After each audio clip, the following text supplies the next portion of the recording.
we doing, boys and girls? Good morning, good morning. What a crazy day yesterday was. Oh boy. Are we ready? We've got a mailbox to open. Yeah, we do. Big monies.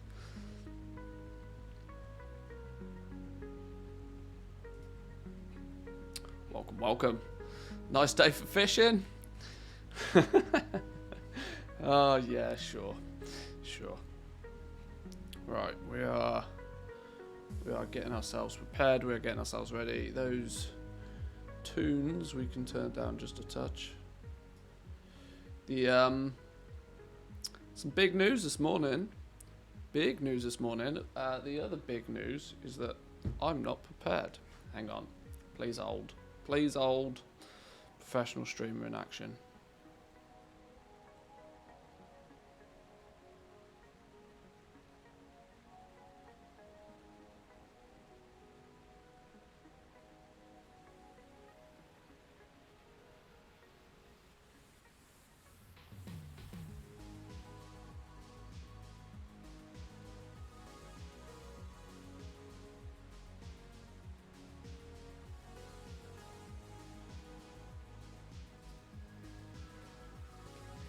If I fall and die, you all have to send help.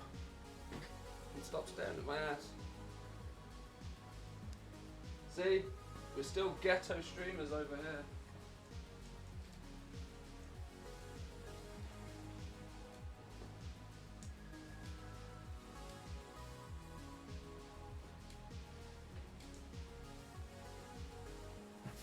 You know what the best thing to do before you've even had coffee in the morning? Is to stand on a chair with wheels that spins with one leg. Yep. Absolutely the most dangerous thing you could ever do. 100mm ghetto blanket. Hey, it's all for your guys' benefit. The echo in here is still tragic. I've done my absolute best to sound dampen this room and it just doesn't work. So, big old blanket on the wall.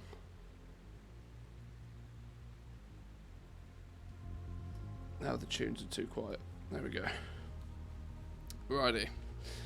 Okay. Yeah, today we got a little bit of a tweet from Blizzard. No clarification from Blizzard on exactly what the deets are. We could do with some numbers, Blizzard. We could definitely do with numbers. But a cheeky little tweet came out from Blizzard yesterday. Very convenient timing, I know. Very convenient timing, but a cheeky little tweet came out. Where's me? Do I have Twitter open here? I don't even have Twitter open here. Cheeky little tweet.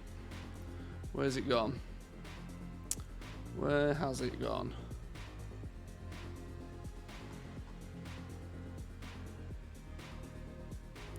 Here we go.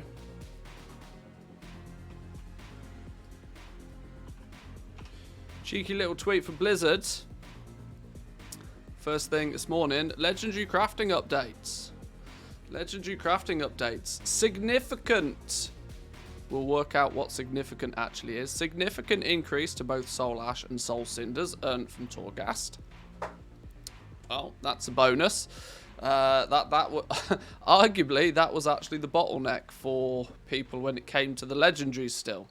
Because what was it called? Cosmic Flux is just, you're flooded with the stuff. You got more Cosmic Flux than you know what to do with. 2,000 Cosmic Flux to craft a legendary? Easy. You take a seat, Cosmic Flux. We got this. Slight increase to drop rate of Progenitor Essentia. And Heavy Callous Hides. Right. Druids, get on this. Our boy Student, I'm going to farm the shit out of this. Student knows where it's at. Farmers, let's go. Get your druids out. Go get some farming on this. Pog Essence having a slight increase to drop rate. This will go unnoticed by a lot of the player base. Yesterday, Pog Essence prices spiked again because the demand kicked in again and everybody was buying them. I think I sold somewhere in the region of about 300 rank 7 legendaries yesterday. We'll open that mailbox in a minute. But significant increase to Soul Ash and Soul Cinders, but slight increase to drop rates of Progenitor Essentia and Heavy Callous Hide. Now, I'm going to do some science on this morning. We're going to science this out a little bit. We're going to science this out because I still have not done patterns within patterns on my main character for this week. Patterns within patterns can be 100% completed by doing nothing more than running around and gathering treasures. Now, at a 1% completion per treasure, that means if we farm up 100 treasures, we will then have a nice percentage, albeit not super duper scientific, but a rough percentage of what the drop rate will then be from treasures. You farm 100 treasures, how many pogs do you get? Boom, there you go, there's your percentage. Not super scientific, no, but not bad. Additionally, a slight increase to the amount of lightless silk that is dropped, to the amount of Shadowlands ores that drops, and also to Callous hides. So, druids, your time is now. Unironically, if multi-boxing was still a thing, Legos would be way cheaper, but people don't understand the connection. Or maybe not leather and mail Legos, but blacksmithing ones. Yes, it's very, very ironic to me that multi-boxers were the plague of the earth. Yet, nobody realised that what they actually did was make the cost of everything cheaper. You leave the farming in the hands of actual real players, and most real players don't want to do it. Most real players do not want to be farming materials. Most real players want to be playing other aspects of the game. There's only let's look at the gold making community. There's only a small slither of the gold making community overall that really actually enjoys farming and farms for the sake of enjoying farming. Most people farm because they want to make gold, and it's the path of least resistance to that first starting capital. Guess what happens when you leave the farming in the hands of the actual players out there? Most people don't want to do it. Progenitor Essentia has been floating between 10 to 30,000 gold on most realms for the last few weeks, since patch 9.2 has launched. Has that incentivized people to go out and farm the crap out of this stuff? No, because people don't want to do it. People don't want to do it, but people still want their legendaries. People still want their gear. So it's of no surprise to anybody that Blizzard have had to step in and go, right, okay, well, we're going to need to give people more of this stuff because there's not enough about it. There is a problem with this, though. There is a problem with this. This doesn't necessarily fix the problem. Increasing the supply of materials, increasing the drop rates of materials, doesn't actually fix the problem that the legendary crafting system is busted. I don't want to go too much in detail and do too much rantiness on this, but the legendary system, crafting system, is busted. It's all the entire... Right, let me put words in a sensible order here. There are probably a handful of players on each server, on every server, that are responsible for the lion's share of the crafting and selling of legendaries. Those few select players have put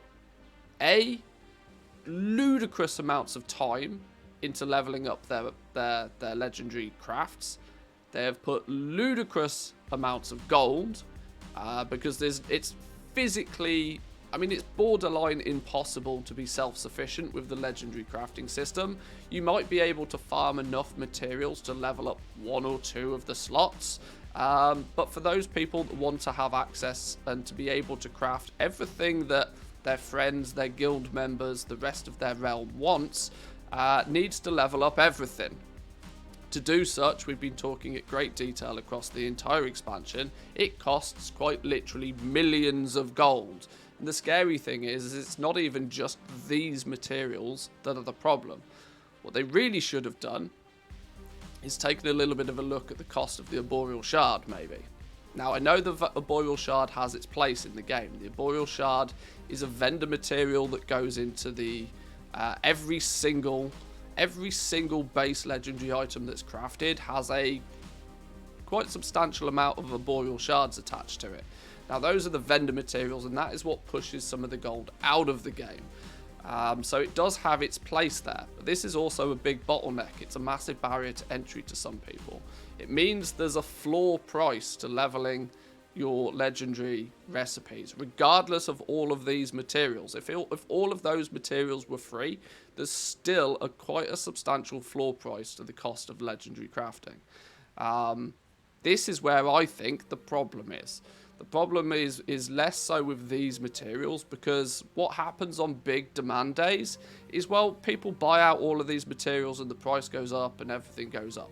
This is not necessarily going to have a huge effect on the cost of legendaries. Now, legendaries were about to dip in price anyway. If you want it the first day that it's available, you got to pay the premium. If you don't understand that, then that's a big fat you problem. You wait literally 24 hours and the legendaries will be a fraction of the price they were before. I even seen people going as far as to say that they were transferring to another realm to buy their base legendary items because they were too expensive on their realm. Trust me, wait 24 hours. If it's that super duper mega crucial that you have your new shiny legendary on the very first day they're available, you are going to pay a premium for that. Transferring to another realm to then buy a legendary to transfer back is madness, but people do crazy things in this game. Overall though, I would say that this is definitely going to help.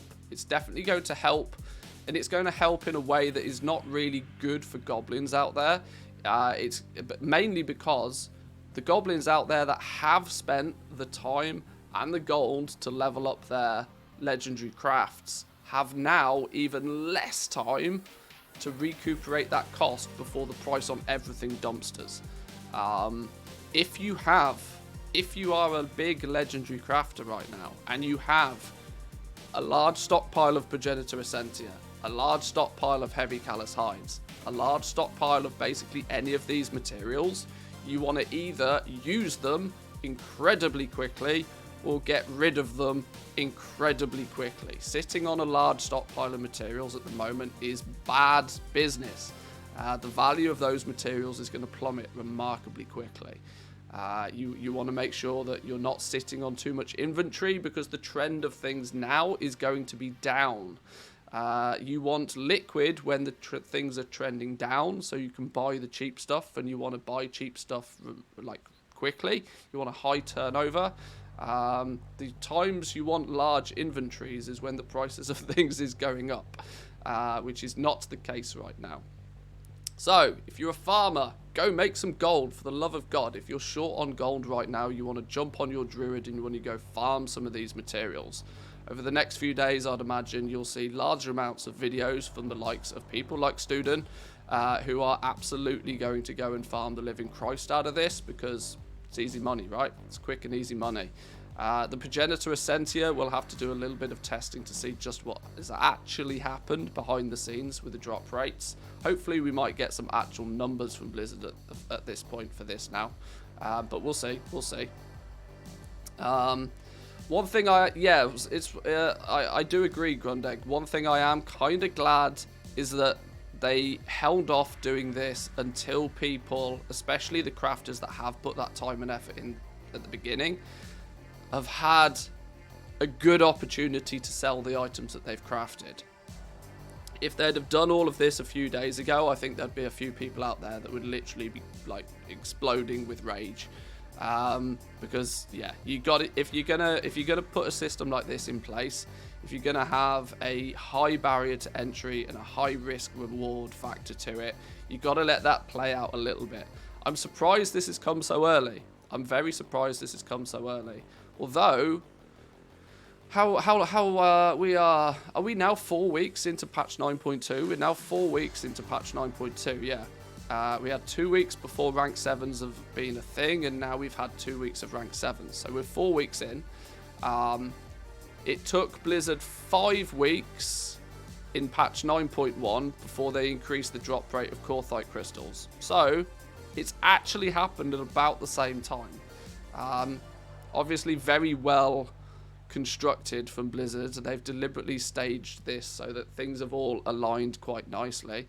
But yeah, I don't know what more to say about this other than we'll spend a little bit of time going out and looking at these drop rates and seeing what's going on and seeing if people can capitalize off this. But Farmers go do farming things, sell your materials whilst the going is hot, because you wanna dip in and you wanna dip out nice and quickly now, I think. The Soul Ash and Soul Cinder change is huge though, makes it so much quicker to get new legendaries. This is probably a big factor to it. Yeah. Hello there. Very weirdly, incredibly weirdly, Soul Ash and Soul Cinders were still the bottleneck for people. Which doesn't really make much sense at this point, but it obviously was. Ian's guild must have been complaining about the cost of legendaries. Maybe. Torghast is boring.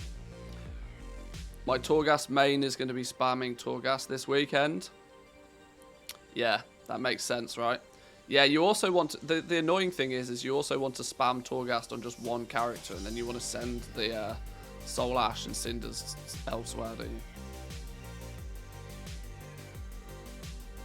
Right, but let's get cracking. So I do think the tunes are still a little bit too loud. I don't know what's going on with the volumes today. So, yes, I want to do a little bit of actual gameplay today. We're going to bang out the campaign. We're going to do patterns with patterns. We're going to do patterns solely by collecting treasures, so that we can put some science towards any potential drop rate increase. What are my system settings on this? Why does it look funky to me? That'll do. But first, let's do the fun thing, shall we? Should we loot a mailbox? Should we loot yesterday's mailbox? I think that's the fun thing to do, isn't it? Looting yesterday's mailbox has got to be the fun thing, right? We probably are going to need to eliminate all our gold. Let's send all our gold somewhere. Oh, we're getting expires through. This was what I was concerned about. I need to get all the expireds out of the way. I ain't got room for expireds. You've got to be looting stuff.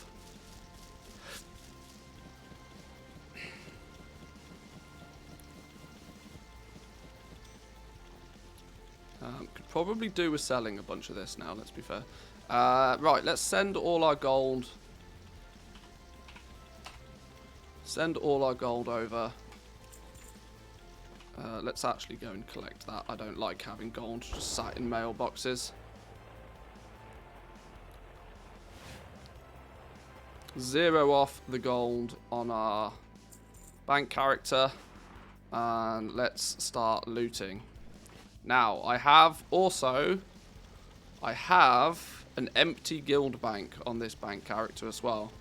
So in theory, I've got room to loot up to 20 million gold.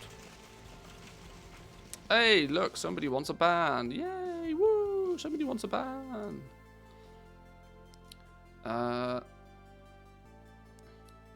Welcome in, Natty. Good morning to you. Right, let's get looting. We have 331 items in our mailbox, all of which are sales from yesterday. We have empty bags, or empty bags in terms of gold at least.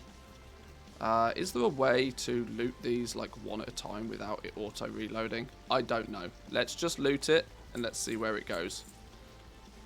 There's 5 mil in the first batch of stuff. In 3, 2, 1, we get a refresh. It's going to keep going. It's going to keep going. It's going to keep going. 4.6 in the first one. Still going. Still going. Still going. We're up to 7 mil. 7.5, 7.8, 8.2, 8.4, 8.7, 9. We're going to be gold capped. Gold capped. Boom. Gold capped.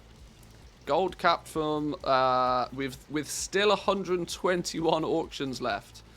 Oh baby. Okay, well let's put that in the guild bank then.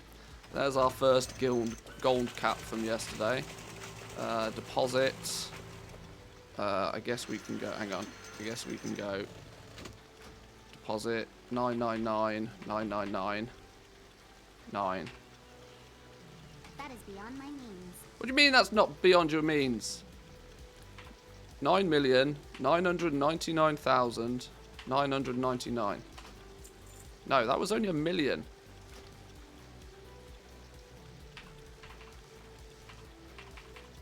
Too expensive. What?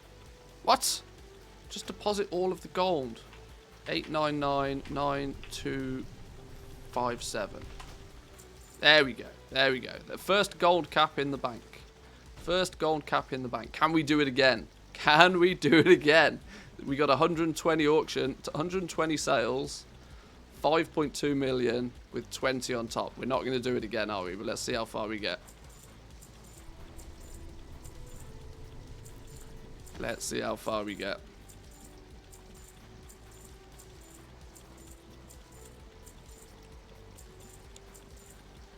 Still going. Still going. Oh, 16.3 million. Damn. 16.3 million on this little realm. That's madness. That's over doubled what I did on rank 7 day on this realm. That's crazy. 16.3 million yesterday. Holy smokes. My word. Let's go.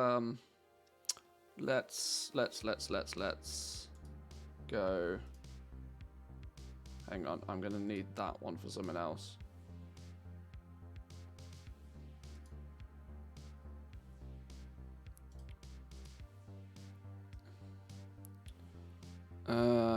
Reset day mailbox. 16.3 million gold.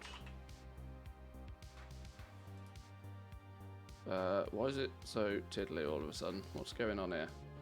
Who broke it?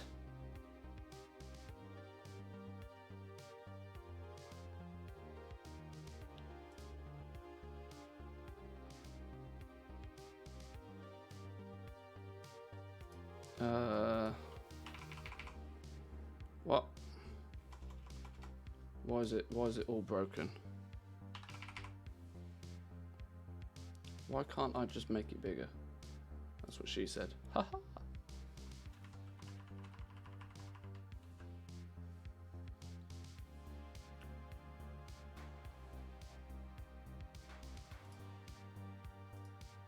Right, there we go. There we go. Somebody just bought 700 Pog Essences from 17 to 20k on Draenor. Ooh, boy oh boy. Imagine if you'd done that on Tarren Mill. To be honest, I don't think I'd have done much more than that on Tarren Mill, even if I tried. I mean, I probably could have, and I probably should have. But it was significantly riskier for me to be doing it on that realm yesterday.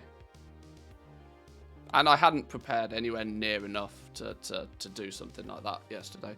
I had all of the material. See, the good thing for me, right, that's 16.3 million gold. The really good thing for me is most of that was just me cleaning out all of the materials that I still had on this realm. I needed yesterday to do that level of sales, just to clear out the materials. I had still huge amounts of stocks of lots and lots of things. I did 16.3 million gold in sales yesterday, and I didn't really have to buy much to make those items. There was a couple of times during the day I had to buy a few bits and pieces here and there, but I spent maybe 3 million gold yesterday on buying bits and pieces I needed to achieve that. So that was utilizing an awful lot of materials that I just had stockpiled up from previous, which is very nice. Very nice. What I do want to do though is I want to redistribute that gold out a little bit. I don't particularly like having so much gold sat in a guild bank. I need to shuffle it around a bit. I need to shuffle it around a touch. Let's... oh, somebody's buying out all my Desolate Leather, apparently. Good, good.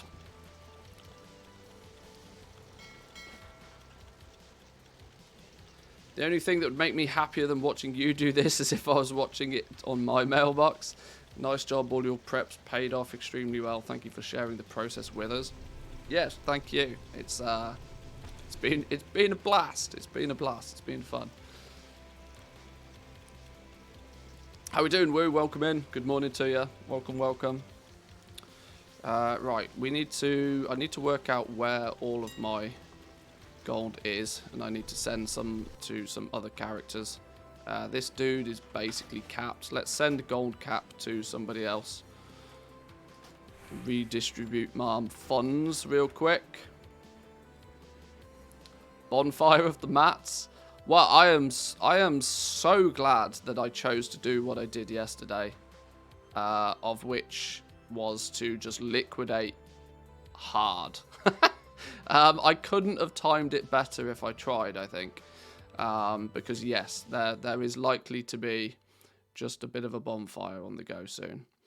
Let's pick a character that probably doesn't have any gold. In fact, I should be able to see which characters don't have much gold. Gumballs does not have much gold. My level 51 warrior. Let's check he doesn't have much gold. And then let's fill him up.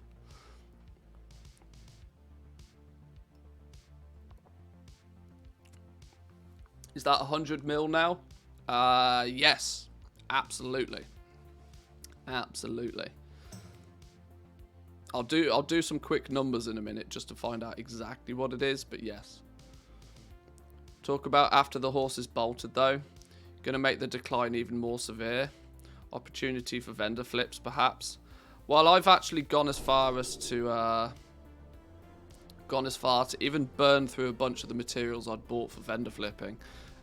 Simply because the opportunity was there. I've been selling Desolate Leather for like 2 gold 50 all day yesterday, and I'm still doing it now, which is above the vendor flip price. So I'm, you know, if people want to buy it now at high prices, so be it. I don't mind at all. Right, let's balance off this dude.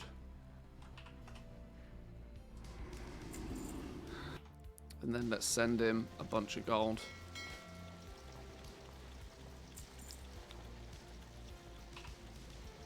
Hang on. I guess we should probably... hang on. Let's just send him basically a gold cap. Withdraw 3 million gold.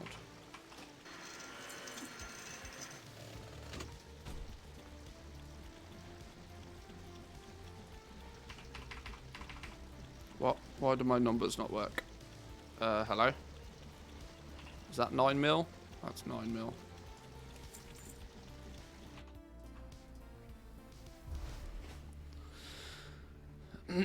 Desolate wasn't in the list of buffed mats though. No, it wasn't, but it'll be a, you know, it's the obvious byproduct of everybody going out skinning heavy Desolate Leather. Did you put any effort into Taran Mill? Yesterday, no. All I'm doing on Taran Mill is selling through the remaining stock of legendaries. Mainly because, yeah, I foresaw that there was going to be a very sudden crash in the value on everything. Now, obviously, with a buff in materials, that crash is going to be even steeper and even faster. So, I've been liquidating assets for quite a while. Right, then I beat you 21 mil yesterday. GG. Oh, well, I did. Well, technically, I did sell stuff on Taran Mill. I sold about 2 million gold worth of stuff yesterday. So yeah, I did nearly 20 million in sales yesterday overall across the realms. But I weirdly 2 million in sales on another realm I hadn't even really bothered to count. I did that. I opened that mailbox and sorted all of that before stream anyway.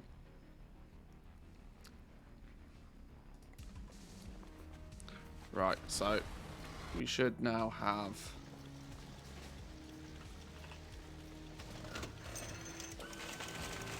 Oh my god, I don't even have enough. I'm just weird in terms of the fact I don't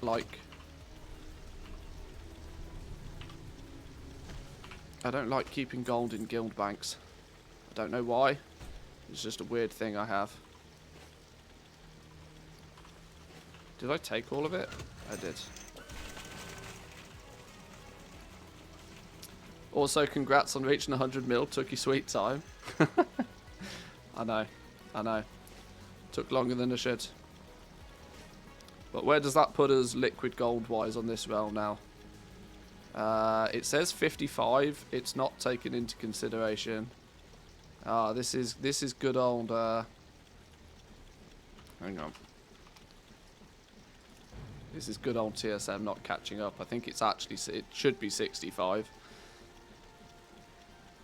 TSM can't account for the gold in the guild bank. Yeah, I mean, that's another reason why I don't particularly like keeping gold in the guild banks. Yes, I like to keep track of how much we've got overall. Mine was the most exhausting day ever. Spent way too long camped on the auction house, but around 56 million over 3 realms. Damn, that's crazy. I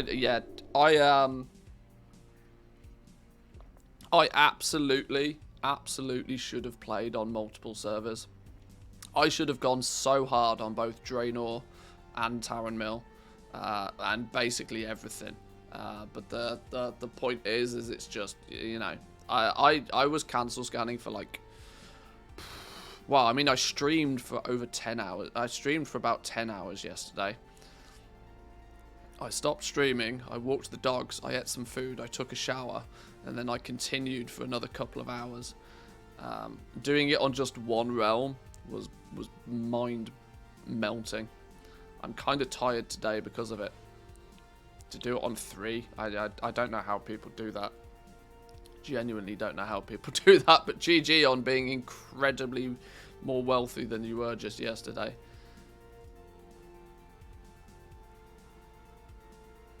It's actually madness.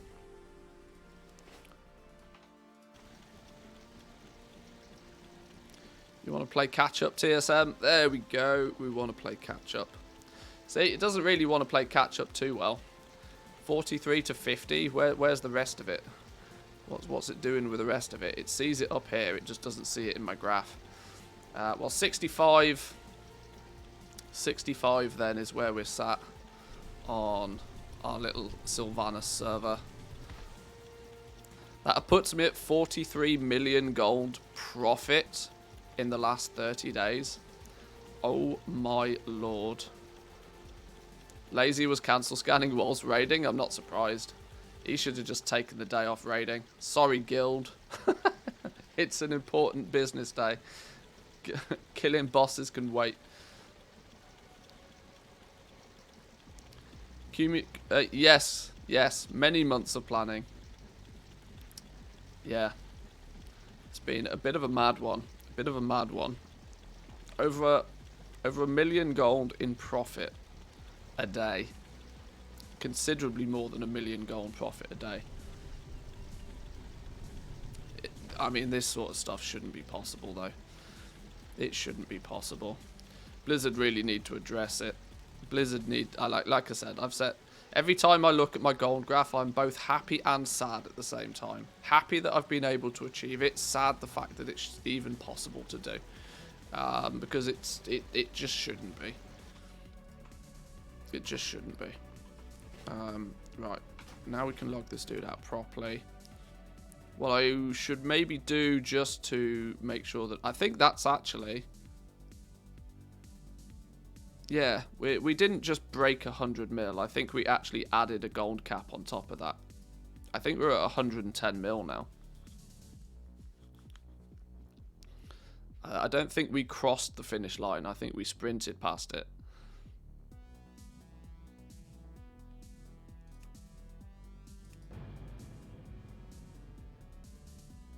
Can't wait for 10.0 being happy about making 1,000 gold profit when crafting something. I know. I know.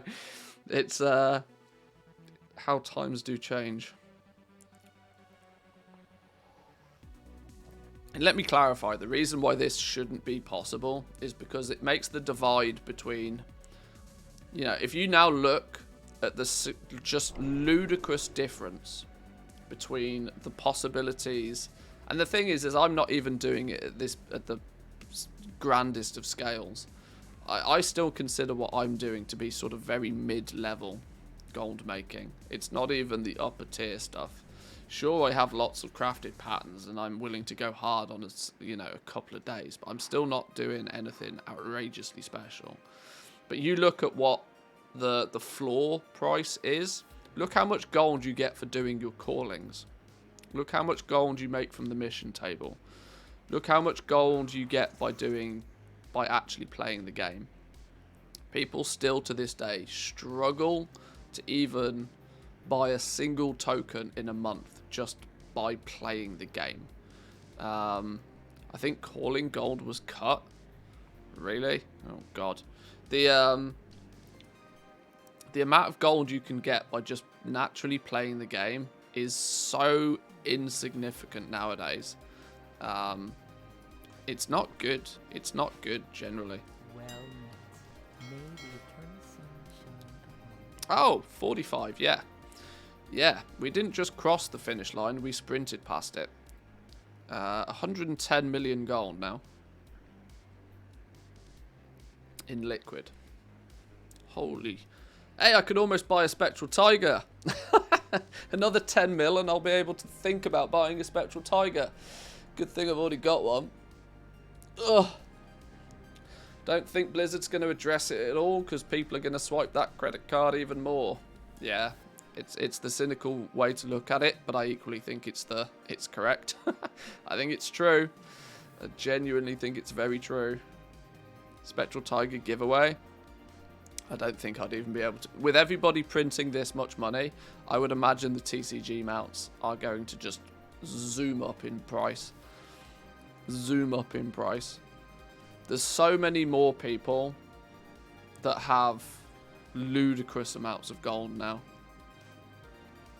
Because they're just acting like vacuums that are just hoovering up the gold from everybody.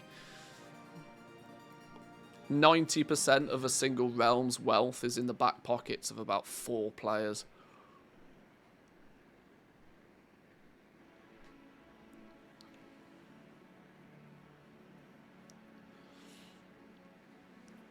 Used to get 1,500 to 2,000 per calling. The last one was 800.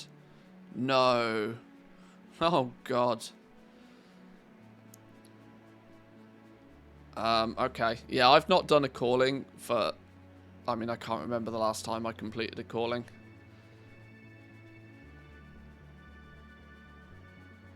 Does anybody know the going price for Swift Spectral? I don't think there so much is a going price. There's so few of them kicking about, and there's so many people with ludicrous amounts of gold. I would not be surprised if they're... You know, last I heard, they were about 120 million gold on the EU for Spectral Tiger.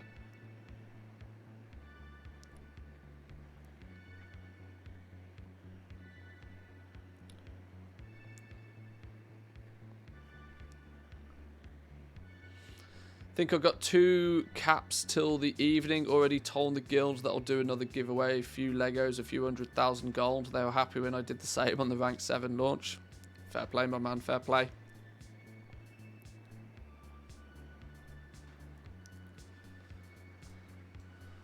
How may I aid? Just a quick sanity check on prices. Hey, 17k for Pog Essence on Taran Mill. Oh, Jesus. Zan, get going. There's over 1,000, nearly 1,200 of them though. Do a Spectral Tiger giveaway that I can win, and then I can get more gold and get the Swift one. Well, actually, what tends to happen is if you buy a Spectral Tiger, you're often buying the code, and if you get the code, you get both of them. That's kind of the point. That's why the codes are super expensive.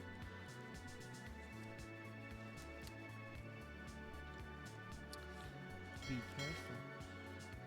What some people do when they buy the code is that because I think you can redeem, when you redeem the code, you get both mounts, which are both bind on equip, I think. So some people choose to keep one of them and then sell the other one. I don't know exactly how it works though. I don't have the Swift one. I only have the regular one. I chose not to buy the Swift one because I didn't like the armor on it.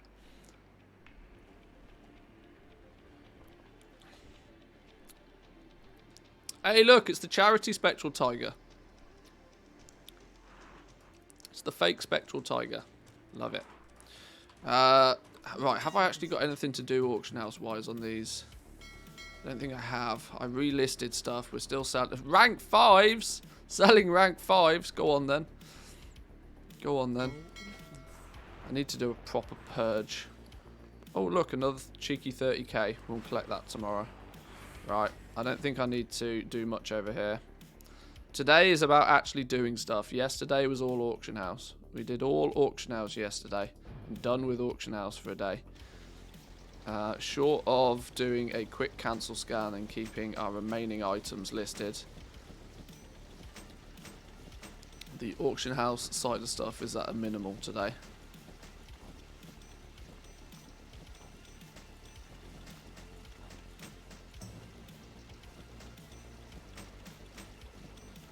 My inventory is full.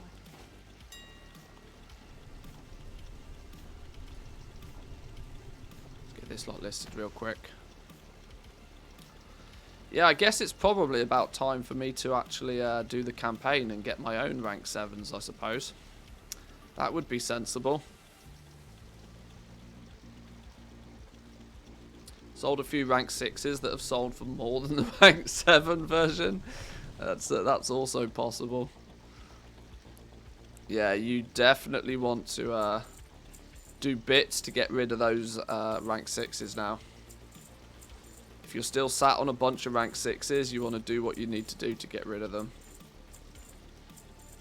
Because if the materials for rank 7s become way more available, the natural price of the rank 7s is in a downward direction anyway.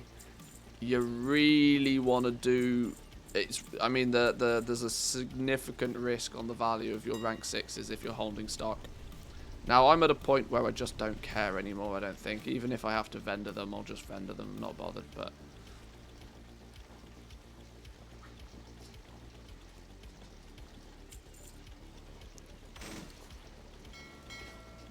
let's do a quick all Lego cancel. See if we've actually got anything left.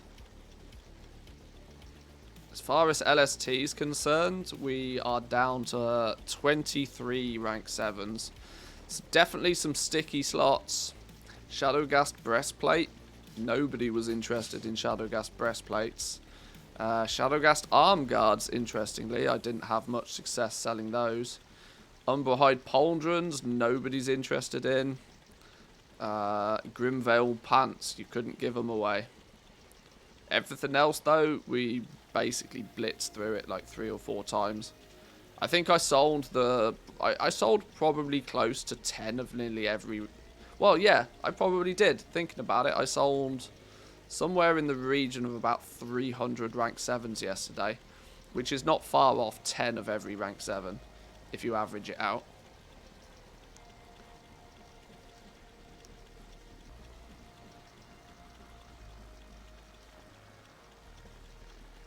Huge accumulation of wealth leads to philanthropy, so people don't look like assholes. Maybe it does. People are afraid to gamble on crafting in case they get tier in that slot. Yeah, I know. Yeah, I know.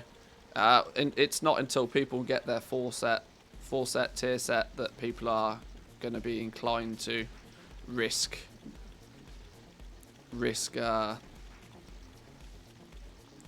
those big slots.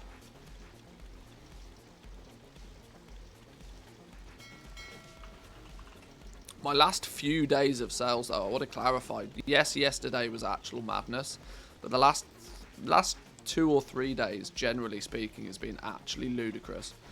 Last 3 days,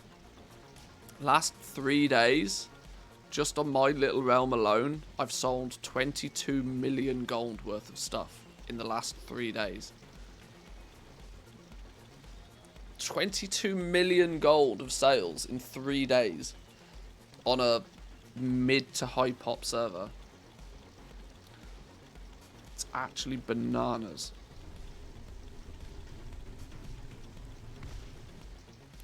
I guess we can see Grimveiled. 84 tailoring legendaries. Now, obviously, this is going to include lower rank stuff as well. There's going to be a spattering of lower rank stuff, but probably less than 5% of my sales over the last few days have been anything other than rank 7s. 84 tailoring legendaries. Umber Hide. We're looking at 83 leatherworking legendaries. That's remarkably close. Bone Shatter, 74 legendaries in the last 3 days.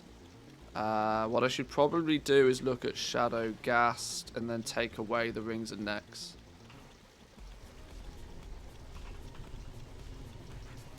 Shadow Ghast is 136, but that includes the rings and necks. I've sold 46 Shadow Ghast rings in the last 3 days. Just out of curiosity.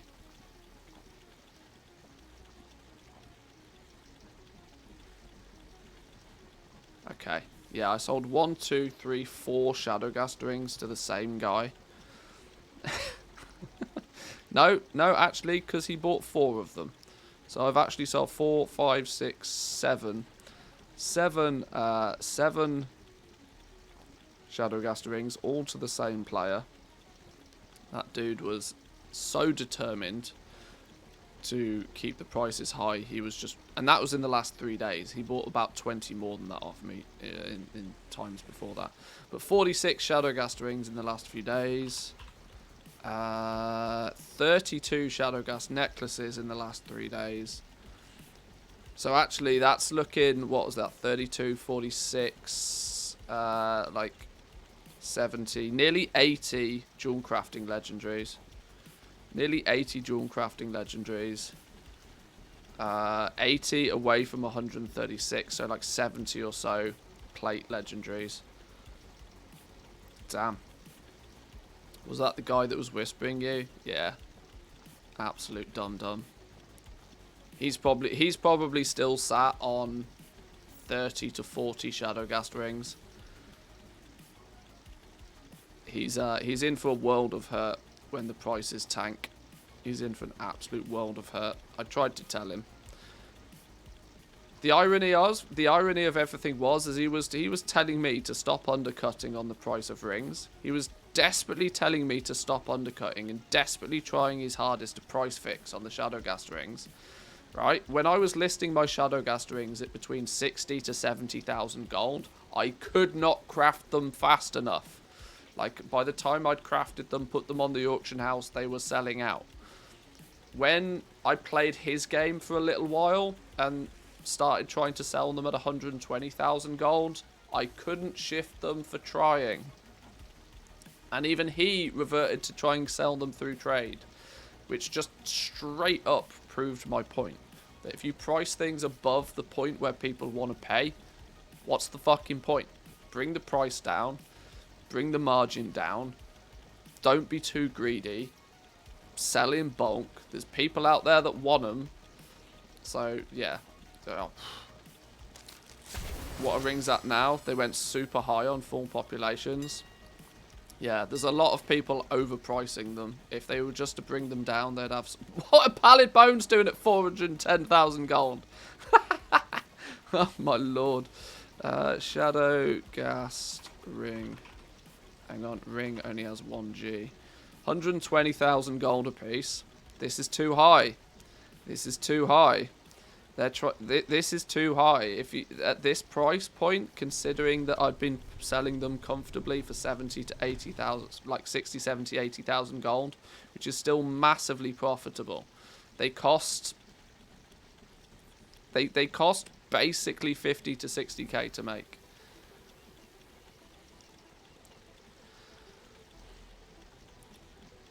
Mats ran super dry. They kept selling at about 110k for me.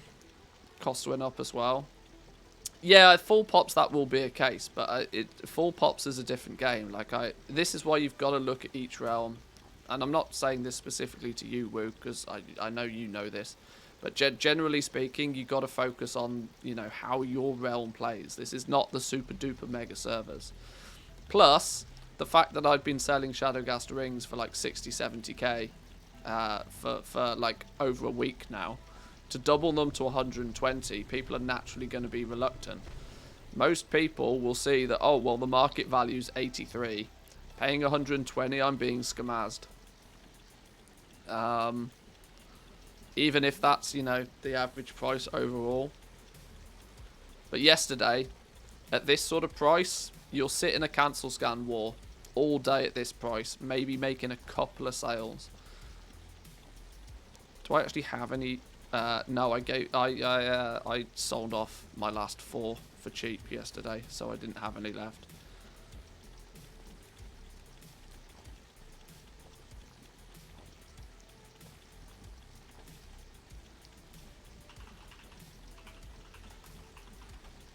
Shadowgast necklace. See? 70k for the necklace. I sold nearly as many necks as I did rings yesterday. Anyway, I said I wasn't going to do too much auction housey stuff. Let me grab these expireds and cancels, get the last few items that I actually have back at the front of the queue, and then we'll go actually play the game for a little bit.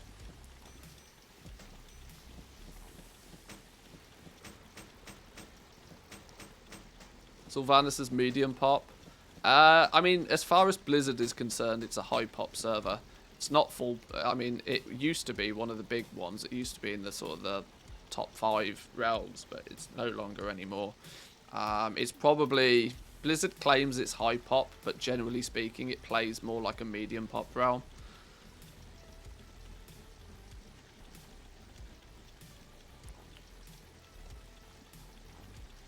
Necks are a lot cheaper to make. Not necessarily. Not necessarily. Not if you're prospecting a lithium.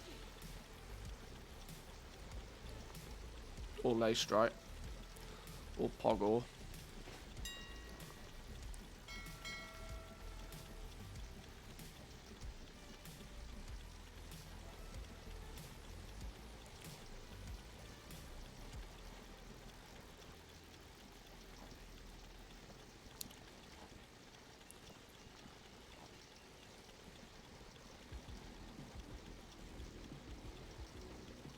Finish this scan, get these loaded.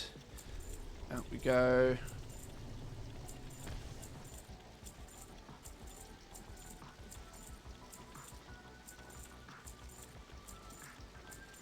Right.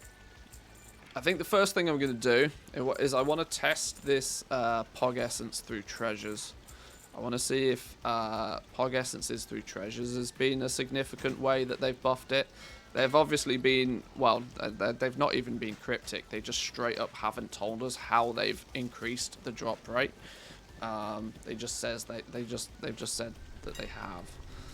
I would imagine that the best way for them to increase the drop rate is to actually increase the drop rate from the treasures, because then it means that more people, come across them.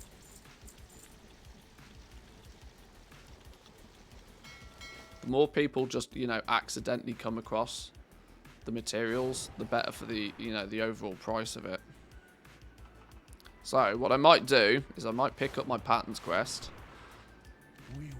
We'll do the campaign in a minute. We'll pick up patterns, and we'll go do some treasure hunting. We'll fly around. We'll do some treasure hunting. We'll make sure that we keep the Pog Essence buff up completely. If we go and find ourselves 100 treasures. If we go grab 100 treasures, we'll complete our patterns within patterns. Do I have any Pog Essences on me currently? I have 0 Pog Essence to begin with. So let's try and keep track of what's going on. Where's there's one dude down here, isn't he?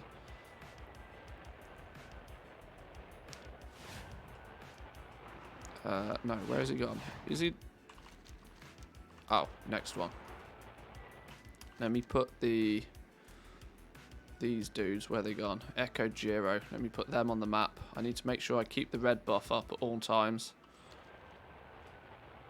I'm going to need Cocoa Pops.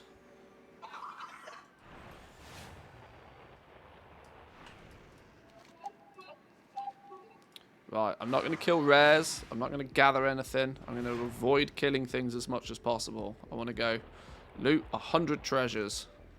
Solely treasure hunting now. Let's make my mini-map look good for treasures.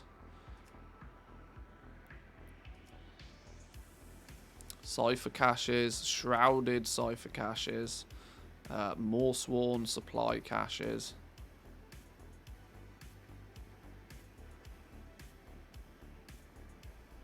Right, there we go. Right, let's fly around. Let's do some, find me some treasures. I need to do this anyway because it will help me collect up the last remaining ciphers that I need as well. World boss gives 20%. It's so hard to find treasures when you're looking for them. Doing world quests, they're everywhere. Yeah, probably.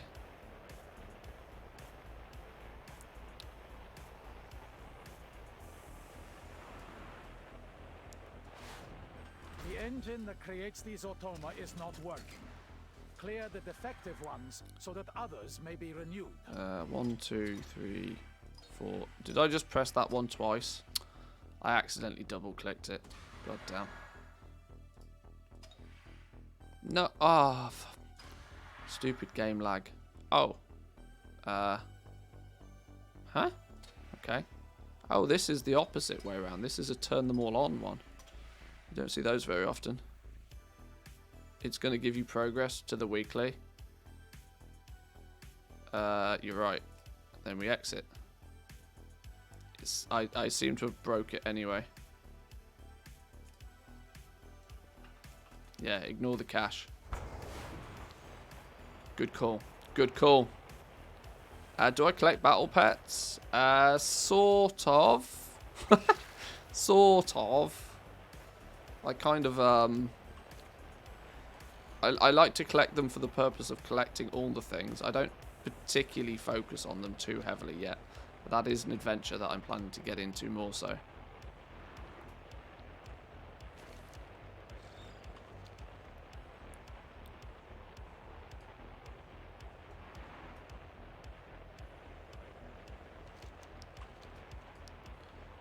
Yeah, I think you're right. When you're not looking for treasures, they're all over the place.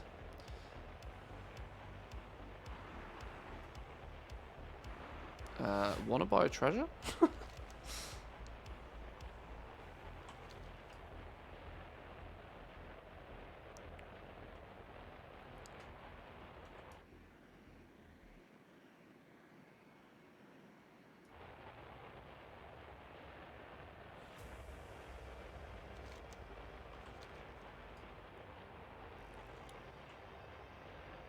I usually just fly around the middle. You can usually come across loads of them by flying around the middle. I guess we'll do an outer lap first then. Avian Nest, there we go. There's a good start.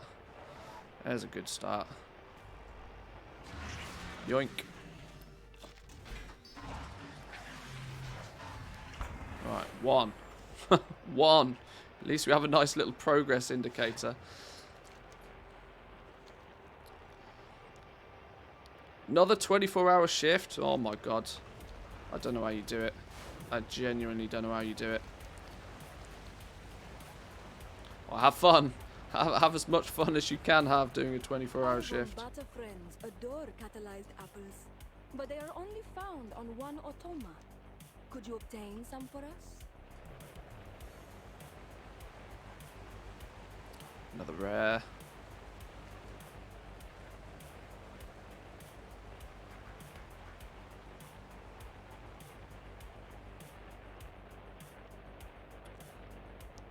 Has everybody had the same idea as me?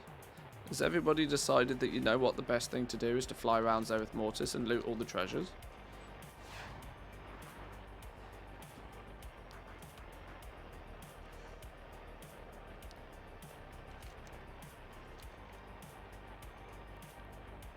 I was expecting this to not take all that long.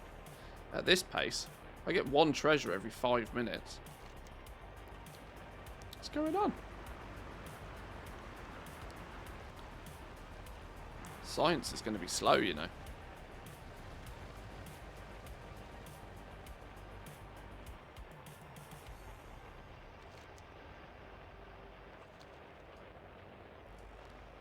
Might be coincidental, but I also noticed there was a lot less today as well.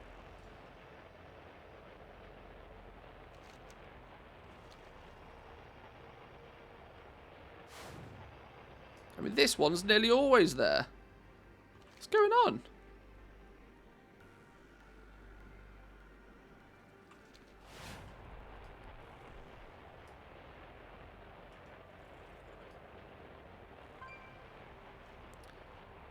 Although, let's be real here. It is not unlike Blizzard to make one change to one thing and break everything else.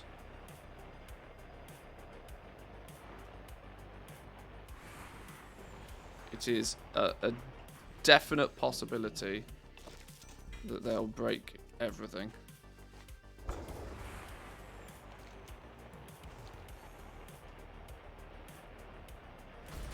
It's the it's the butterfly effect. Yeah, we'll increase the drop rate of Pog essences, and in doing so, we accidentally deleted the respawn time on all the treasures. Oops.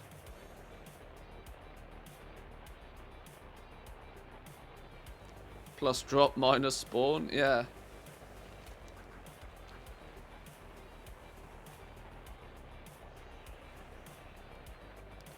Maybe it's just a ruse.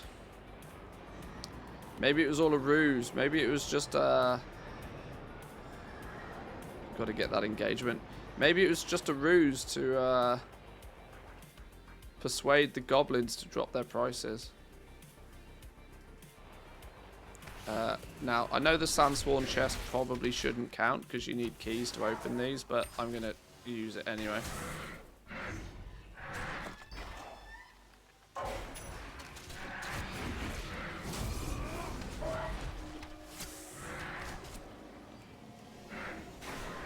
You pew-pewed my pet real quick time. How we doing, Stro? Welcome in. Good morning to ya.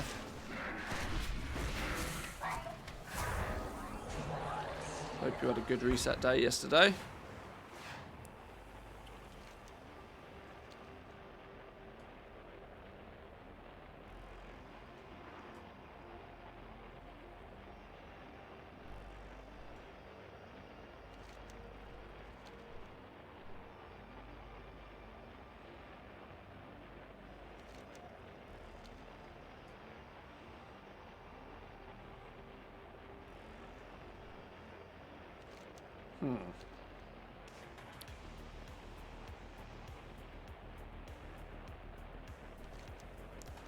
Definitely feels like significantly less chests. Significantly less. Can't complain. Double my investment in 9.2. Hey, there we go. That's what we want. That's the news we need.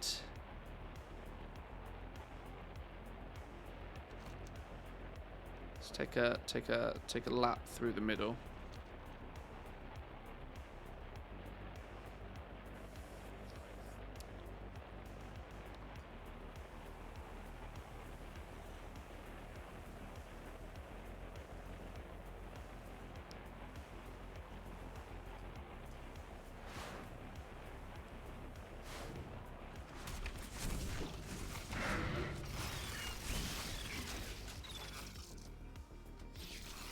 Where's the thing?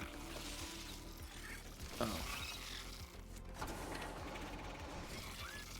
Have they in turn now somehow managed to make the treasures not multi-tap? Ah, the likelihood here is that they've I have a distinct feeling they might have broke it, you know.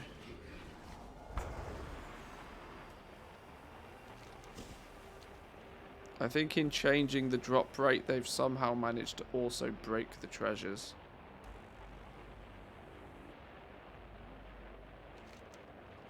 Hang on, we're near a red one. Let's reload our buff. Or, like I said, the other alternative here is that everybody's had the exact same idea.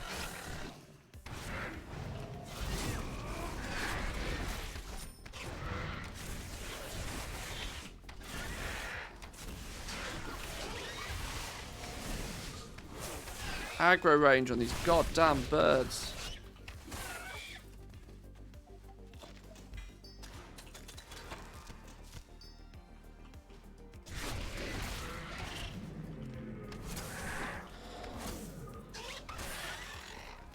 In trying to increase the drop rate, they've somehow managed to make the item rarer and more difficult to get. Yeah, that's genius right there.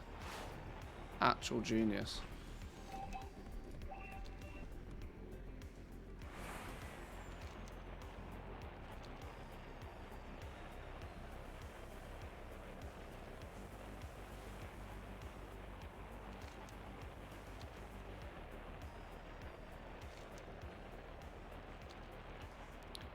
Now, I would just, I would make a route for this, but I don't, I kind of know where most of the treasures are.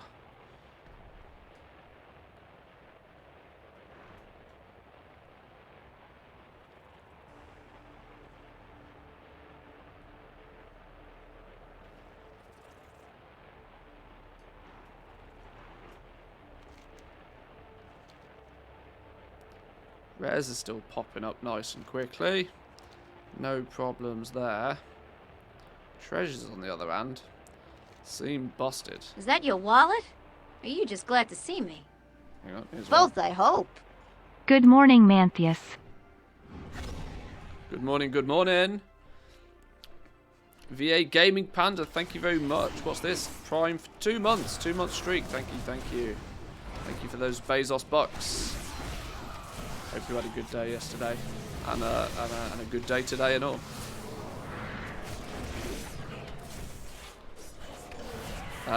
Lots of people still don't know. Given that it happened overnight, might be worth adding a banner to the stream. Maybe. That's probably not the worst idea. Yeah. Let me get somewhere that's a little safe, and we'll do just that.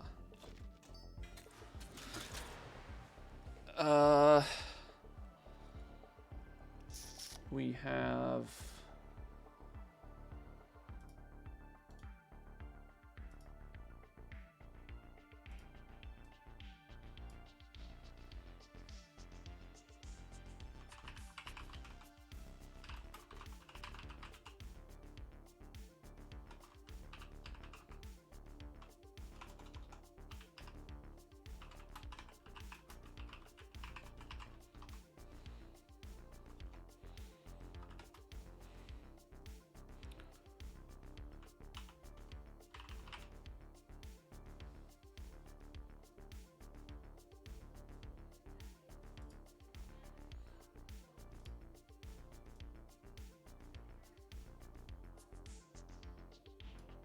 I'll make a little command linking to the tweet.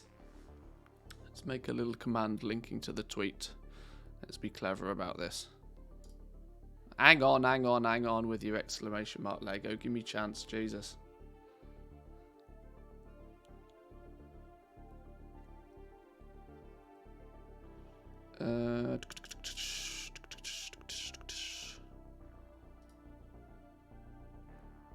Commands. Add command. Command exclamation mark Lego. Response. Where's the tweet? Where's the tweet?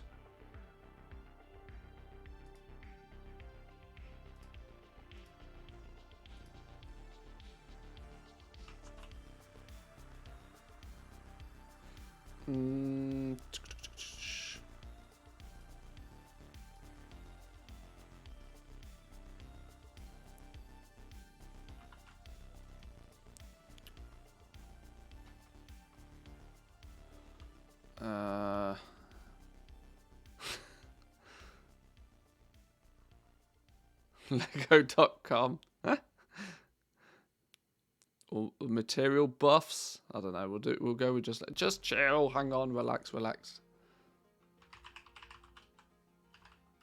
Legendary crafting materials have been. Legendary crafting material drop rates have been increased.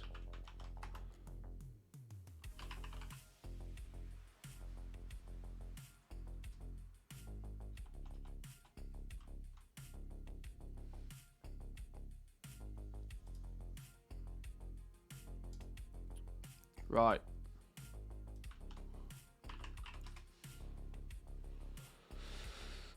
Is it gonna work? Is it gonna work? Apparently not. Fucking, what's going on here? Seems broke. Seems broke.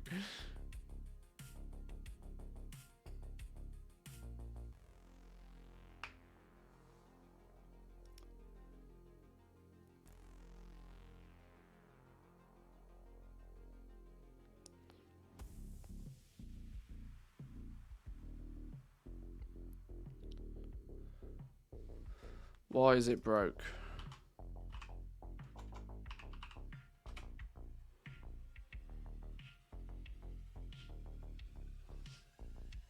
What is the point of setting up a command, Streamlabs, if you're not going to piss and do it?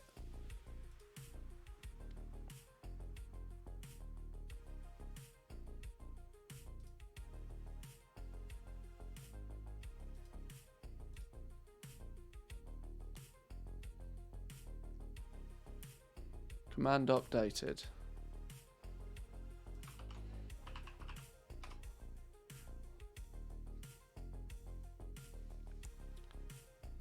Right, well, Streamlabs has been a dick.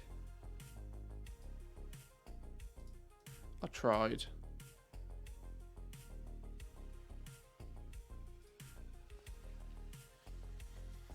I really need to just get rid of everything Streamlabs because they're useless.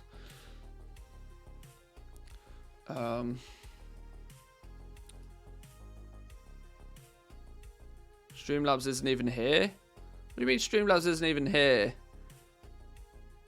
No, you're wrong, he is. He's chilling here. Streamlabs is here.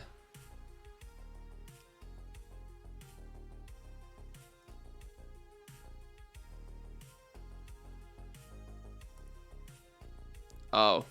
Well then Streamlabs is just broken then. He's not been spamming the trade chat, so he's not working at least. Well, I tried. I tried.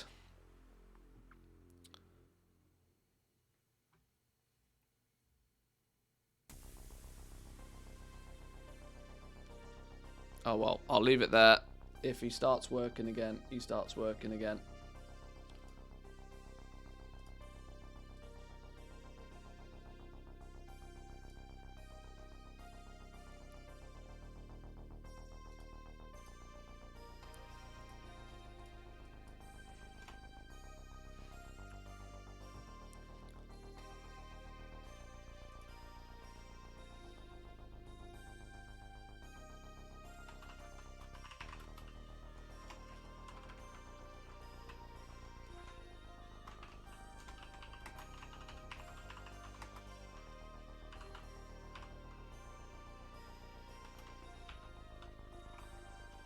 Where's the and button gone?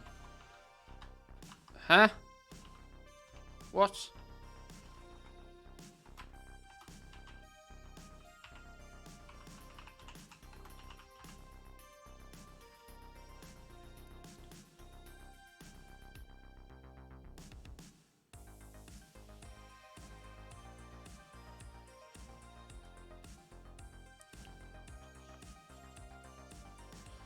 That'll do.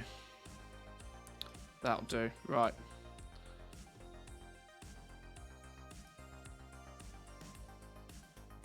Oh, look! In the time it took us to do that, the treasure spawned again. Go on, then. And zone ores. Yeah, you might be right.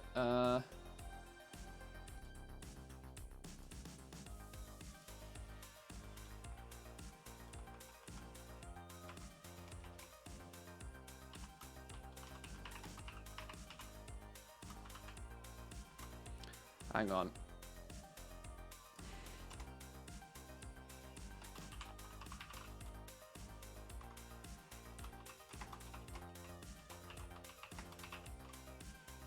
That'll do. Let's tell people the basic. Let's tell people what they really want to know.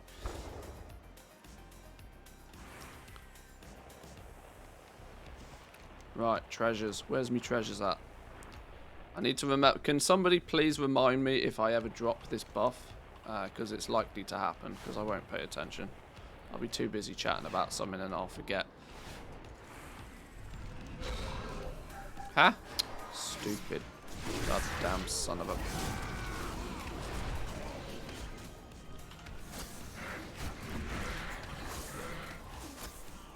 Get the other buffs as well. Yeah, I will do if I come across them.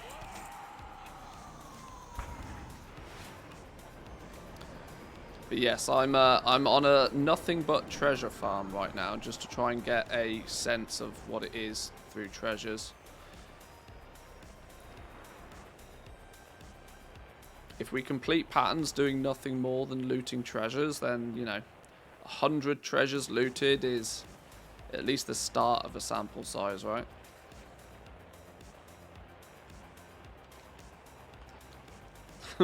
I do have suspicions, though, that they might have busted the treasures in the process.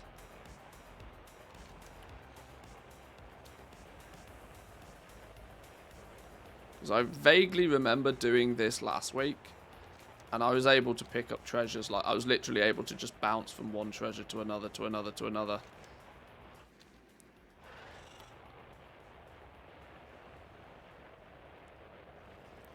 Cipher-bound chest. Did it just literally spawn and despawn, like, right in front of my eyes? No, it's still there. Why is it now not on my map? Is it because I'm in combat? What's going on here?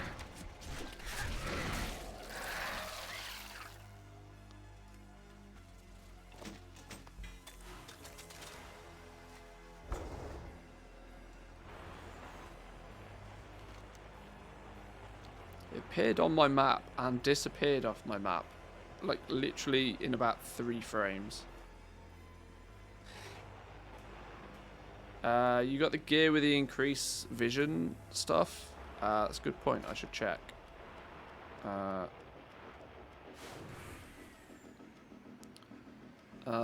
Yeah. Enhanced Poco Pox perception, allowing it to discover additional hidden caches.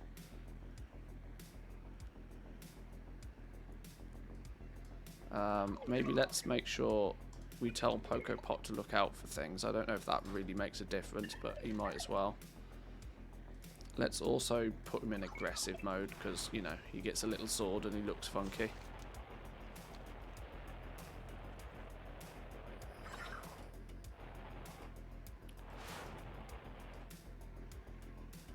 What have you found? Oh, you're going to now tell me about all of these things as well, aren't you? Ah, sure, okay.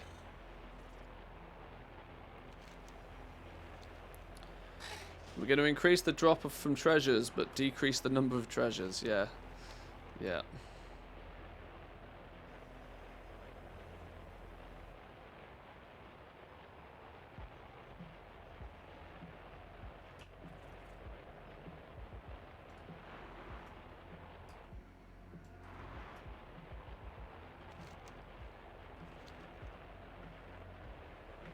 Like I said, there is a good chance that there are just people out farming treasures for this exact same reason.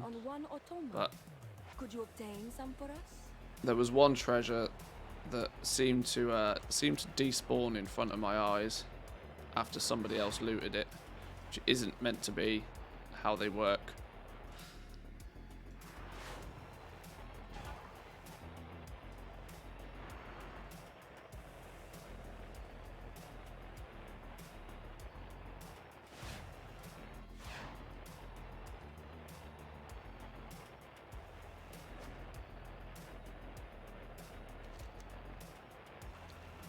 I'm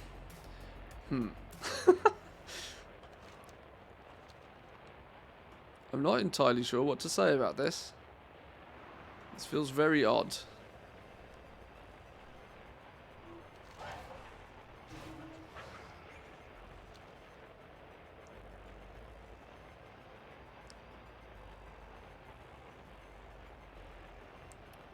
What is the actual point of supposedly increasing the drop rate of Pog essences to then only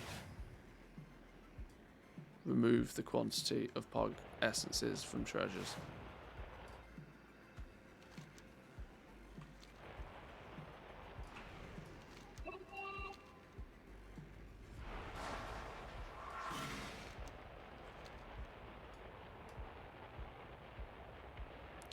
Hop to another shard. I'm finding plenty of treasures. Are you really? Okay. A bit of an early April Fool's joke. Hey, that's also Blizzard, yes.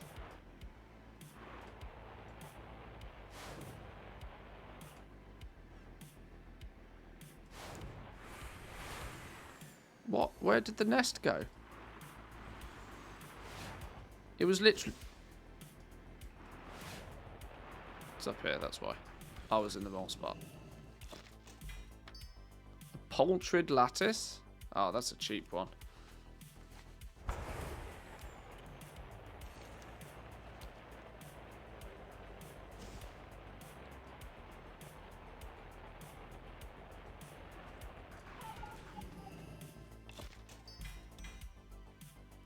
Hey, 252 ring though. Go on then. Am I 252 across the board yet? Nearly. I need a cape, a chest piece. Okay, I still need a few things actually.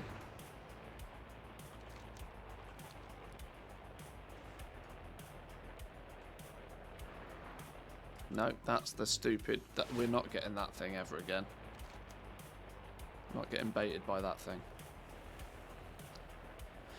Do we have any use for the cosmic flux if we're not raiding? Well, creation catalyst.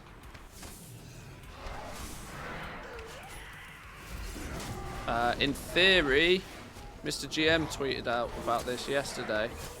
What do you call them? The Sandsworn relic things. You know those 246 BOEs that, for the most part, seem almost useless because of just how long it takes you to get the currency. It looks like those can be converted in the creation catalyst.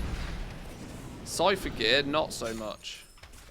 But the Sandsworn set appears to be able to be converted into tier set. So that's your casual, friendly way of getting tier set without raiding or doing anything.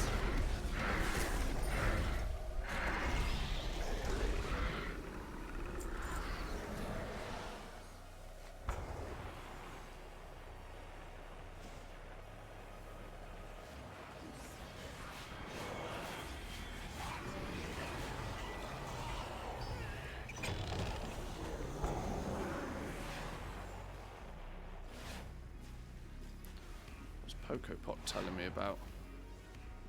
I don't know. Oh, this thing. Yeah, we're not doing that.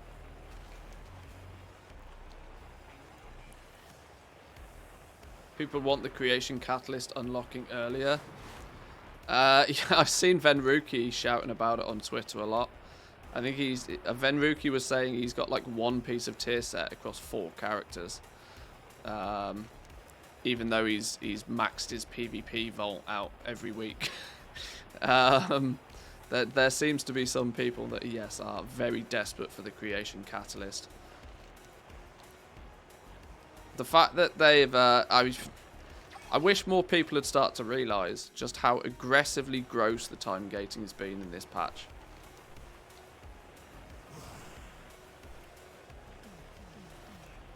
Having to wait 8 weeks into the patch for the bad luck protection system to kick in. It's just not funny. It's just not. Why isn't the creation catalyst there from day one? if you're going to put a limiting number of charges on the Creation Catalyst, you could at least give people access to it straight away. Because you can control how, you know, you can control just how many people use it.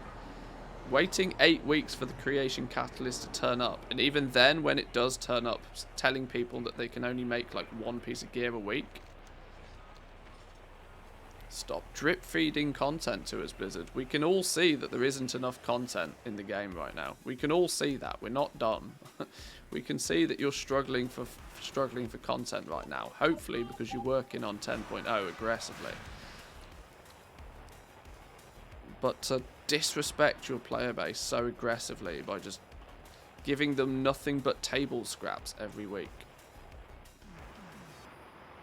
in a game that you pay for monthly.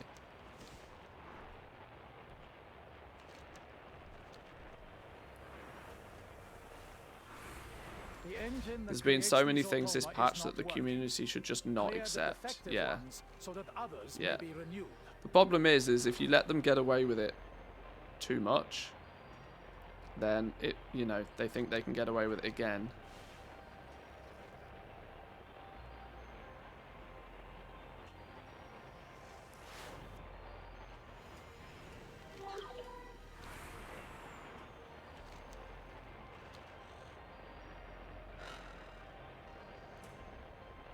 Blizzard are time gating as if they're the only game out there. Casual raiders will just go play something else. Yeah. Real simple. And like I said, I've said this a few times, that if you players leaving your game to go play something else is not a bad thing. And that's what Blizzard needs to get out of their mind. They need to get out of the mindset that somebody leaving World of Warcraft to go play another game, they have to stop considering that a bad thing. They are so utterly desperate to keep you playing this game because their metrics indicate that when you leave, you're very unlikely to come back at the moment. And so they're going in the wrong direction, in my opinion. They're trying to make people stick to the game as much as possible by drip feeding you the least that they're putting forward the least viable product they possibly can just to desperately keep people playing the game. Whereas if they just provided people with a fun experience and new content sporadically and let people dip in and out of the game, there'd be none of this problem. I would have no problem with 8 months between patches if they gave us the patch, let us play the patch, and then let us move on to go do something else. I don't want an 8-month patch cycle with 6 months of downtime and 2 months of drip-fed content.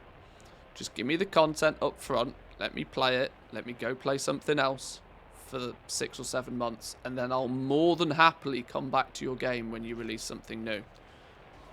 But in those 6 months in the middle, I'm going to cancel my subscription because you're not holding up your end of the bargain, Blizzard. Why should I pay monthly for a game when you're not producing monthly content for it?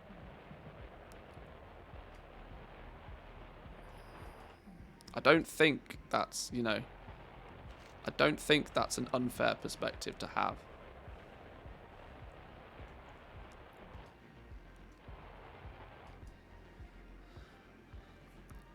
The Season 4 they're introducing is a reaction to the competition, so that's good in a way.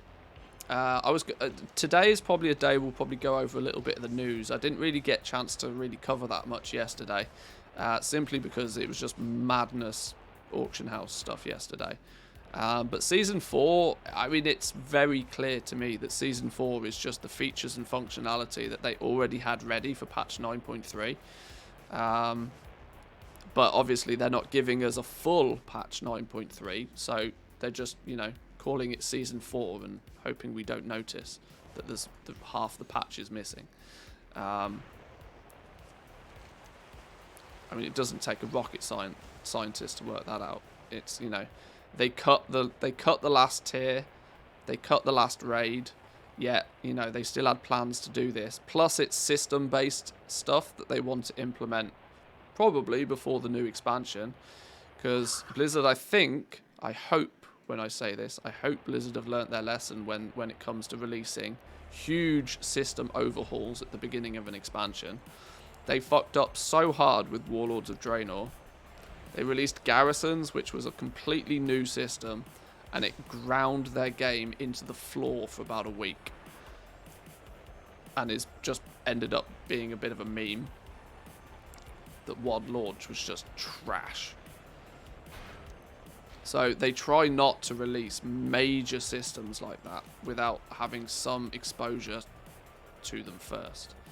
So 9.2.5, the cross-faction stuff, all this Season 4, you know, bringing back, you know, Chromie time raids, whatever you want to call it, however you want to call it, making the old raids scale.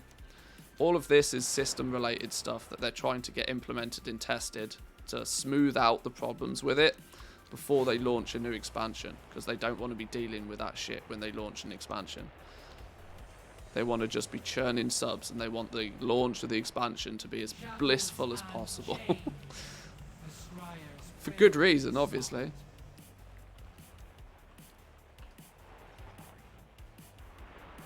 I mean, this lack of treasures is actually bonkers right now. This is actually bonkers. I'm going to see if I can realm hop, because this is actually madness.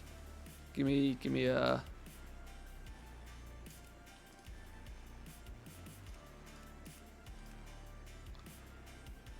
Give me a new shard, because this is actually madness.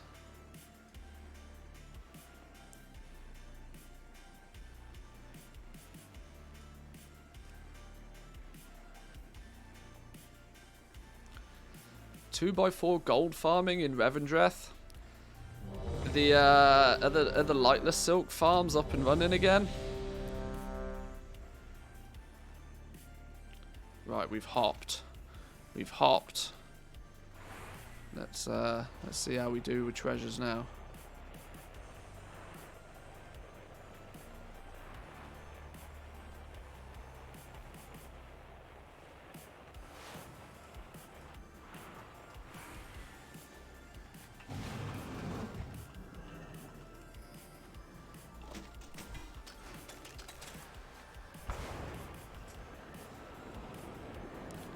Love the first 2 months of WoD, but what it degenerated into leaves a bad taste in the mouth.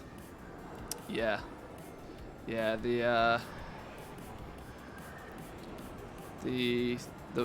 problem that they... I mean, outside of the garrisons just being literally broken, the leveling in Warlords of Draenor was really good. It was the first time they used the scaling leveling. The point behind my... The reason behind my have I been given like group lead or something?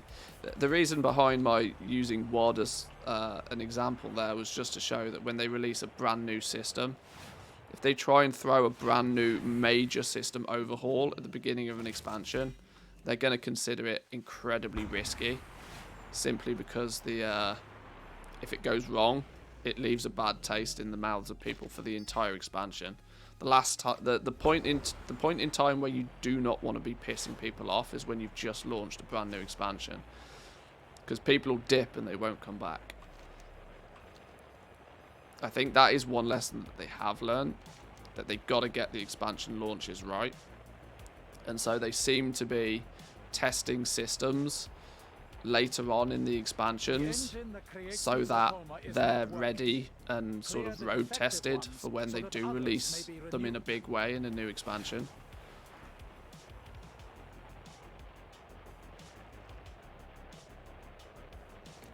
Yeah, leveling in WoD was fun. I enjoyed leveling in WoD. WoD leveling was good. The problem was there was nothing to do once you hit max level in WoD. And another big reason for me why I despised Warlords of Draenor was because the element of the game that I did enjoy, you know, the crafting and the gold making side of things, everything was on daily cooldown, everything was bind on pickup materials. That just destroyed the fun for me.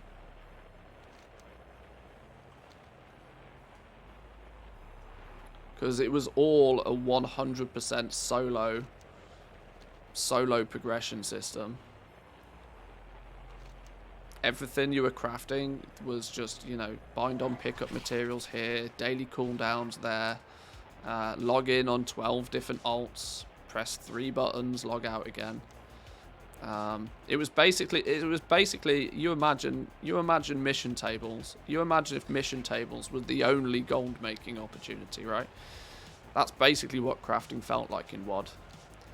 You would log in, press a few buttons, come back in a few days, build up a few days worth of materials, and then craft something. And that thing that we'd craft was, for the most part, not really something that was overly fantastic either.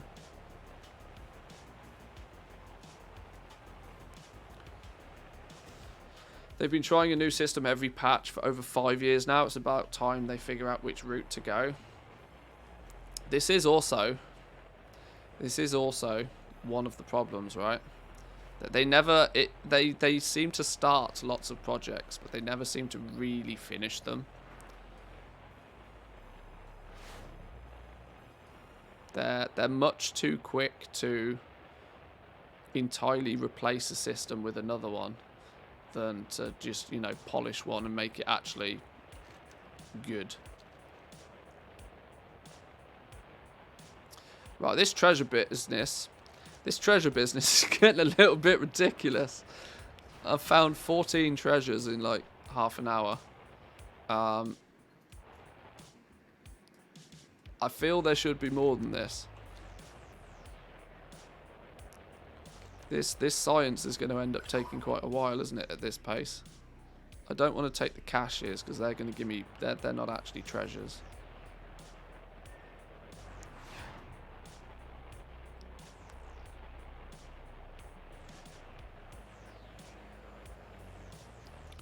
All the systems will be there from the start. Well, that was a lie. Yep. Yep. Oh yeah, we're going to build in all of the systems at the beginning and then we're going to iterate on them. But we're still going to replace them all when we go into the next expansion. Most of the systems that they implemented at the beginning of Shadowlands, they have now, for the most part, just... I mean, conduits...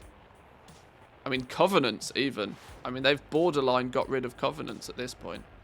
They pulled the ripcord, let you switch which covenant you could go to. They diminished the need for renown completely. Conduits is almost an afterthought now, because they just crushed them all. And they now just give... Instead of you collecting your conduits and building them up, they just give them to people in Zergs. There's, yeah, I don't know. I don't want this to get into a World of Warcraft Blizzard don't know what they're doing sort of rant, but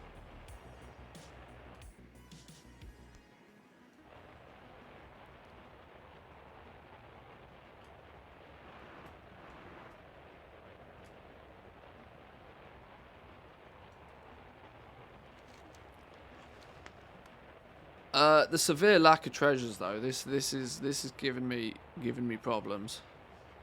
I think I am just going to have to bounce between groups like a complete scumbag.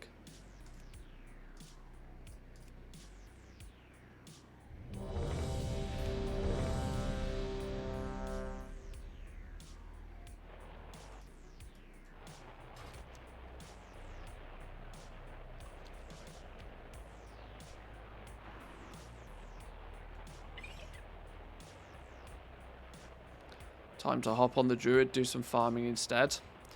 The well, I'm deliberately trying to, you know, trying to put some numbers towards the treasures. If I was doing this on my druid, yeah, I could be picking up stuff as well, but they are only found on one automa. Could you obtain some for us?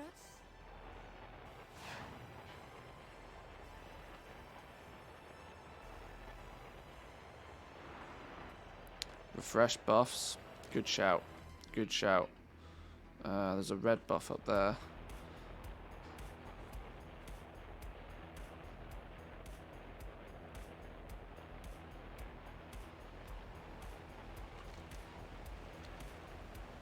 Yep, there's a summon.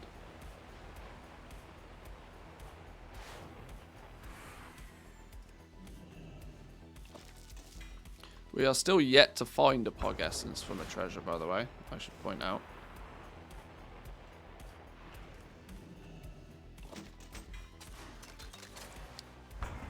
even with the supposed buff.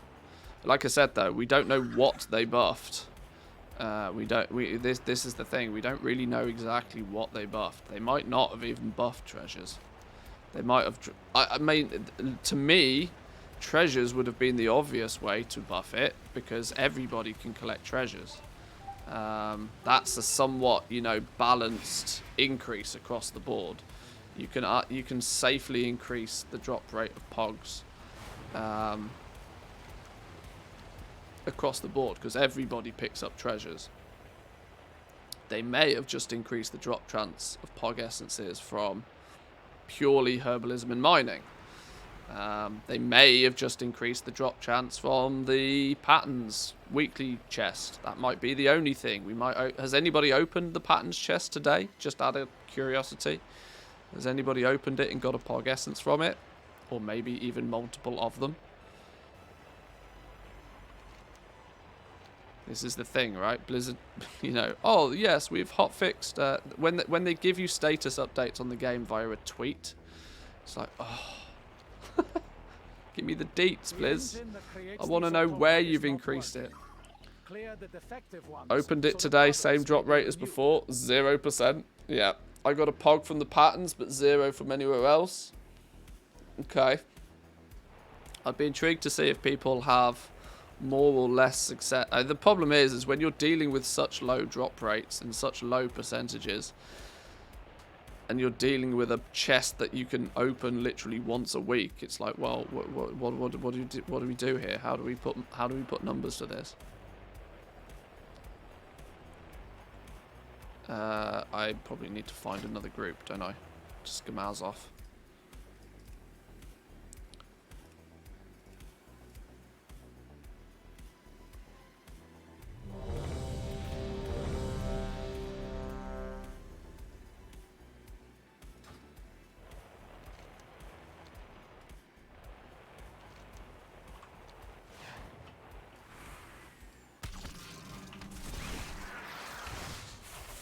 Why does my pet always spawn with, like, literally no health?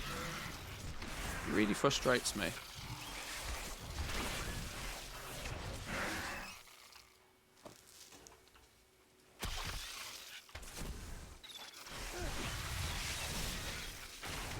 Slightly increased 0.3%.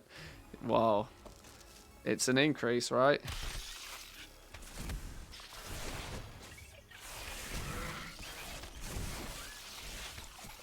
I find it incredibly coincidental, though, that they announce an update to the drop rate of stuff.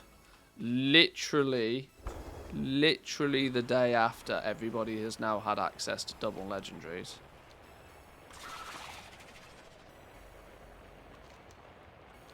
I mean, it goes to show just how calculated everything is that Blizzard does right now. Everything is super calculated. Because, oh, it's conveniently taken you 4 weeks to realise that the drop rate on these things is low. And you conveniently worked it out just after most people that really care have spent all of their gold and bought all the tokens to do it. Now, I don't know of when there would have been a better time to do this, realistically. But it also should have been slightly expected, though. Because I said earlier today, it took them 5 weeks to increase the drop rate on Quarthite crystals. It's now taken them 4 weeks to announce that they're upping the drop rate of Pog essences. I mean, I imagine the forums have been on fire though the last few days. If you actually go looking, I imagine the forums have been on absolute fire. That people are just pissed off with the price of these legendaries. I mean, I could go digging through them trying to look for some evidence to support that theory, but generally speaking, I think it's pretty safe to assume. It's pretty safe to assume that the average player is not being best impressed with spending so much gold on the legendaries, considering that, I mean, they were incentivized in 9.0 to go from rank 1 to rank 2 to rank 3 to rank 4 and do it once. So arguably in 9.0 there are some people that would have bought like 4 different legendaries. Not that you technically needed to, but you know, people would have felt the need to do. 9.1, you had 2 ranks. 5 and 6. This time we've only had 1 new rank, but you've had to buy 2 of them. They've really pushed for people to buy multiple of these things. It's not like you're just, you know, getting a legendary, building a legendary. It'd probably be okay. People would probably be more accepting of it if it was actually 1. But, like, people are buying stupid amounts of them.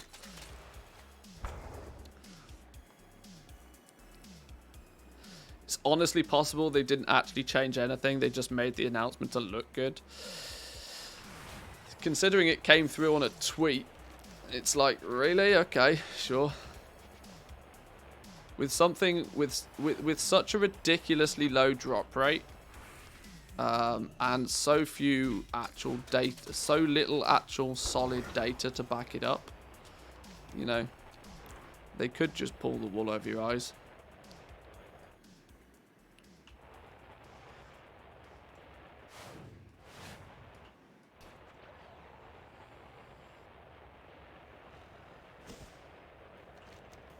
But that's really skeptical. Well, we're 20 treasures down, and we're yet to get a Pog Essence.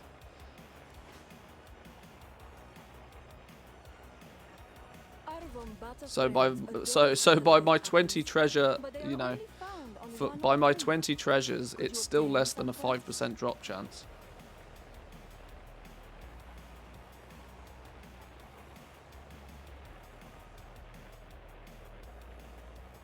Someone published the April Fool's tweet a bit early. Right, this realm is pretty tragic as well by the looks of things.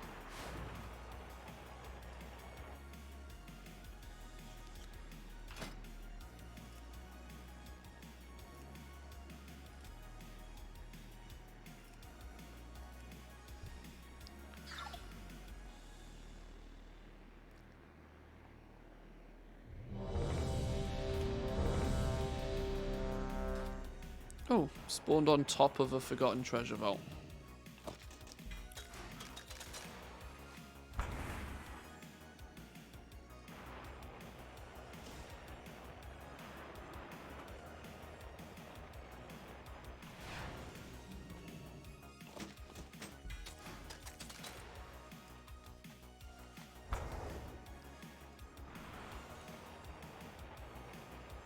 Got another Pog from the 700 Cypher box, 2 for 2.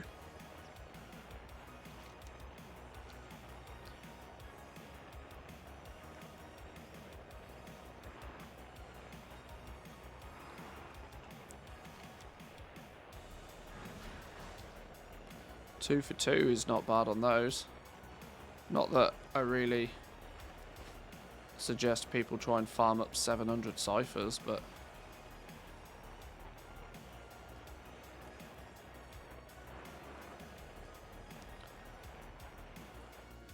so what's the over-under on a rank 8 Lego since we're getting a new item level ecosystem in 925? Probably not is what I would go as far as to say. I don't think they're going to try and reinvent the wheel for season 4. I love how they've very carefully called it Season 4 and not directly tied it to a patch in any way, shape or form. I like the fact that Blizzard is kind of, you know, saying things, but I wish they'd say things with a bit of clarity. There's a lot of shrouded information here with what they're actually telling us. They're telling us, you know, they're giving us little snippets of information, but really not actually explaining anything in detail. You know, the information's actually in the details, which I'm hoping they'll start to. I'm hoping they'll start to put together the pieces a little bit for us soon. Because the more they tell us, the more questions I have. It should be the other way around.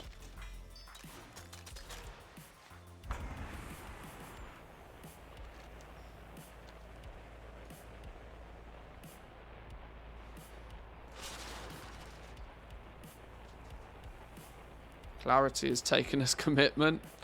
Well, wouldn't that be nice? Yeah. Wouldn't that be nice? If they were clear in their, you know, their approach to things. And then actually do it.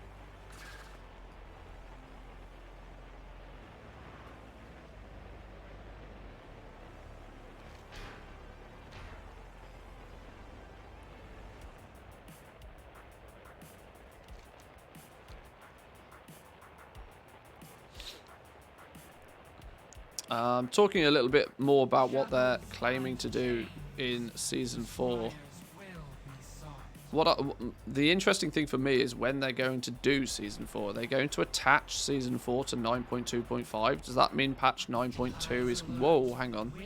Does that mean patch 9.2 is going to be the length of a regular season? And then at that point, why don't they just call 9.2.5 9.3?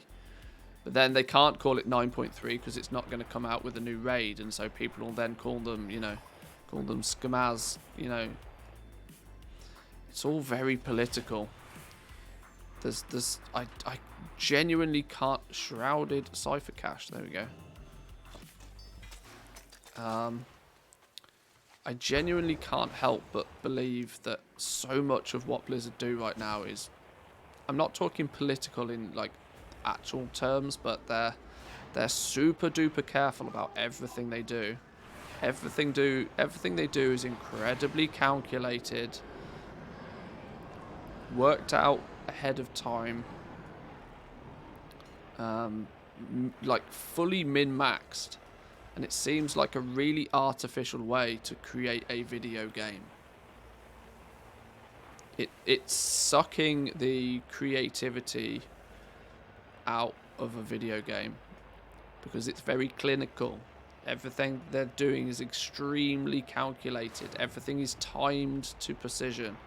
Right, players are going to take... It's going to take players exactly this long to achieve this. By the time they do that, we want to make sure that this is available to keep those players busy for another week, another 2 weeks.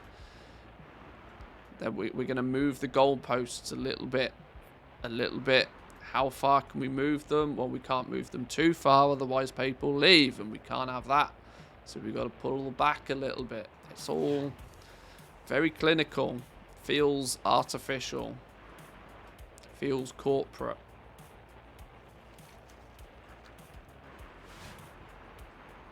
Now, maybe it's just because I'm kind of looking at it with that perspective, but I'm not sure. It'll be really weird to have two item level 291 Legos with the new item level ecosystem. Do you drop rank 7s? Blah, blah, blah, blah, blah. Since the new Castle Nathria, Sanctum and Sepulchre will get higher item level rewards than the current Sepulchre to add another tier of item level basically, how would a 291 item level Lego fit in there? There's a lot of speculation in that based upon, once again, like I said, based upon very little actual details or information from Blizzard. We'll go over the blue post in a minute because I want to draw some attention to it, but I need to focus on doing sort of one thing at once.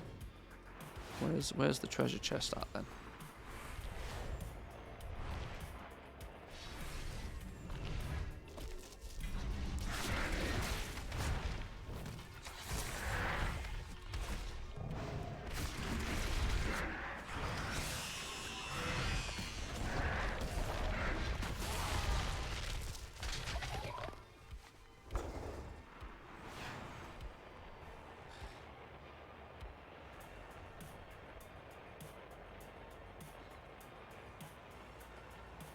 We are now... Is this... Oh, this is number 29. Okay, that's 29 treasures down. Still yet to get a Pog Essence. That one, like, literally respawn instantly. Oh, no, it's a different one. Where is it? Here it is. I think they'll offer a way to upgrade it without crafting it. Yeah, probably. I mean, There's a good chance they'll put all this Cosmic Flux to good use. I don't know. I don't know. We'll have to see. We'll have to see. We need details.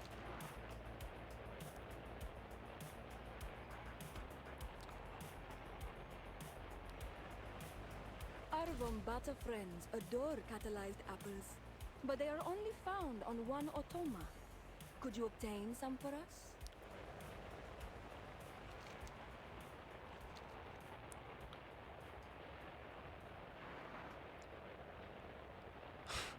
They'll add some new time-gated currency. Well, Blizzard does love them a good currency.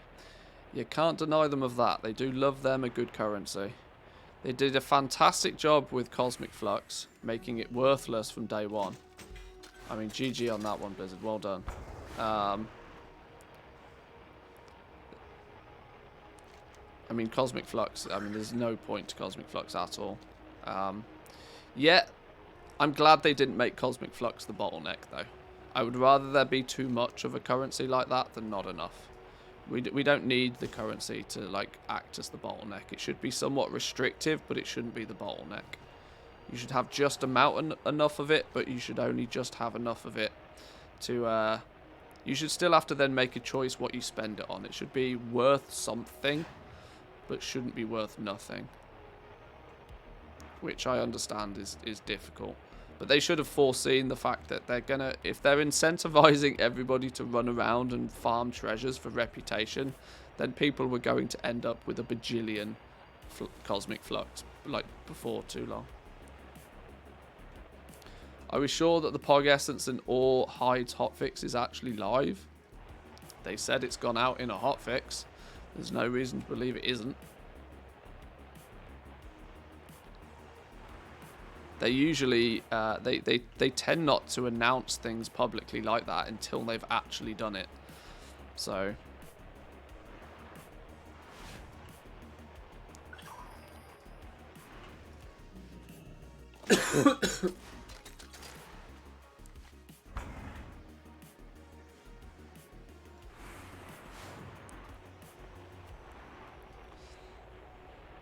Either way, even if we at some point find out that the fix hasn't been done, we still will then have a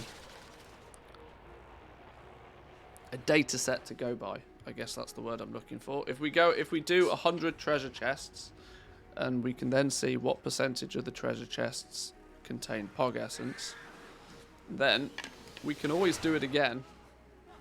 We can always do it again.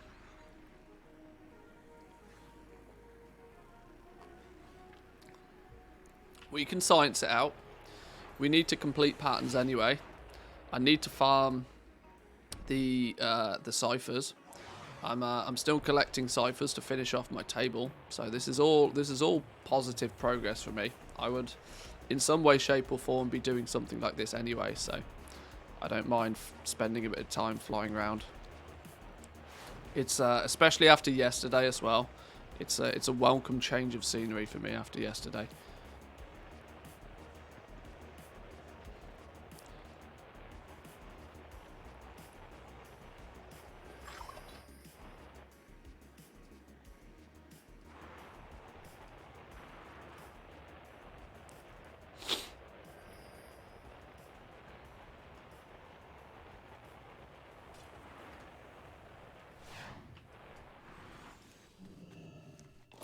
There we go, 33.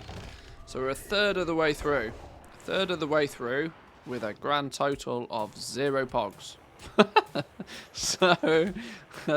So far, little we can conclude from this, other than either nothing's changed or I've not been very lucky yet. There we go. There's our first Pog Essence. There's our first one. It took us 34 boxes to get one. There we go. We've actually seen some success. You watch, we'll get like 4 or 5 in a row now. RNG is RNG. 35 chests down, 1 Pog. Oh god. Oh god. Can we peace out of this situation?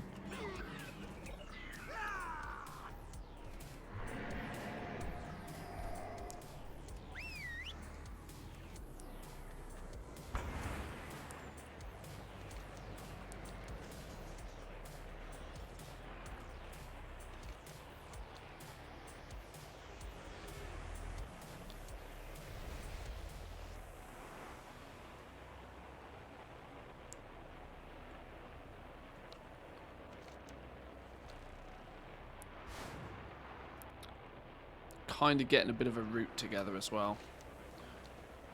Kind of following a nice pattern. Hitting most of the map relatively quickly. Is not working.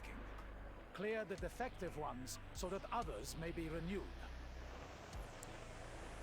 They did say only a slight increase. Well, see, this is the thing, right? For reference, when they made prospecting changes, they made prospecting changes in 9.1, I think it was. They increased prospecting rates by 10%, which 10% is easy to track when the thing that you're getting is reliable in the first place. If it was a zero, you know, if it was a 1% drop chance to begin with, an increase of 10% would be borderline impossible to even notice. This is one thing we have to kind of remember with this, that the drop chance of these things is so ridiculously bad in the first place, that we still might not realistically be able to get a good indication or ever be able to properly visualize just what the change even ever was.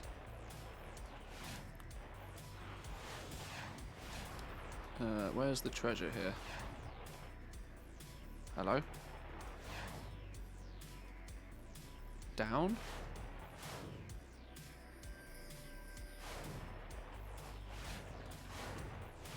Where is this treasure? Oh, now it's disappeared. It's up, it's up, it's on this level. Where the hell is this thing?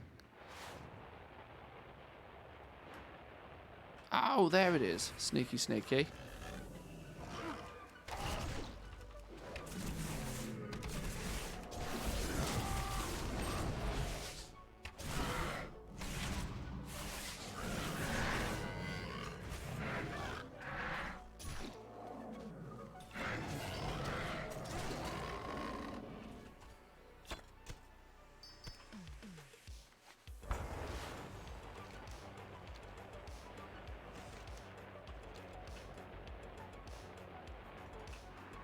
Who are you? Prying Eye. Oh, he's part of that quest, isn't he?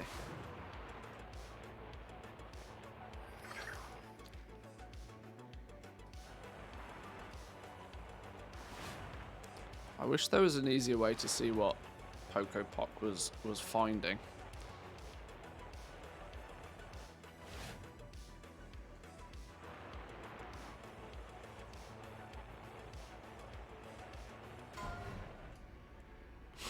What? Oh, I forgot I'm in some sort of group. I forgot that I'm not actually engaging properly in what the group's doing.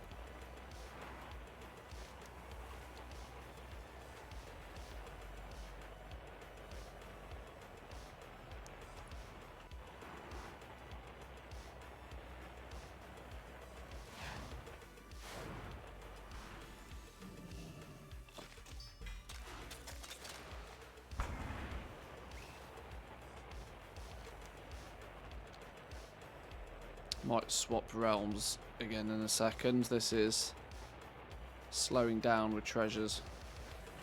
I feel like I've yoinked most of the treasures off this shard.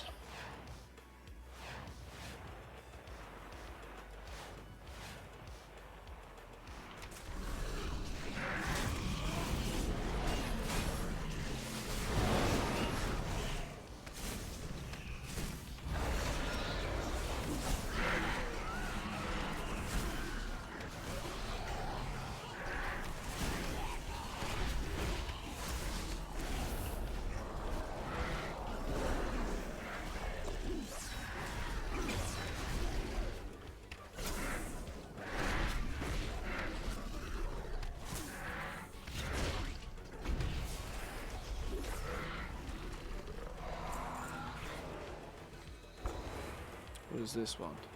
More swarm supply chest. You're there. Yoink. Oh no, we've pulled everything.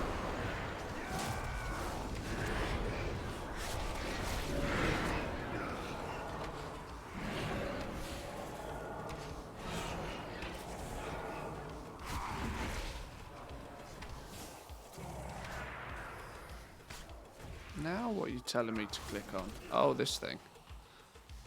Is there an achievement for clicking all of the concordances? I'm sure there probably is.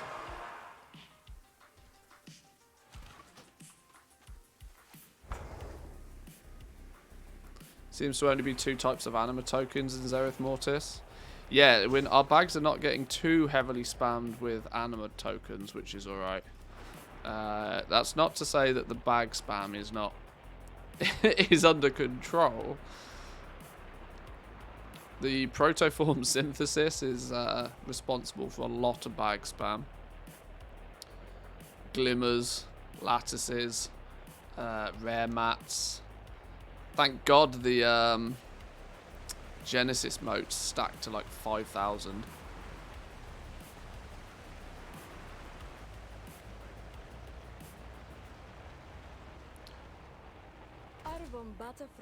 We'd have been in for a world of hurt if those things stacked. Can you imagine if they stacked to like 100 or something? Oh boy.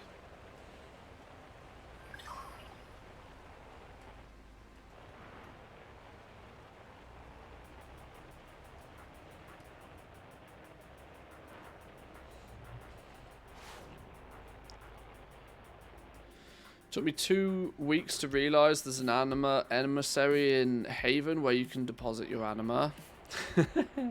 Yeah.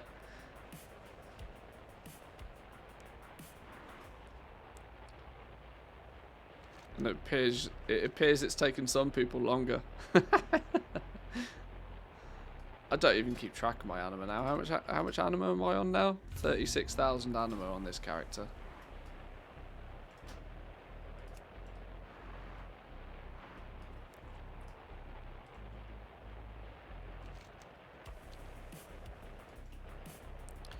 We'll probably find plenty of use for that anima though when we start doing all the things collecting. When the close of the expansion comes, and I run around and I gather all of the shit that I haven't been bothered to get so far, we will probably burn through that anima at a considerable rate. Didn't somebody work it out that there's like 400,000 anima worth of like stuff to collect though? So, hey, second Pog Essence. Second Pog Essence.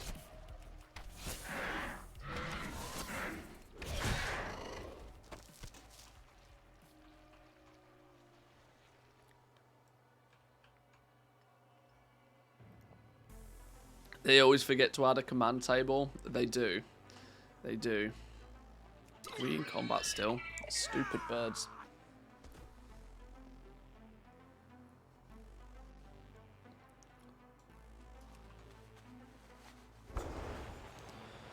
Right, 40% there. I'll get to 50, then I need to take a quick break. Find 9 more treasures.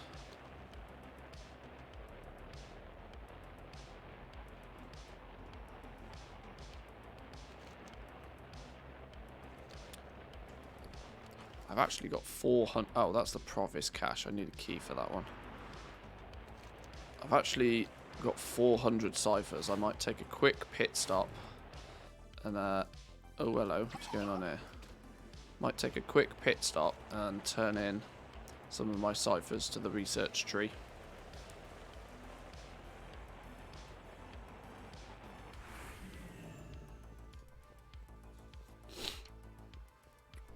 You're certain that this is possible? Yes. Right, what do we still need? We've completed 3 trees. Let's get this one, 175. Go.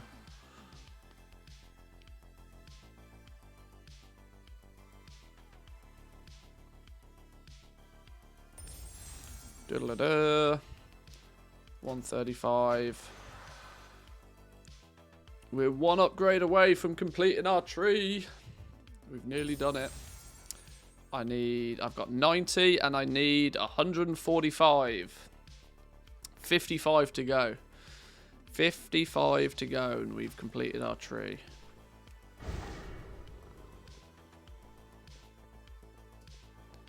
In about a month.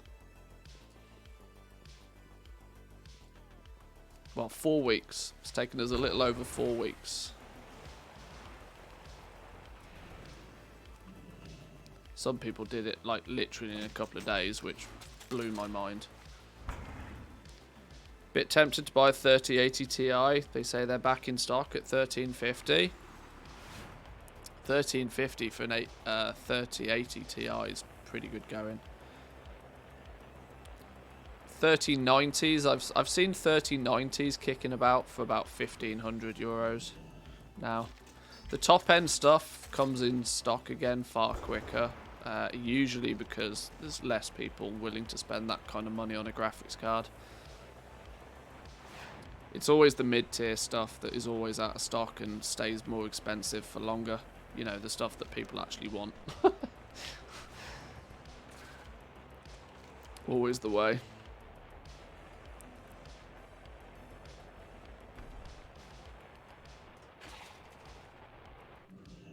What?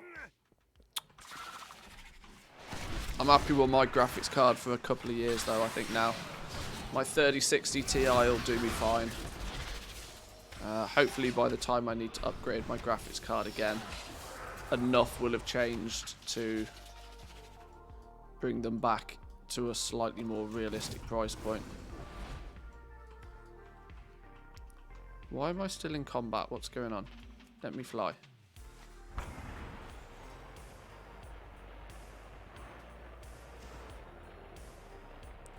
If you've not upgraded a graphics card for a few years though, it's I imagine it's nice to see the prices start to come back down again and stocks to start to be a little bit better. Had my 970 for 6 years now. Yeah, I upgraded from a 970, so I totally feel you. I had that card for way too long. I absolutely should have upgraded to a 10 series card when they were being sold relatively cheap, but when I had a 9 series card at the time, I didn't really see the necessity to upgrade straight away. Little did I know that they were going to double in price and be impossible to buy.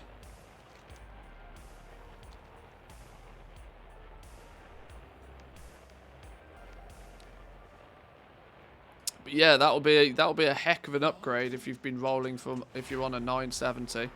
Just be aware though that if you go from a 970 to a 3080 Ti, you will quite definitely, I would imagine, have to be upgrading your power supply as well.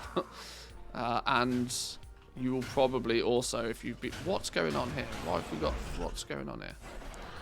Yeah, you might go in that high of an upgrade. You probably need to balance things a little bit.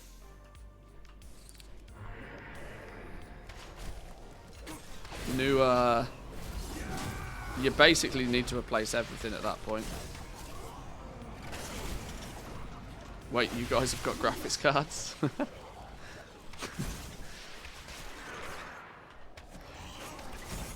Running the game in MS-DOS.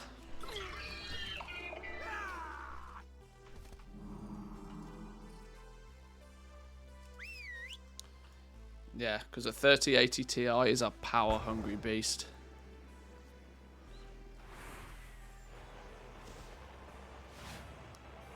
Future-proofed with an 860 watt. You should be right then. As long as you're not pairing it up with a new Intel 12th gen CPU, you'll be fine. 12th gen CPU plus 3080 Ti. That's the point where you probably need a 1000 watt power supply.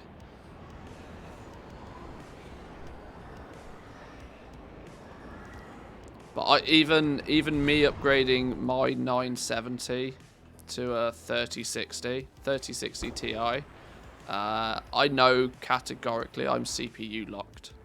My FPS is CPU locked for sure. My graphics card's still got loads of effort it can do, but my CPU is like, oh my god, stop telling me to do so many things. Hang on, I need another red buff. I need a red buff. Go back and get a red buff.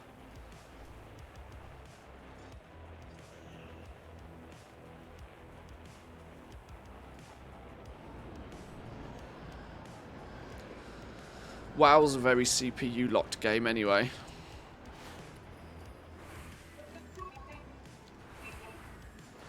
What is this? What's it found? What have you found? Oh, you found one of these things.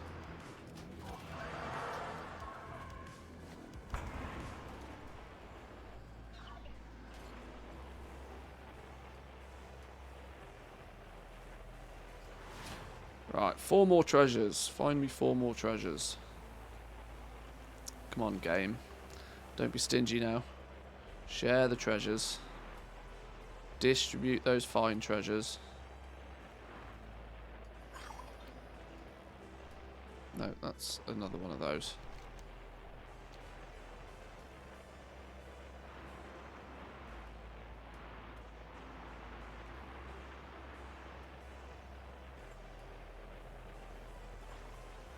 The engine that creates these automa is not working. Clear the defective ones so that others may be renewed.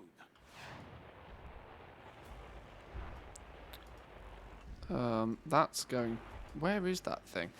It keeps appearing and disappearing for me. Is that the one under this platform? It's probably because this world quest is up.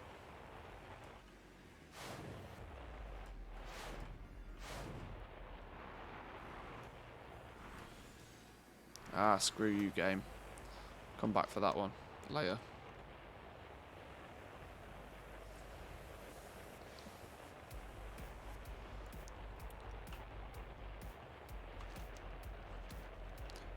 Maybe I should put a pod counter on screen. Just thinking about it. We're up to 2.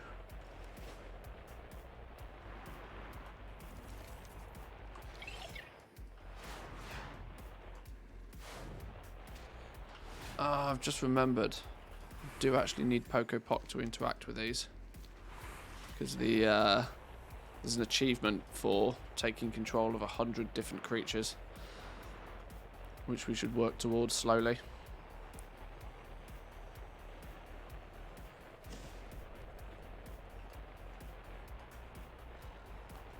Double automa scraps.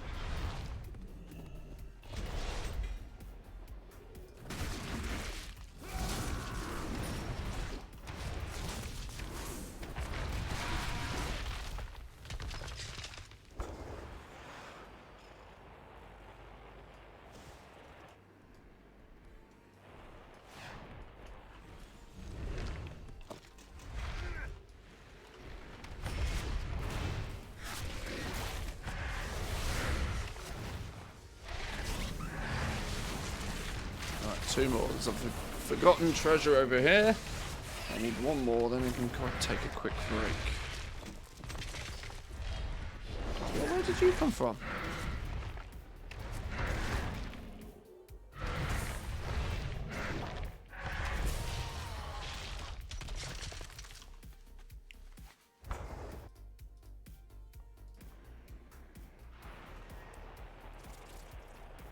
Oh, double treasures. Go on then. Perfect timing. Actually perfect. I guess the other ones... Where'd it go? There it is. Yoink.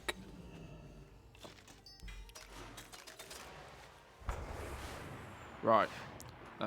If I park myself here real quick, we're unlikely to get aggroed. We are 50% through now. That's 50 treasures we've collected, and we've gained 2 Pog Essence. Now, in theory, if we extrapolate from that, that's a 4% drop rate on Pog Essence from treasures. But let's get to the 100 treasures looted first before we make too many conclusions.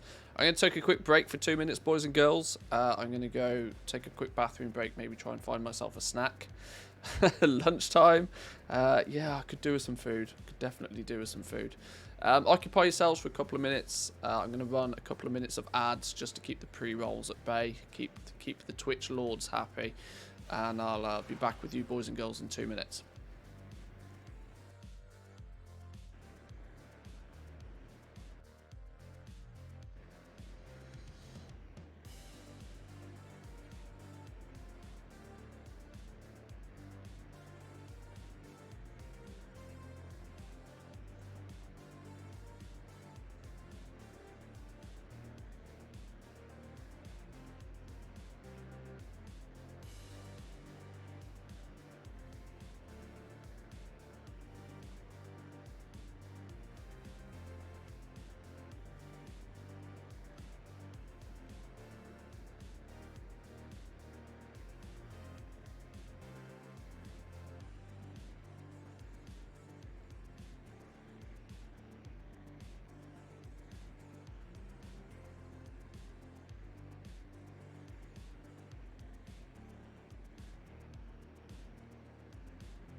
Oh, I was hoping a bunch of treasures would have respawned.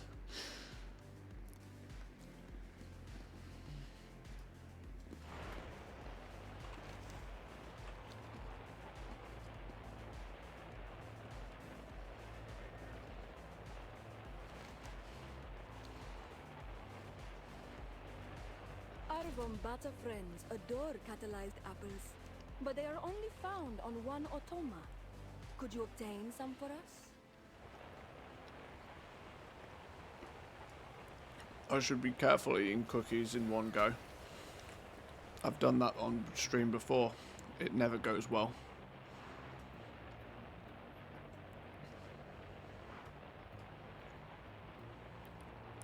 We don't want another Dorito incident on our hands. That's quite literally not good for my health. A snail.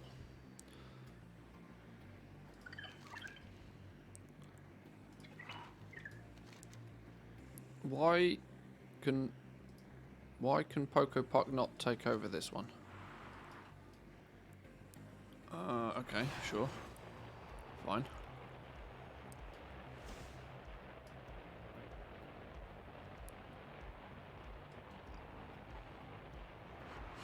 Death by cookie. It's sounds like a flavour of Ben and Jerry's ice cream. Death by cookie.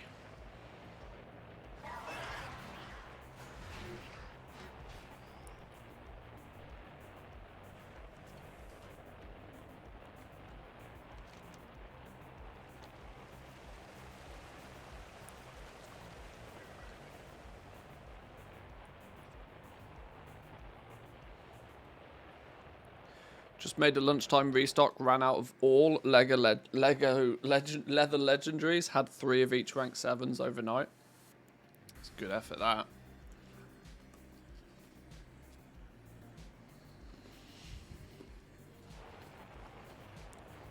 I'm probably not going to restock for a while.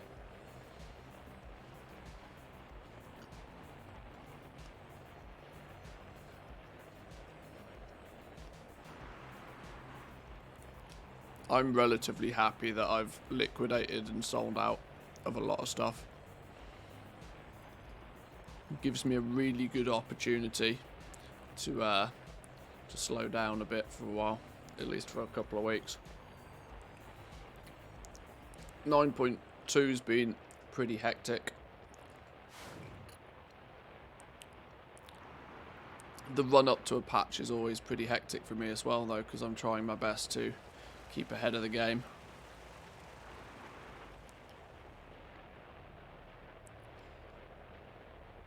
With an imminent price crash on Pogs and legendaries generally, I'm kind of quite happy that I've been able to liquidate and not close the shop, but just, you know, we'll open the shop a couple of days a week.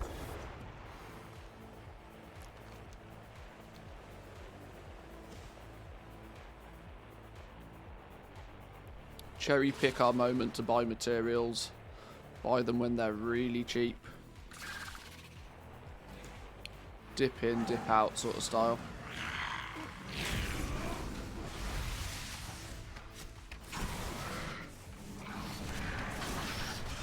Do pet things, my god.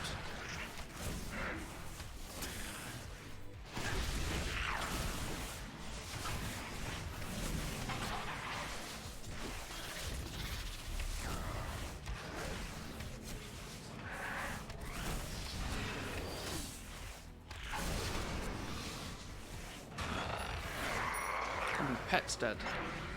That's not planned for. One thing I've definitely noticed in Zereth Mortis as well, I don't know if this is actually a thing, but it doesn't seem to matter. I think there's some quite aggressive scaling on the mobs in Zereth Mortis, because it doesn't really seem that however much gear I either have or don't have, it makes basically no difference to my time to kill on mobs. I don't know if that's very anecdotal and I can't really back that up with much, but It feels like the scaling in this zone is quite aggressive. Doesn't seem to matter if you got 226 gear or 250 gear. You know, things still hit you the same. I don't know.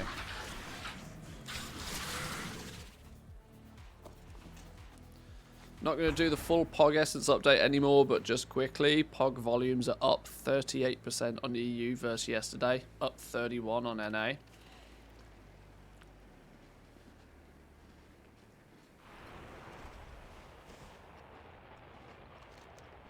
It's going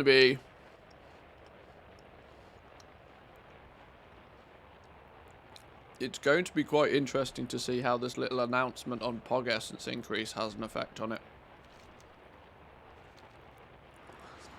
Going solely by what's on the auction house, though, on a material like that, it's very, very handy information to have. So once again, big shout out to Wu for putting that together.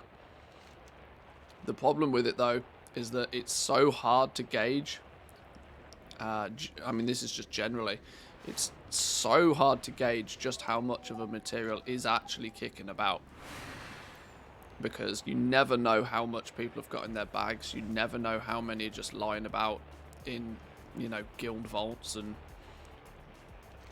it's what's on the auction house is one thing I've come to learn over time is that what's on the auction house is merely a snapshot of the total available quantity. In many cases, you tend to find that maybe only 10-20% of the materials are actually listed on the auction house. There are people out there that will have bags full of the stuff, and it's super hard to predict for that. And this is why having one single material be both A, really useful, and B, super pricey is so dangerous. Because at almost any, almost a moment's notice, somebody can turn around and dump hundreds of the things on an auction house and completely redesign the landscape for that material.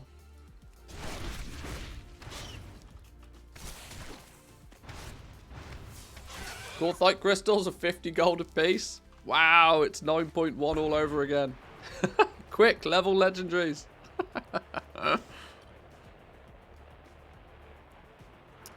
I'd say that was a fair increase based on the last 2 weeks, but given how many were sucked up by Legos, I think it's indicative of an oversupply pretty soon. Yeah, I mean, I had one of the most ridiculous days of sales yesterday I've ever had. And I burnt through, well, I sold close to, if not 300 rank 7s yesterday. Which obviously, you can double that. That's 600 POG Essence right there. Is just what I went through.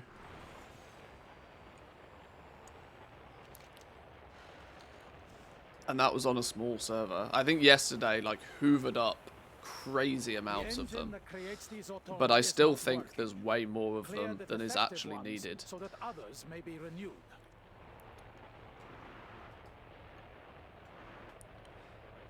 The numbers in and the numbers out sort of are hard to track at a big scale, but if you just think about it logically, you individually, how many POG Essences have you as an individual actually consumed? You might have a 262 BOE equipped, and you might have by this point 2 Legos equipped. So by default, you personally, even if you've actually bothered to, keep on curve, you've consumed 5 POG Essence. How many POG Essence have you actually come across in your days? The in versus the out numbers on a personal level probably balance out, which means the oversupply comes from farming. Those that are actively seeking out those POG Essences are the ones that are supplying more of it than is really needed, and where that oversupply will come in. But that oversupply is needed, right? Because there's never a 100% natural in versus out, because you have everything that is pre-crafted that's not sold yet. All of those 262 BOEs that are sat on your auction house right now have consumed a POG Essence each, But up until somebody equips the piece of gear, it's still kind of just in limbo.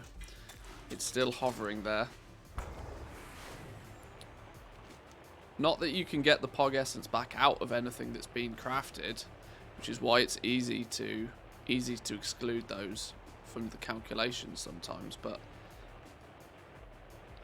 you have to remember every single rank 7 that's currently listed on your auction house, plus every single rank 7 in people's bags. You know, the Pogs have had to come from somewhere for those.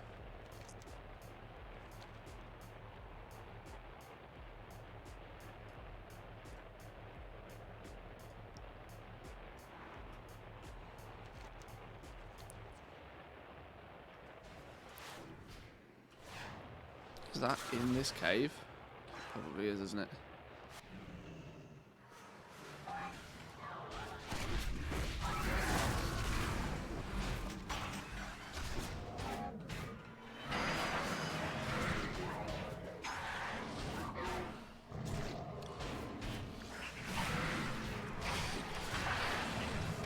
I know you wanted me to continue, but I've got to cut down my WoW-related time for a while. I've been committing an unhealthy amount of time to it. Oh no, I fully get that. Like, I'm amazed you did it for as long as you have. So big shout out for that. Thank you. It's something that somebody could very easily do themselves if they wanted to continue it personally.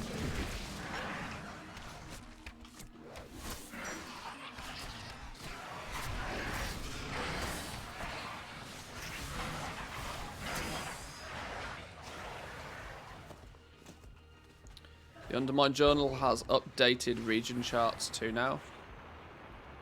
That's good to know. Yeah, they always take a bit of time to kick in when they get new materials. I think the I'm not sure how the Undermine Journal actually sort of scrapes the information and how it generates the items in its own database. But it seems to take a while for new stuff to be, you know, fully implemented on the site.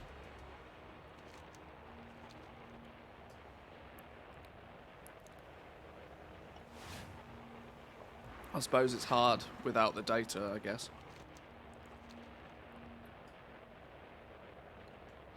It's fair, I need to cut down too. I think there's lots of people. See, this is the thing, right, with WoW. It's, this is one of the downsides, right, of them going with this approach of drip feeding you something all the time. Like, steadily drip feeding you something. It means that you are constantly on, you're constantly active, you're constantly engaged in the game for longer than you might want to be. You'd kind of, this is why some people like that kind of Zerg approach. They want to dedicate a couple of weeks and they want to put in 200 hours of gameplay in 2 weeks. And then they want to dip. They want to go, you know, to switch off, turn off, either do something else, whatever. This constant sort of drip feeding of content all the time. If people look back on what they've done so far in patch 9.2, and they calculate just how much time was actually taken to do what they wanted to do, you'll probably realize that you could have probably done everything that you wanted to in like a week if the game facilitated you doing that, and you'd have been happy doing it as well. That's the point. But because everything's drip fed to you, you know, you start to waste a lot of time. You start to look to do it on alts, which is basically just copy-pasting the effort you've already put in on one character and doing it again. Why? Because you enjoy doing it and you're sort of having fun, but you probably wouldn't be doing it unless, you know, if there was something better to do. Yeah, I think it's, and that constant drip feed of something actually goes to generate fatigue in the player base as well. You kind of want to give your player base a bit of time off from there always being something. It's, I don't know. It's a difficult thing to balance, I'd imagine, but I still think that Blizzard could have a far more healthy approach to it. The wife keeps rolling her eyes at me. You and me both. You and me both.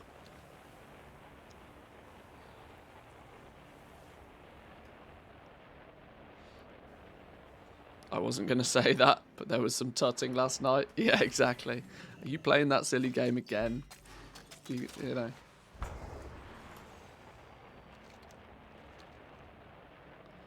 $47 million sales yesterday. I didn't cancel scan all day. I can imagine people who did it all day. Well, yeah. I think Woo did 56. Was it 56 million you did yesterday, Woo? Across 3 different realms. There's some big numbers out there from yesterday. Some monstrous numbers.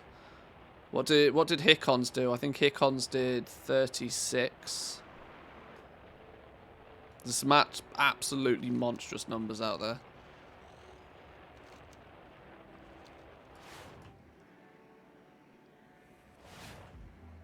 Where's the Giro dude? Oh,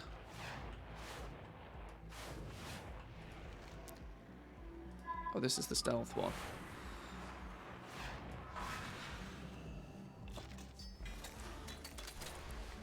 $8 mil on a low pop. To do 8 mil on a low pop, to do nearly gold cap on a low pop realm is madness. That's such a ridiculously good achievement.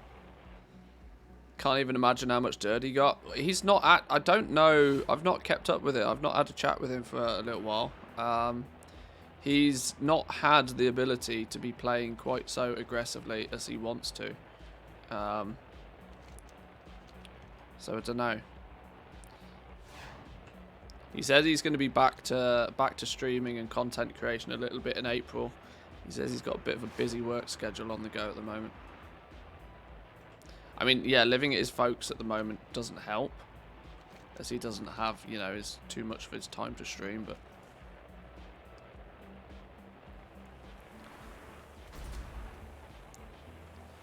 I'm sure he made a bag or 10.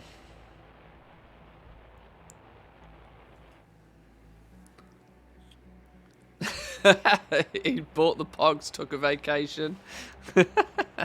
I don't think he'll fall for that mistake twice. I don't think you'll make that mistake twice. But I do wonder just how many people kind of had a bunch of Pog essences when they were 20k a piece from the first spike of rank 7s. Then to see them go down to 10k a piece because of flying. I bet there was a few people yesterday that I bet that were very lucky that they still had legendaries from the first wave that were super expensive and were probably getting a little bit desperate to sell them with their high material costs. That were very, very lucky that lucky that there was a second wave. I feel bad for people that were spending 30k a piece on Pogs yesterday. Because the likelihood that they're going to get their money back, I mean, they'll get some of it, but the likelihood of them selling the legendaries at a profit, it's going to be tight. You got to be really confident of your ability to sell. But then again, I forget. I forget that most people are dealing with legendaries, you know, 1 or 2 slots at a time. Which means you craft 2 or 3 and you sell 2 or 3. You're not really taking the big risk. If you're crafting 3 or 5 of every single rank 7, then that starts to be, you know, significant numbers.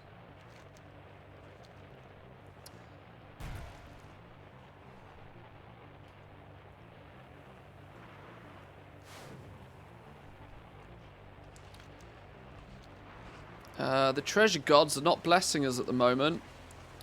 Can the treasure gods please wake up? Wonder if it's worth doing a bit of a... Oh, there we go. Just got to shout at them. I guess that works. Oh, piss off! I'm stealthed.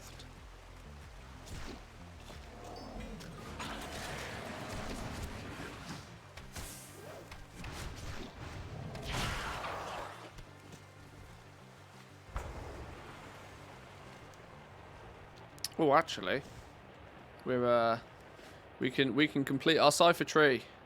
Let's take a quick pit stop. Complete our cipher tree.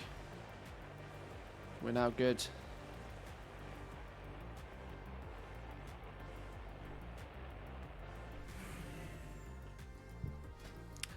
Last research. Achievements incoming.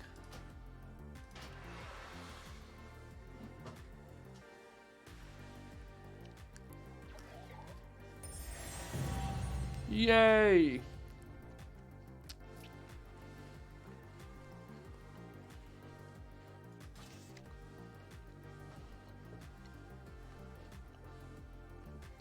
Nope, 5 days. That would not be fun. So, actually, secrets of the first ones we can get completed now. I just need to go and do the campaign. Treasures, we're waiting on the daily quest. Once the daily quest turns up, then we're good. We need to hit Exalted, and we need to craft one more pet or mount. So we are pretty good with our meta achievement overall. Now we just start stockpiling these things, and we spend 700 of them a time at this little vendor out here. This little vendor out here is... Where's he gone? Here he is. This little doodad. He sells a couple of bits and pieces we're interested in. These Olia caches, though, are the ones that these themselves have chance for Pog Essences in. 700 ciphers a piece, though. So you're going to have to, you know, you're not going to get too many of these.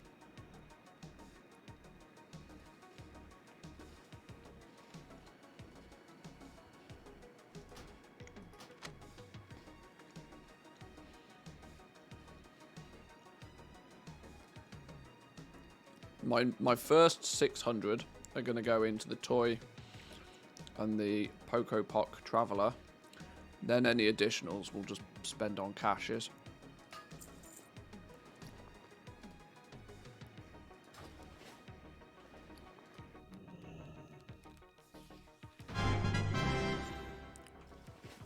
Ooh, treasure. Oh, no, we've got no buff. Give me a red buff. Red buff up that way.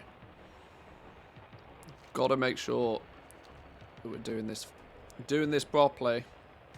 We need to make sure we keep stacking the buff.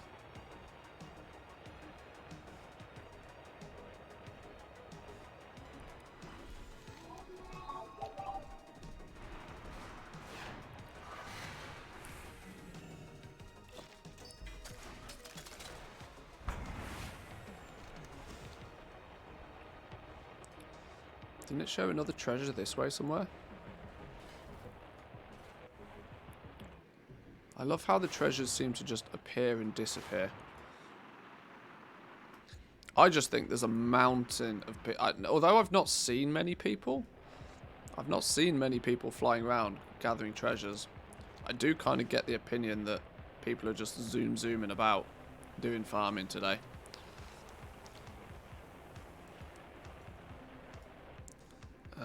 What is this one? A cipher bound one. Where is it? Hello? Where is it? Who stole the chest? That creates these automa is not working. Clear the defective ones. Who stole the so chest? That others may be renewed. Here it is. Hiding.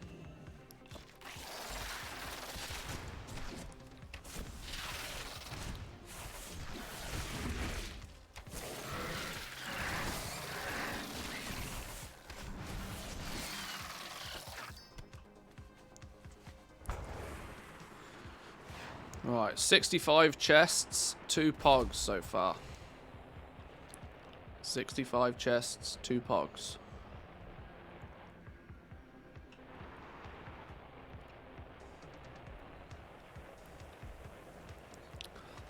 I regret my decision to complete patterns only by farming treasures, you know. I regret my decision.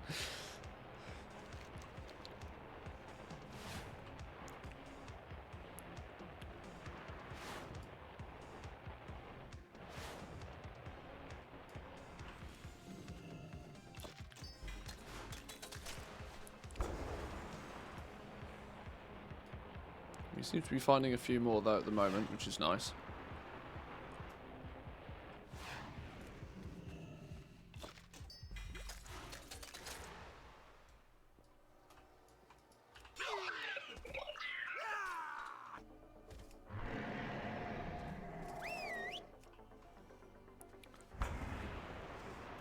This is a little bit more like how it felt previously. We seem to be able to basically bounce from one treasure to another.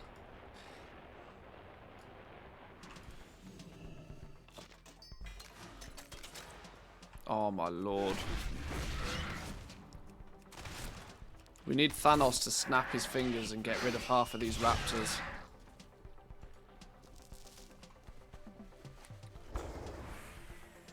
It's nice giving us flying and all, Blizzard, but my god, those raptors. They are easily the most what are they the most? Yeah, they're very close to the most frustrating thing about Zereth Mortis, I think. The aggro range on these raptors is busted.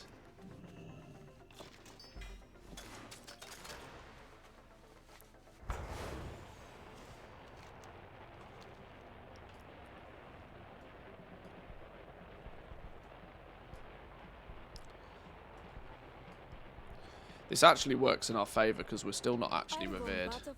I needed to complete patterns for getting my double Lego anyway. Now, I know this is arguably been a slow way to do it, but it's something I needed to do either way. The ads that knock you out of the air in the sand are just as bad. That's true. Yeah, randomly getting pew-pewed and knocked off your flying mount. Especially if if you're pointing in a direction that's off the map. That's not fun. Disengage has got me out of a sticky situation a couple of times.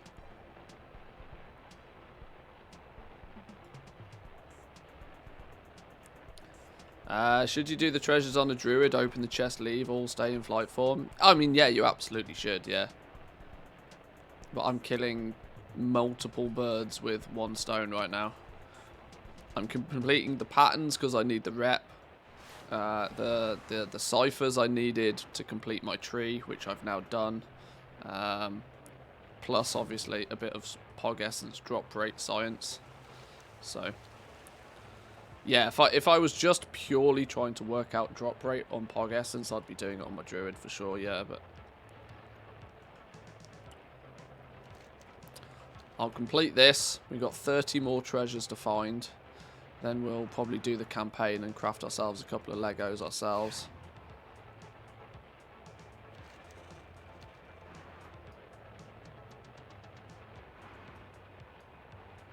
Make all your characters druids, problem solved. Yeah, that means I have to play the druid. Ugh. I'm not a druid fan, I'm sorry. Apologies to any hardcore druid fans out there. The class just doesn't do it for me. You're killing multiple birds whilst opening treasures, literally. That I am. You're right. You're right. Spot on. Stupid raptors. Won't leave me alone.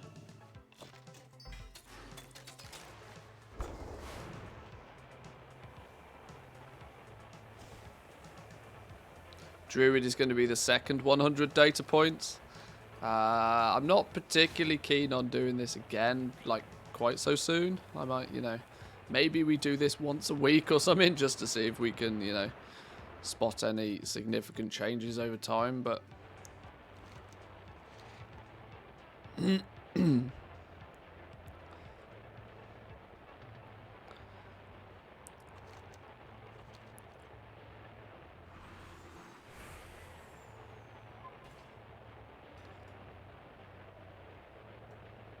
where's the nest then?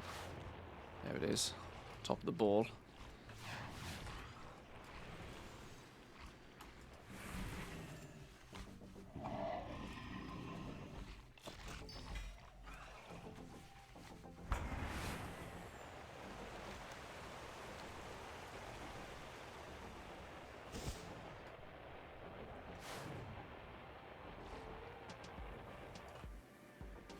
Where's it gone? Ah, it's around this corner.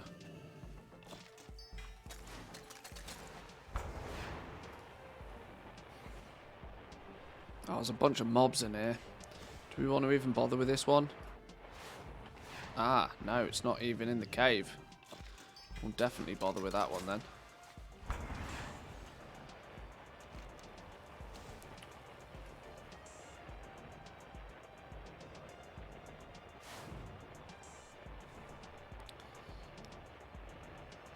Don't mind doing science, but why is science always so slow? Why can't we have quick science? Why is everything we have to do for science always slow? This is why I can't do farming. Like, generally, this is reason number one, the big one, to why I can't do farming, because it's just too slow. It's too repetitive and it's too slow.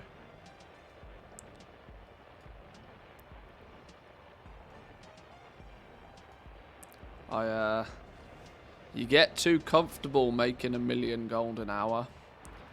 You get too comfortable. It's hard to go back. Tarantid eggs, they're gonna be in Mother's cave, right? Please don't be there, Mother. No, we're good.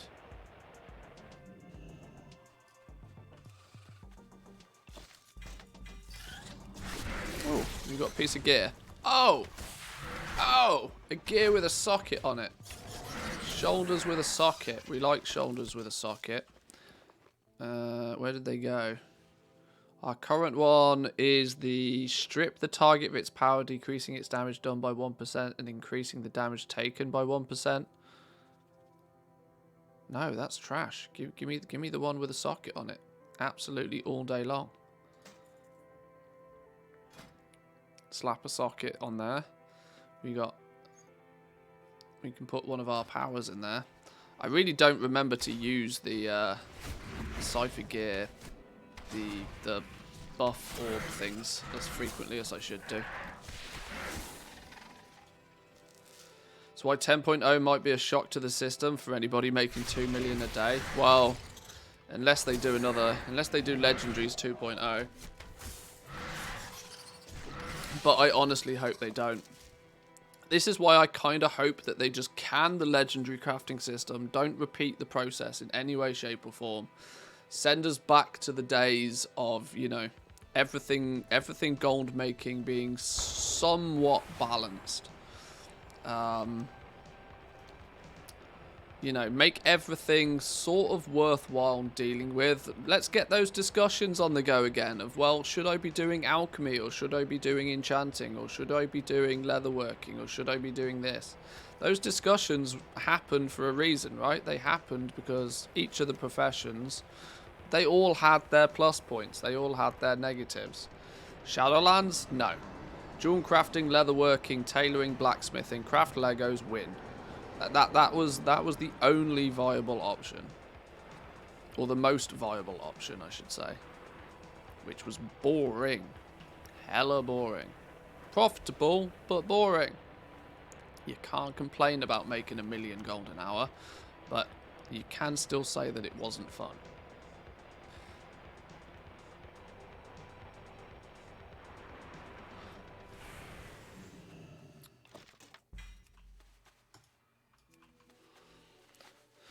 See, does it say when you got tens of millions from Legos? No, I mean, yes it is, but that doesn't discredit the fact that it is the case. The legendary crafting system is light years ahead of any other gold making opportunities, at least from the perspective of crafting. There are obviously other ways to make gold, but if you look solely at crafting, there is nothing that's even remotely close as to crafting legendaries. Not even close. It's in its own league, quite literally in its own league.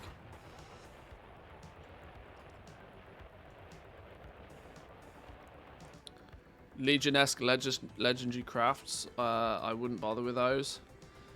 That's true. Still using WoW Open Box to manage all of your WoW accounts? I wasn't using WoW Open Box.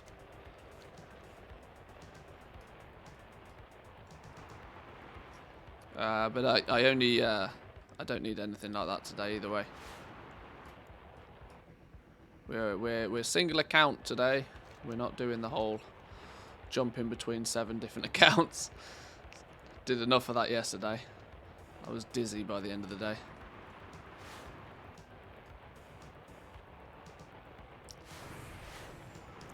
The quick science is opening 1 chest and multiplying by 100. Well, that's also... No, that's what we call YouTube science. YouTube science is do the least viable quantity of something and then extrapolate it to a big number. You know, we're gonna farm herbs for 20 minutes, and then I'm gonna tell you how many you'll get every hour consistently from my small 20-minute sample. That's the YouTube way. Oh, a ring. Ah, a ring with a socket. Go on then. Go on then. We'll upgrade our regular one for a one with a socket. There we go. 2 rings, both with sockets now. Maybe one day I'll put a gem in those. It's not like I'm a jewel crafter or anything. I literally have the materials in my bags. I need to press the button and then put it in my gear. I still don't get around to doing it. Right, 76. We're getting there slowly but surely. We're still only on 2 pogs though. Still only on... Well, I think we're still only on 2 pogs. Still only on 2 pogs.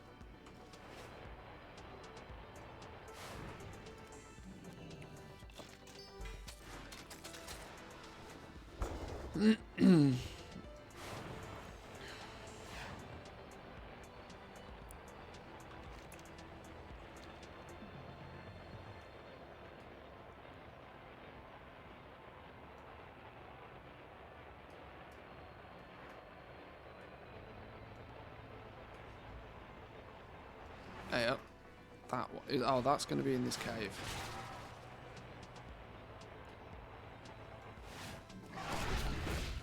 I'm starting to learn where all the treasures are now even. I don't barely need the map anymore.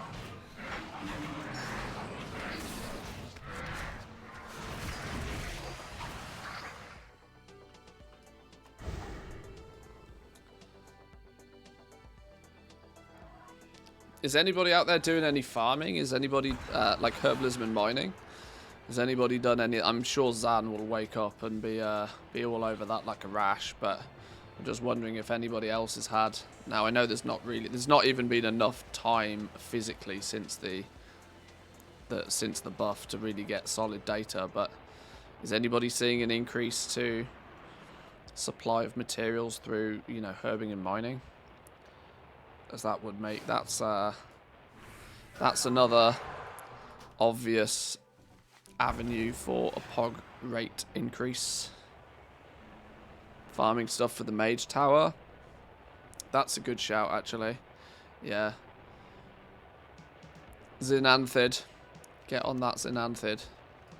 There'll be a good opportunity there initially. Oh my god, I've dropped my buff. Wait, give me a red dude. How have I dropped the buff? I'm really hoping I haven't picked up any treasures without the buff. I'd hate to accidentally have screwed up my own data. We'll just, we'll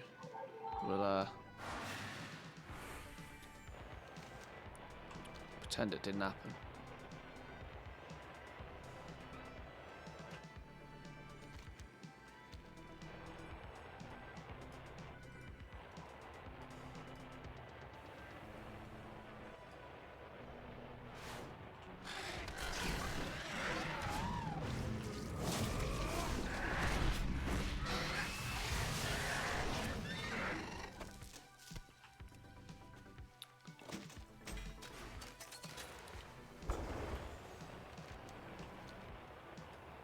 Right, 21 to go.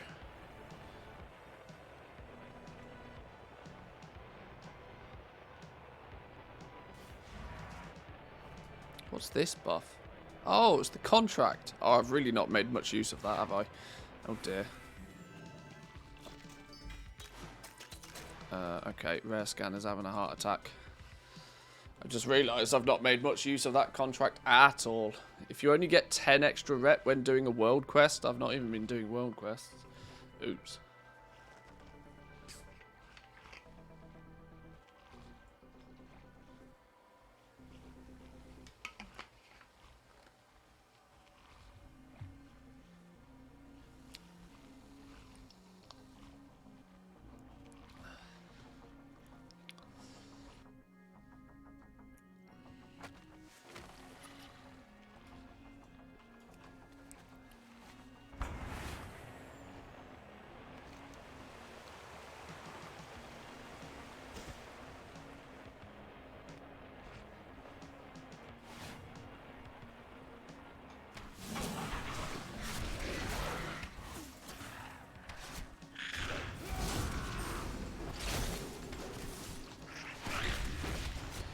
You need the damn contracts on week 1 when you're farming for the rep, not when you're done farming for rep.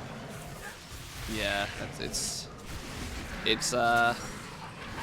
not a system to make the grinder's life any easier. It's a system. It's a catch-up system, isn't it? Contracts are nothing more than a catch-up system for for alts and the slow people. Hang on, no, slow people comes across. What? Can somebody please come up with a nice way to say the average player? Casual is, being... Nobody likes the word casual. You can't call them, they play the game slower. What? Could somebody please come up with a politically correct term for people that, average Bob? Peasants?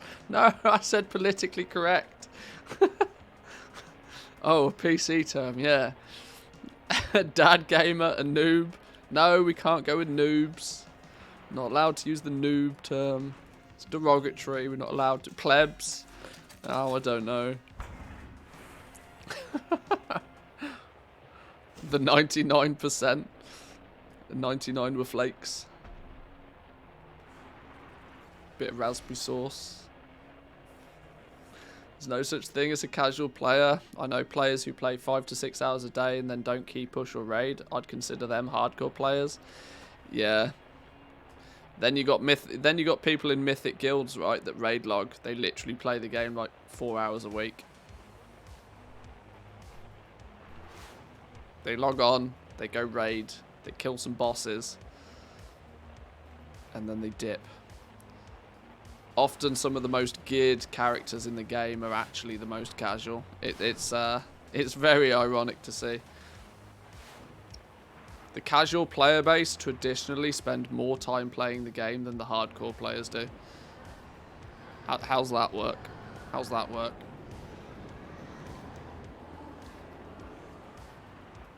Real lifers?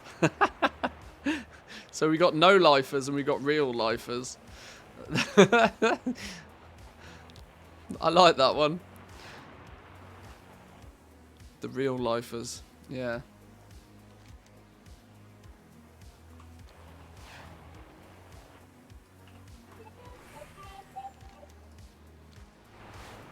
Screw you real lifers and all of your actual time. Now, why didn't that show up on my map?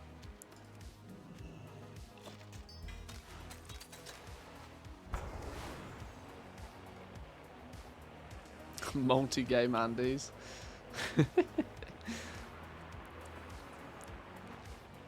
I'd like to be a multi-game Andy. I would love to be a multi-game Andy. I can't really do the multi-game thing very well. I can play one game and I can play one game aggressively. I'm not very good at the multi-game thing. Some people that seem to just be able to be passively playing 4 or 5 different games all at the same time. These variety streamers, I don't know how they do it. If I'm playing a game, I'm playing the game. Like, I can't, It's weird, right? I'm casual in regards to World of Warcraft in terms of the fact that, I'm casual by the perspective of that I don't do so much of the end game. I'm not raiding, I'm not pushing keys, but I'm about as hardcore. I'm the most hardcore casual player out there that I have the ability to, and I choose to, and I've developed a system to facilitate me being able to play the game like 10 hours a day. Which is far from casual. But then I run around in less than LFR level gear, and people look at me and they're like, well, what do you do in the game? And honestly, sometimes I don't know. Sometimes I don't have a solid answer for that. I get rich, and then what do you do with it? Nothing. It seems totally weird. I'm surprised I've found so many people that share the similar mindset. At least if you're pushing keys and you're trying to do, you know, plus 22s, plus 24s, you know, there's an obvious reason to, you know, why you're doing it.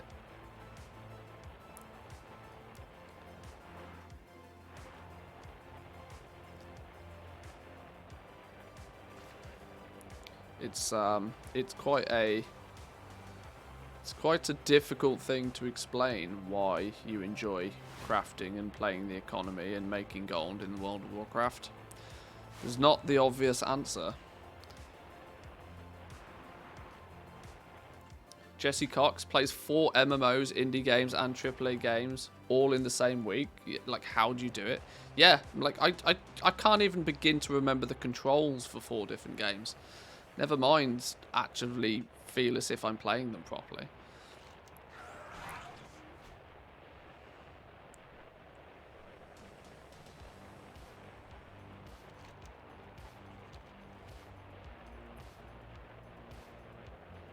Some people manage it though.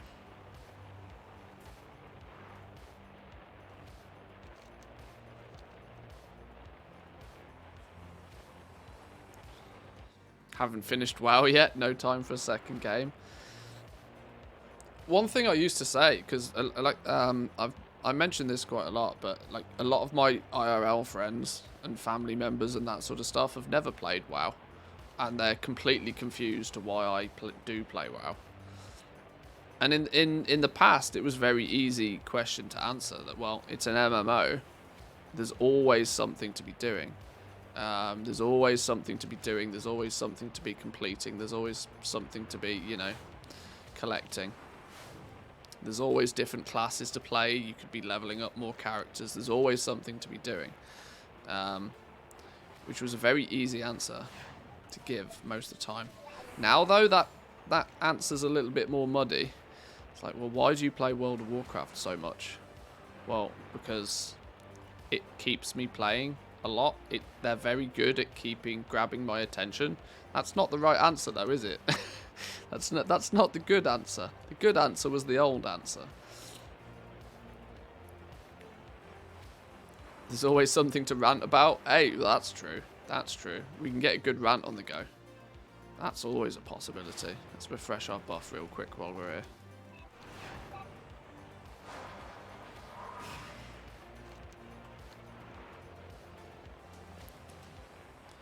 This is one thing that, yeah, you have got to give WoW credit for. They have been able to create a game that facilitates many different styles of play, all somewhat intertwined. There's not very many games out there that have been able to achieve something like that. Because most other games get very quickly labelled as something or another, you know. You're either a looter shooter MMO or you're an RPG MMO. Like there's often a very clear, distinct reason or style of gameplay that a game will appeal to more so. You could argue that WoW is like the raiding MMO. Their raiding has always been light years ahead of what most other games I feel have been able to achieve. But the fact that there are so many other play styles in World of Warcraft. I mean, the fact that you have the big 3 endgame in the first place is an achievement in its own. The PvP side is, you know, sophisticated enough to keep those PvP orientated players happy. You've got the Mythic Plus side for those that just want to play in small teams. Then you've got the raids for those that want to play in big teams. And they've done very, very well to make that a reality. I'd argue that Mythic Plus is more popular than raiding. Well, it depends how you define popular. If you're referring to, you know, quantity of players that engage with it, then yeah, you're probably right. but the side of the game that, you know, is the most popular thing the thing that attracts people to the game most? Is it the most popular thing is it the most viewed thing on Twitch? Does that make it the most popular? Does it make it the most popular because it has the most coverage on YouTube? It depends how you define popular, but the fact that the argument is even there in the first place is testament to just how well of a job that Blizzard have done. That it's hard to define between, you know, is it a game that, it's not just a game all about the raids, it's a game that facilitates many playstyles. New patch is often seen as the new raid and not much else. I mean, I don't think I could disagree with that more, but if there's a new patch where there isn't a new raid, people are very quick to question why. And I've also likened the raid to the thing that does drag the game in a forward direction. The game wouldn't go anywhere if it was solely based on Mythic Plus, and it wouldn't go anywhere if it was solely based on PvP. The raiding scene is what drags the game in a forward direction. The economy is, for the most part, built around the raiding. You know, everybody is always talking about, well, if I'm making potions and flasks, well, the best time to sell them is when everybody goes raiding. They're not telling you to find out when the five-man teams are going to do M+, because it's just not the big thing. Raiding is what drags the game forward, but they've done a very good job of making the big three somewhat equal in you know, equal in how it's played. I don't know how to describe that properly. Watching somebody do +20s and not talking is boring for me. Yeah, I've had this problem with WoW for a long time, that a lot of especially the Twitch side of things, the streaming side of things, you load up, unless there's a Race to World First on, and this is equally another problem. Like right now, you load up Twitch and you load up WoW, it's the Race to World First. Like the top 50 channels are all players in the Race to World First. You step outside of that though, outside of that new raid, then it's nothing but arenas. Like literally nothing but arenas. Watching people do arenas, it's not, and I think this is why WoW struggled as an esport. It struggled as an esport because it's not viewer friendly.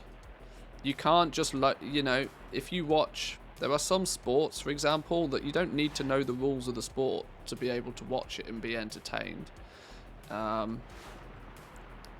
Arenas though, if you don't know the comps, like I watch people play arena and I have got fucking no idea what's going on. Actually no idea what's going on. When I watch arenas, everybody's UI is completely different. I don't know what everybody's cooldowns are and what everybody's, you know, where all the spells and the abilities, and everybody's got weak auras set up differently. If there was one unified UI, it would be a lot more easy to understand. I think. But this is why I think that the whole esports arena thing has struggled. It's too hard for somebody to just dip in and understand and work out what's going on. You've either got to fully understand it, or you're still basically lost. It's not intuitive in that regard.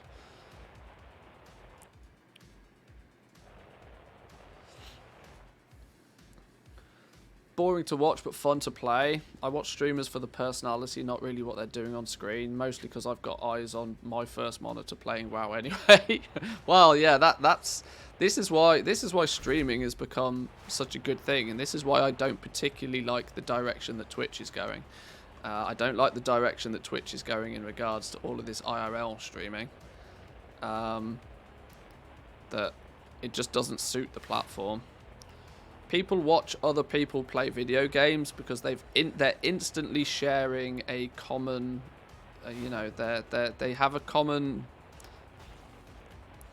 what's the word? Common interest, you know. If you're playing World of Warcraft, you'll probably watch somebody else play World of Warcraft. I know categorically there's people that watch my stream when something interesting is happening in a big patch or whatever, and they're also doing the same. But if they go to play another game, then they're very, very unlikely to watch my stream.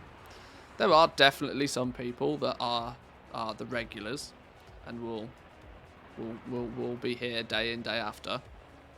Big shout out to you guys, you know who you are. That they are people that hopefully are here a little bit more for the personality side of things, but generally speaking, when you're watching somebody else play a video game, it's because they're playing a video game that you're probably also playing yourself. And there's that instant common interest. If they're entertaining and there's a solid personality behind it, that's definitely a bonus, right? I'm only here for the gold. That's it. Screw this shit. I'm out of it. What's he doing? World quests? No. Peace out. In a bit. Bye. Hot tub stream incoming. No.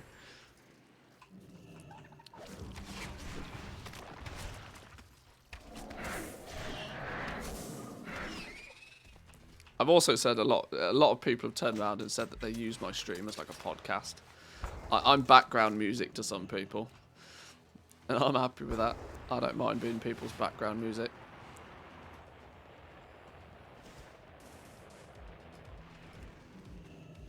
Or background noise, I guess is the correct way to state it. I'm people's white noise. How you doing, Pagby? Welcome in. Good morning to you. A lot of people diss on PvP, but it's probably the most balanced in terms of viability. That isn't the top 0.01%. Otherwise, every class can reach Gladiator. You can ignore the same balance issues for PvE, where certain classes shine in each rating tier. Yeah, I mean, it's good in terms of what it is from a play style, but it's not intuitive to watch. And even the MDI, for example, is not particularly intuitive to watch, unless you also have. I'd actually go as far as to say the MDI is more intuitive than the arenas. Watching somebody run through a dungeon that you've at least already run through, and even if you haven't run through the dungeon, you still kind of know that they're running through, they're pew-pewing things, and they're trying to do it fast. That's pretty simple concept to grab onto, right? What the exact strategies are they're using and how and when they're doing their skips and whatever is, you know, that's the nuance, that's the strategy behind it that you can learn and pick up over time. Watching 6 people go smash face against each other in arena, like running around pillars and shit, it's not super intuitive. Especially since you're looking for cues from things like their UI to, right, well, is this player dead? What's going on here? And everybody's UI is different, and it's not as user friendly. Guess Twitch saw the OnlyFans dollars and they're raking it in. Well, they were arguably trying that before OnlyFans made it a thing. I still find it amazing that they allow all the gambling streams. I can't honestly believe that they allow the gambling streams on the platform. I like hot tub streams. I mean, I almost have more sympathy for hot tub streams. The gambling streams are just straight up dangerous. There's no other way to describe it. They're just straight up dangerous.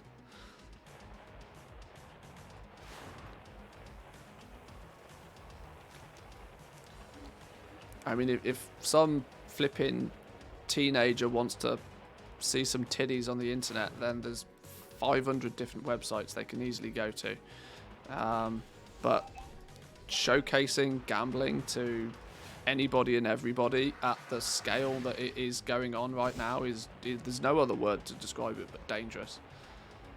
Gambling's a serious addiction. It's a serious problem. Watching Amaranth dance around in a bikini, although it's maybe not suitable for the younger audience, generally speaking, it's not what you would consider dangerous. It's not going to lead to an addiction. It's not going to ruin people's lives.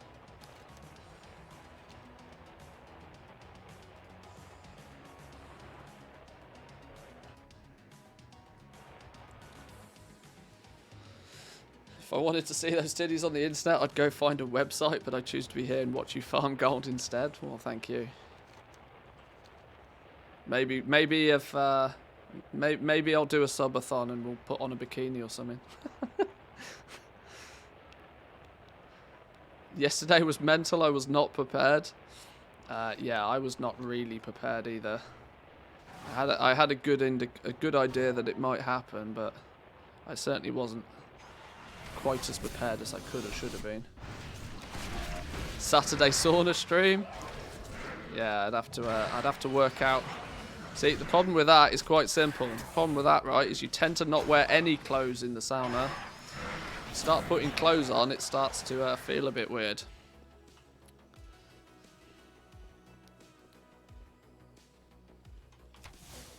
Ironically, my gold addiction started from this stream.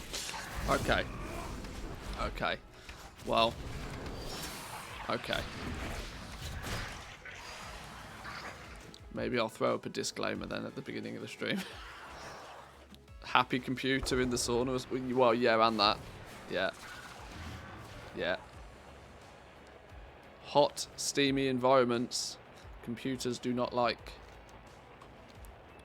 Oh, 94%. We are 6% away. We have nearly completed patterns within patterns just solely by treasures. And we are still only on 2 Pog Essence.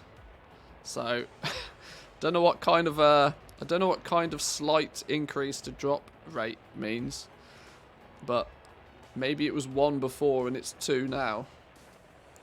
1% before, 2% now.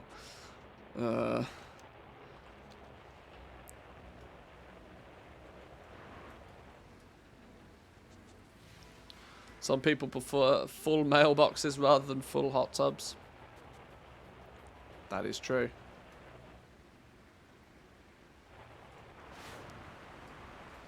Doubt the increase was drastic, probably 5 to 10% at best. Yeah. I knew going into this that it was a bit of a... Almost, I'm not going to say it's a pointless task because I had multiple reasons to do it. I need the reputation. I needed the ciphers for my cipher tree all the same. So it's not been a pointless expedition, but this is the problem with a super duper rare material. Even if they bump it by like 10%, no one single player is ever going to feel the effects of that. It's when it comes together as, you know, when you put 1,000 people together, then a 10% increase might make a difference. But yeah, we don't know what the increase was. The irony of ironies is all of this is come about from just a tweet. Like, I don't even think... I'm not even sure that there's been an official, like, blue post on it.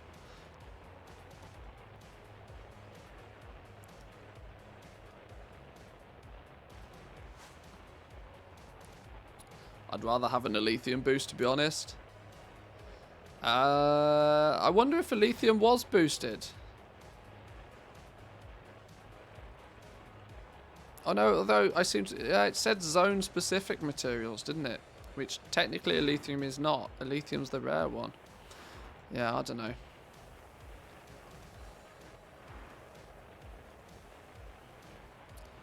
We're doing a fantastic job of not finding any treasures, though. What's going on here, Blizz? You yoinked all of my fun.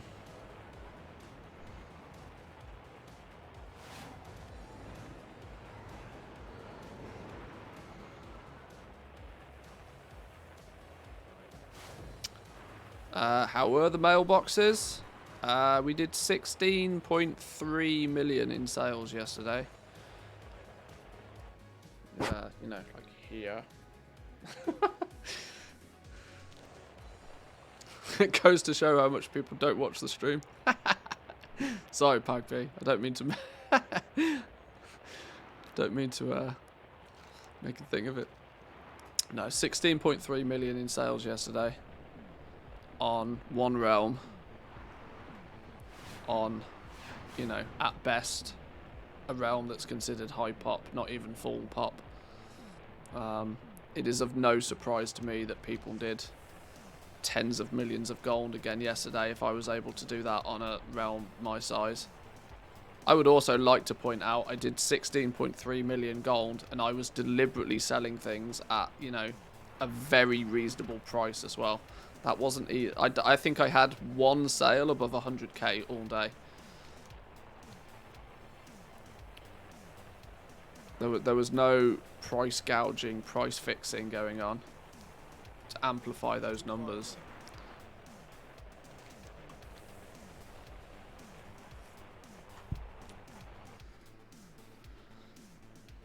Kept crafting and enchanting materials, all 3 accounts all day, just couldn't keep up. Peaked at 15.5 million in the last hour, both servers combined. My lord. Okay, that's crazy.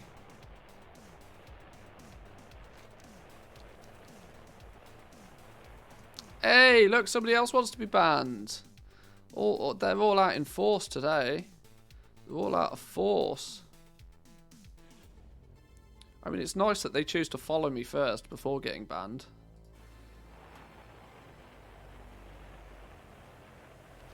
Do I still have follower? Is follower only chat on?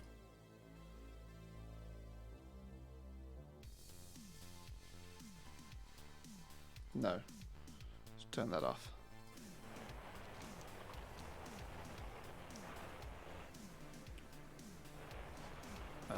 So what do? Just ride around looking for treasure, sell it? Well, at the moment, there's been an indication from Blizzard that they've increased the drop rate on Progenitor Essentia.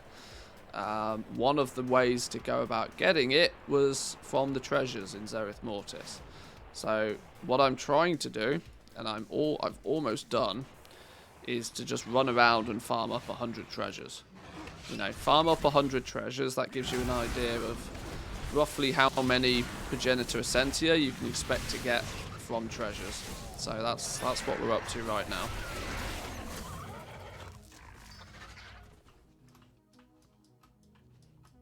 Oh, for God's sake.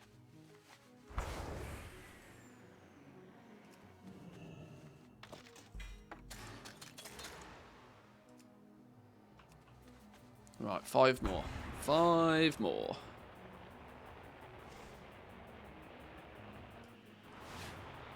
$45 mil on one server, 25 on the other. Significantly lower profit margins.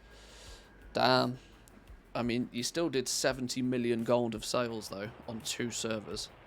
That is wild. It's taken me 18 months to get to 100 million liquid, and you banged out 70 million in a day. Makes me look like an amateur. Outrageous behavior. God damn, I can't wait for legendaries to go away. Distorting everybody's opinion of what, you know, gold is worth.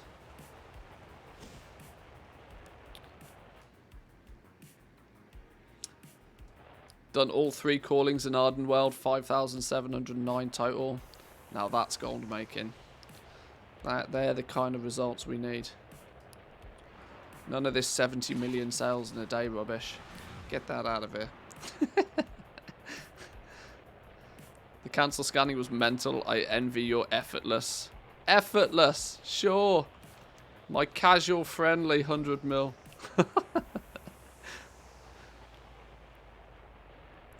No, I didn't just cross the finish line yesterday. I sprinted past it though. I hit my target for Shadowlands of 100 mil, and we're actually up to 110. So we didn't stroll past the finish line. We sprinted. But I'm also lucky that I managed to liquidate a lot of my materials, which I'm super glad for now, considering the change that happened literally the same day. Hey, another Pog Essence. Right at the end, look. 3rd Pog Essence. 97 treasures, 3 Pog Essence. Well, that's safe to say then we're looking at a 3% drop rate on... I mean, I doubt... If I get another one, it'll be a fucking miracle, won't it? But looks like about a 3% drop rate on Pog Essence from Treasures.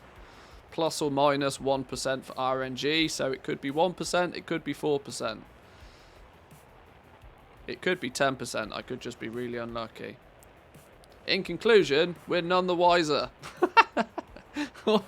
all of this effort, and we're basically none the wiser. But hey, you know, 10 mil for yachts and casinos, yeah, basically. Made 100 mil. I'll spend 20 mil on hookers, 20 mil on liquor, and I'll waste the rest of it. Who's it who said that? Where's that quote from? I can't remember. Or on a long boy. Hey, I'd buy the long boy in a heartbeat given the opportunity.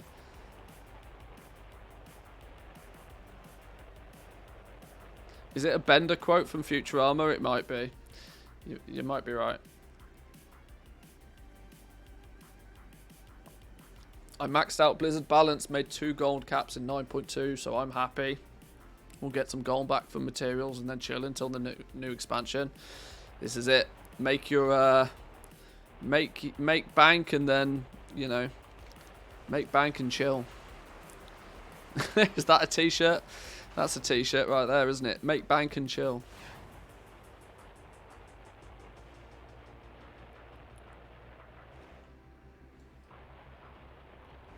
Right, come on, game. Give me 2 more treasures. Here's one. Here's one.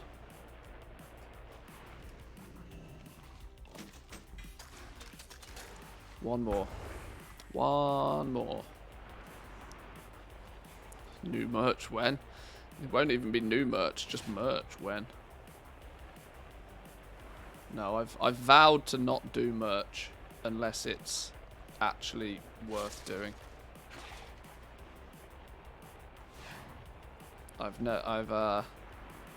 I see far too many people just pump out shit. Not a cap. See, a golden cap would be somewhat fitting. Or at least a cap with the word gold on it. Even if I can't find a golden cap. More importantly, I don't think people would wear a golden cap. But a cap with the word gold on it, possibly. Coffee mug. Coffee mug would be a sensible one, considering, you know, my Discord is referred to, or at least I refer to my Discord as the Mantheus Coffee Club, and I'm always drinking coffee, so there's rhyme and reason there.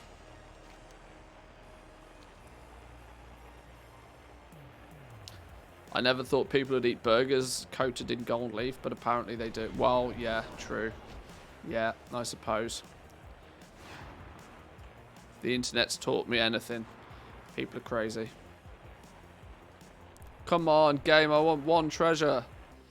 Don't do me like this.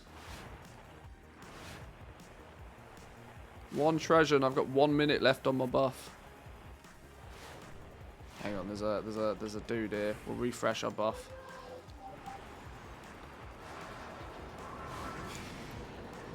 Want to buy gold? Has a gold capped cap merch on sale. Oh, does he? Oh, okay. Okay. Reckles has beat me to it. Okay.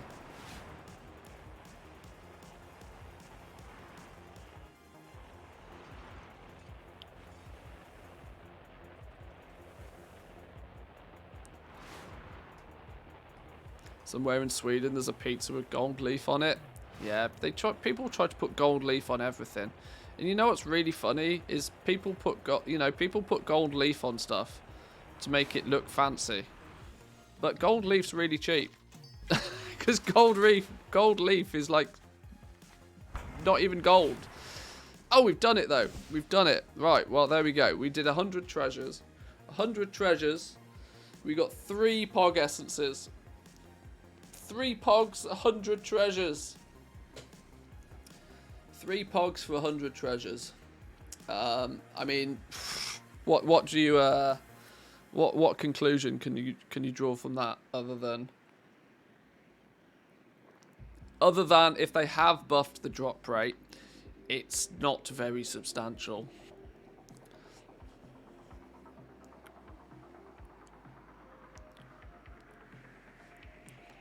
Not very pog. Our pog farm was not very pog. That's true.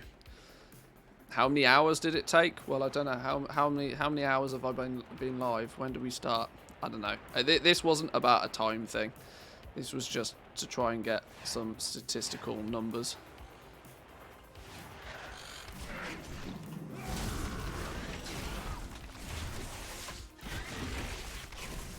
I mean, it's safe to say though that solely farming treasures is viable. It's slow, but it's viable. Although if you happen to be a druid with herbalism and mining, you will see far more success. Right, now I need to go actually do some proper stuff. We'll turn in patterns. We'll turn patterns in. We'll do the campaign. We'll actually do the thing I was meant to be doing. Sort of get the sparkling champagne with Golden Flecks in it. Looks cool on Grant, but I'd never actually want to drink it. Yeah, seems a bit weird, doesn't it?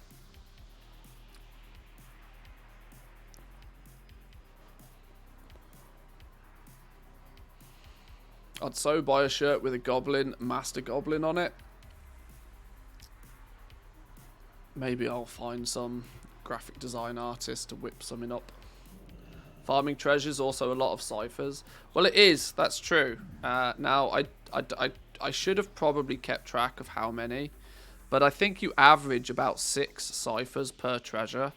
So I probably got 600 ciphers in that time, give or take. I've got 315 in my bag. I spent a bunch, but I started with some. I don't know. I didn't actually keep track of it, but probably somewhere in the region of about 600 ciphers, which 700 ciphers is one of those boxes. So one of those boxes could potentially also have, or at least it feels like there's a very high chance for Pog Essence in one of those boxes. What news? Now, what's the chance we get a Pog from the box? Pog from the box, what do we think? Pog from the box, 3, 2, 1. No Pog from the box. 1250 rep. 1250 rep. We got 400 flux, 56 Sandsworn relics. These were the relics I was talking about. These Sandsworn relics, by the way, you know how the vendor for these felt kind of useless? Because the gear that they gave you felt kind of useless. Your Cypher gear, which ultimately is going to end up being 252 if you're playing Zereth Mortis, your Cypher gear doesn't appear to be able to be used to make tier sets in the what do you call it, in the creation catalyst thing. The Sandsworn gear, apparently, at least on the PTR, I think, let me see if I can find the tweet from it. I think, let me see if I can find the tweet real quick. Mr. GM noted this yesterday.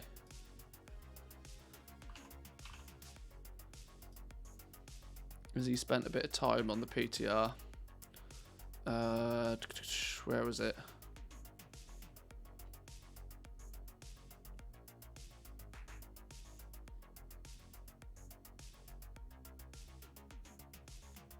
Ah, I lie. It was Soul that investigated this.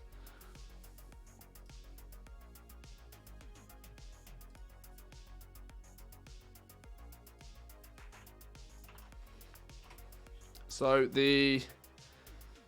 on the PTR, it seems the Sandsworn gear can be turned into tier sets. Might end up being hotfixed on live. Going to have to see when it becomes available in a few weeks. But your 246 Sandsworn gear looks like will be the casual, friendly way to get tier set. If you're not raiding or whatever. So that becomes an option. And they've also recently buffed the amount of Sandsworn relics that you get from doing the patterns quest. So you get like, how many did I get then? I got 56 Sandsworn relics. So maybe you want to save those Sandsworn relics if you're not so much into your raiding and whatever, and that'll be your way to get tier. Maybe a nice way to not have to piss about doing LFR. Like I said, I don't even particularly enjoy doing LFR. Let's though clear some bag space real quick. What have you learned today?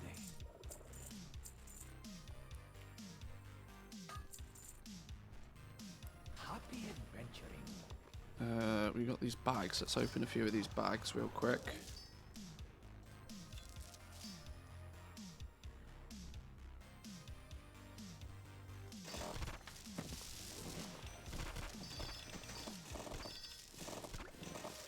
When does the option to create the tier gear open? Not for a few weeks still. The creation catalyst doesn't open until the 8th week of the patch. So we're now in the 5th week. So there's still a few weeks before the creation catalyst opens. What do I need to do with these relics to get tier? Well, for the moment, save them. The easy answer for the moment is save them. But it looks like the creation catalyst will allow you to turn one of them into a tier set piece. April 12th, 13th. There we go then. So yeah, another couple of weeks away.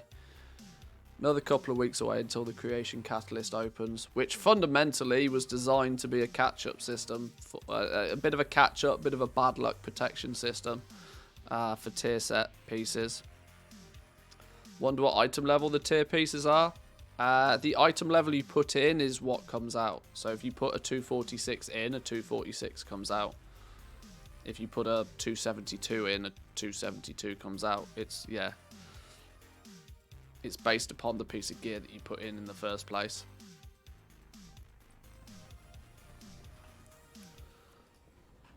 I will aid you as best I can. Do whatever you can to aid the Oracle. The fate of the Shadowlands depends on your success.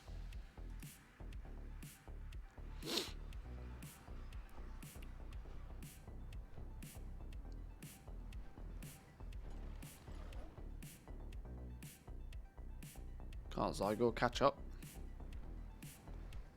There we go.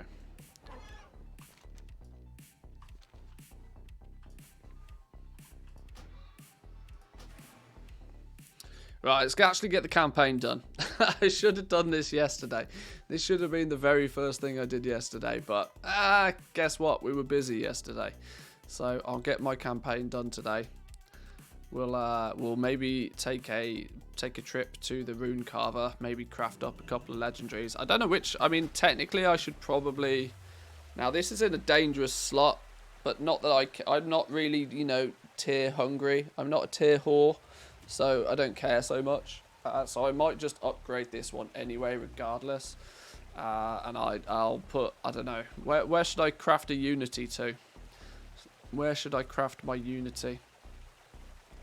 It doesn't really, I don't know, doesn't really matter, does it? I could craft the ring, but the ring doesn't make much sense from a stat piece. I don't know. Waste for the socket. We could do waste for the socket. Probably not a bad shout. We can make a bone shatter waste.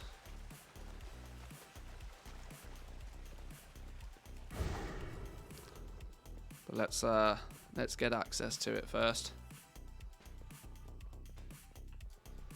I have absolutely zero need for 291 legendaries, but considering I crafted and sold 300 of them yesterday, maybe I should reward myself with a couple of them.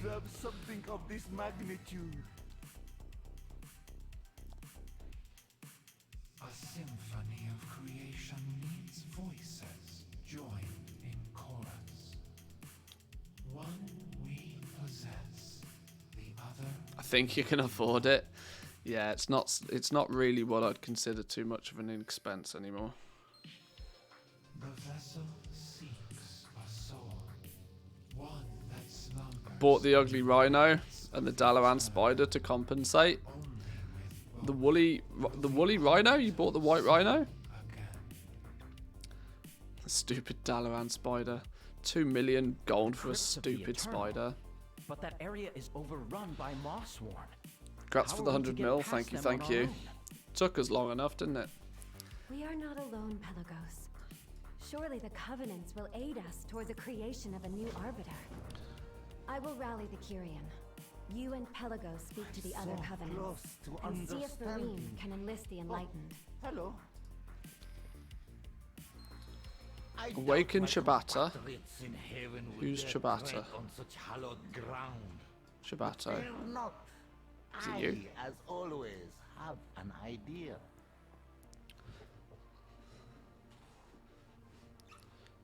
There was a rhino for 3 mil bid, 5 mil buyout. I bid on it, of course. Screw the guy.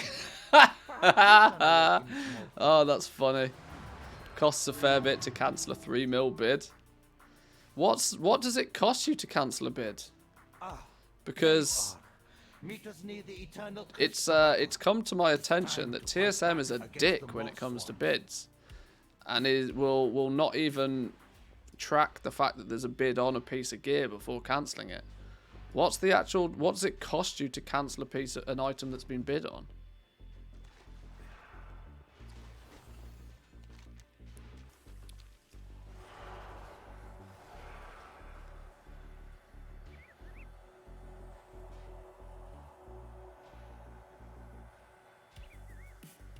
Don't think you can cancel a bid. Oh no, you can't cancel something that you've bid on, but if you're listing the auction and there's a bid on it, you can still cancel that auction. But it costs you to then cancel that auction.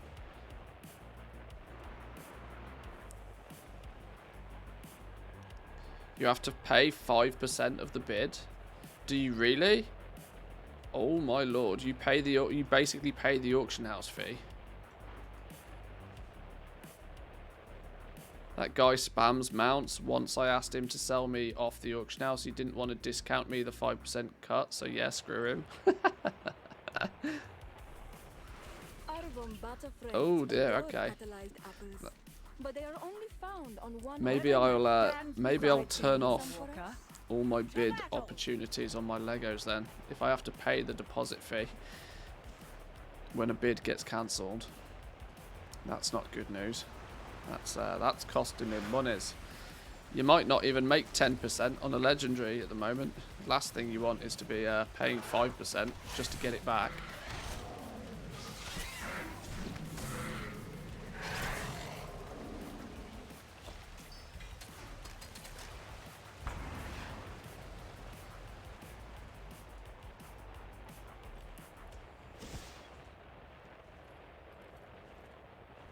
Nagia has a point. But if you ask me, well, I think every soul deserves redemption. Talk to the big bear. The might of Ardenweald is yours, Maulwalker. We have always watched over the Great Cycle. I hope to watch over the Great Cycle will do the same. The Arbiter's decisions affect more than just souls. Yeah, look, treasures popping up all over the flipping place. Now I don't need them anymore. Screw you, Blizz, you stupid game. There it is.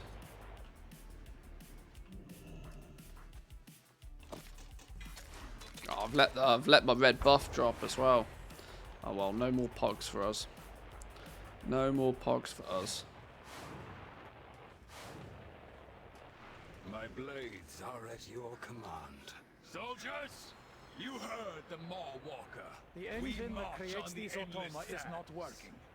Clear the defective ones so that others may be renewed. Medix is right. Is this going to be enough rep? Must have the strength do you reckon there's 600 rep on this chapter? I don't think there is. We're going to need to kill the world boss as well, I reckon.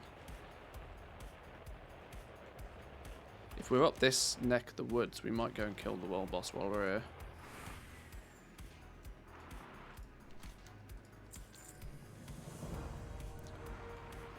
Not sure if you lose the deposit as well as paying the penalty. Damn. Yeah, I think I need to, I probably need to then disable, or not disable, just put my, yeah, maybe I need to disable bids. Fall to dissonance.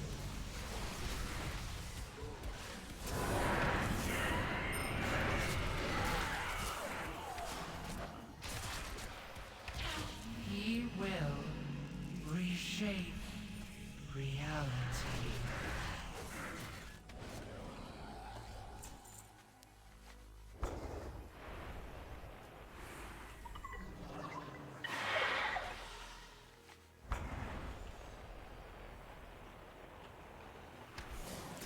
Pew, pew, pew.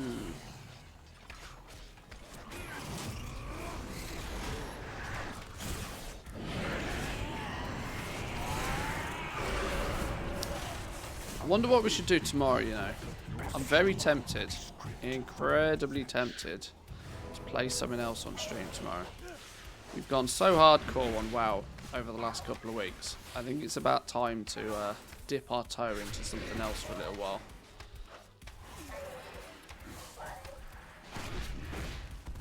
Because arguably, Legendary Season is not over, but big Legendary Season, I think, is done. Cash Cow days, I think, are few and far between now. Reset Day, maybe we'll dabble on Reset Day. Dabbling on Reset Day is probably still very lucrative. Cancel scanning throughout the week, though. Ooh, I don't know if I can be. I don't know if I can stomach that anymore. You know, we've done more than our fair share of cancel scanning.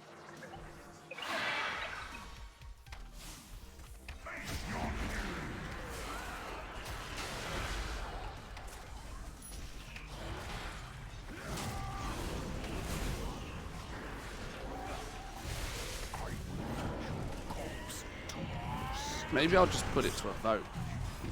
Maybe I'll put it to a vote. That might be sensible. Cancel auction confirmation money equals cancelling this auction will cost you deposit and... So both the deposit and 5% of it. Okay.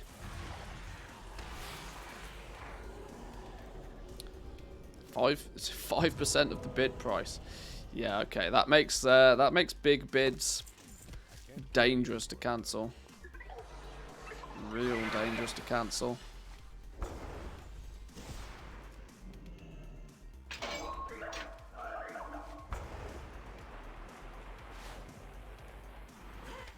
You shall be silenced.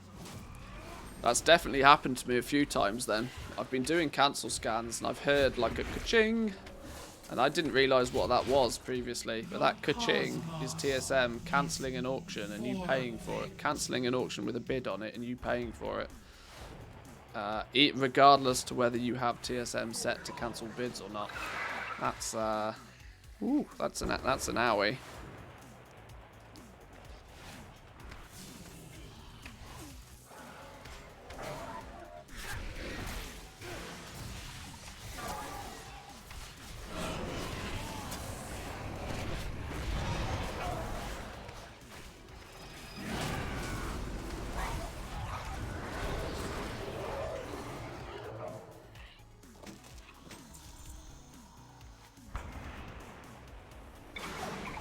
Why would you cancel an auction with a bid on it? The point is that you're not doing it. You're right. You probably wouldn't. The point is that TSM doesn't recognise that the auction has a bid on it, and even if you tell TSM to not cancel auctions with bids on, if it doesn't realise there's a bid on it, it will still cancel it, causing you to A, lose out on sales, and B, have to pay the 5% bid price on them. Which is, yeah, not what you want. Not what you want at all. How are we rescuing these things? Do we just pew pew?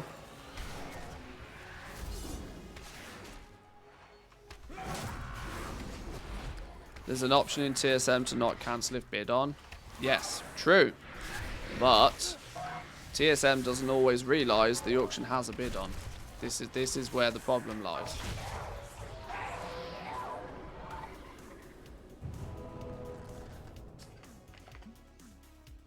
I wasn't aware of this until a couple of days ago. I never even realised it was happening.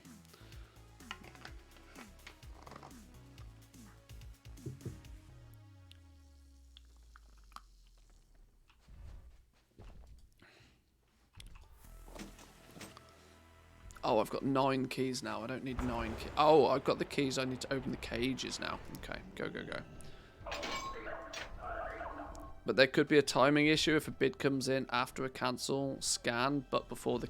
I don't even think it's that. People have worked it out to be just a bug. It's just TSM just straight up doesn't realise there's a bid on the auction. And will still cancel it if it's been undercut.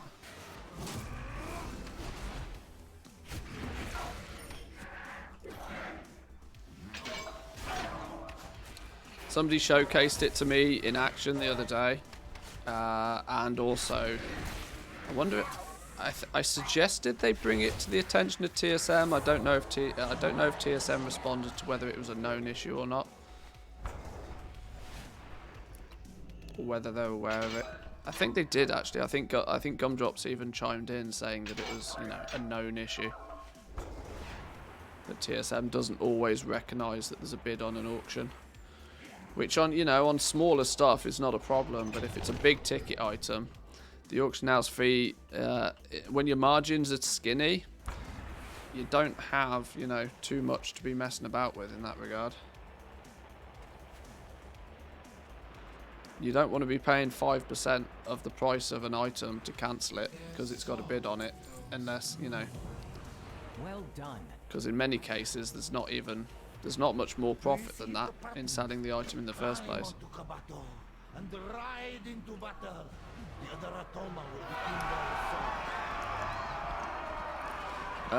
One is a beam, 2 is hits enemies around him and knocks them back, 3 accelerate growth, increasing movement speed and health, and 4 both beams at once inflict a bunch of damage.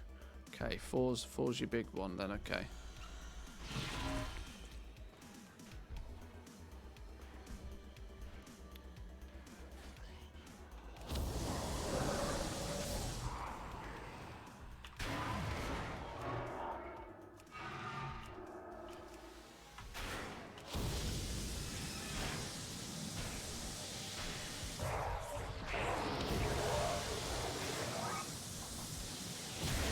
Just press 1 and be done with it.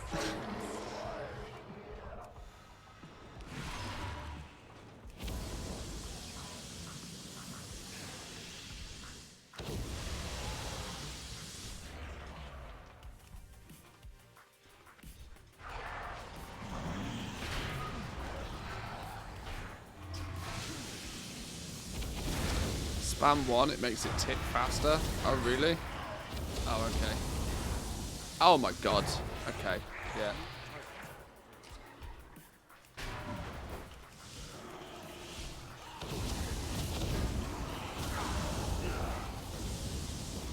There's me trying to work out what's going on here. I should spam 1. Yeah. You're very right.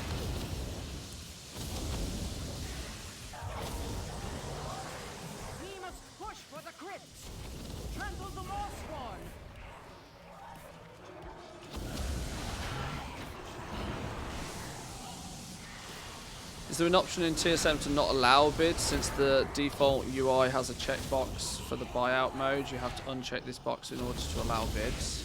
I don't know. Kabato can destroy the barrier at the entrance to the crypts. I've not thought about it. I think every auction has to have a bid on it, doesn't it? Bid option. I'm not sure. I've never even thought about it. Like I said, I didn't even realise this was much of an issue the other day.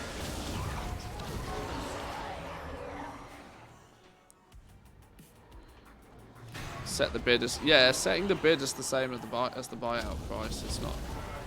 You could... Legos don't have bids, so we're safe. Well, they do if you tell them to.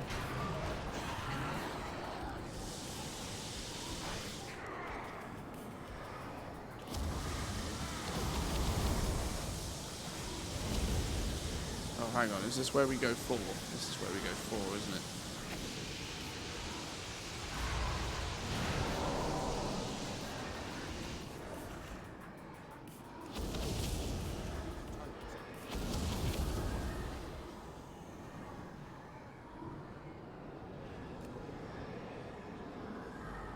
Why is 4 not a thing? There we go.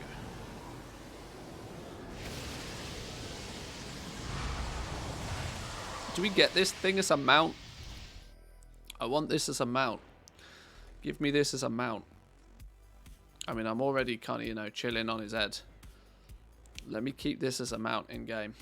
I like this one. Make him fly. Make him really good at herb gathering. He looks like Sky Golem 2.0, doesn't he? Go. We will hold the line while you explore the crypts. I will glean their secrets. Can you hear their echoes?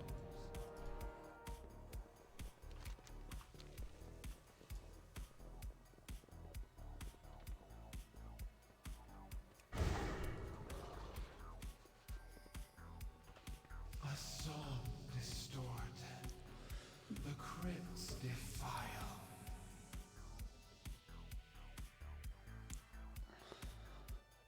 Howls of wrath and agony. This is almost the end of it, right? If I remember rightly. We're not far from completion now. Oh no, this is the one where you have to... Yeah, I remember this from the PTR. Oh, I remember this bit now. Yeah, you got to go into all of the containment places, yeah. I remember.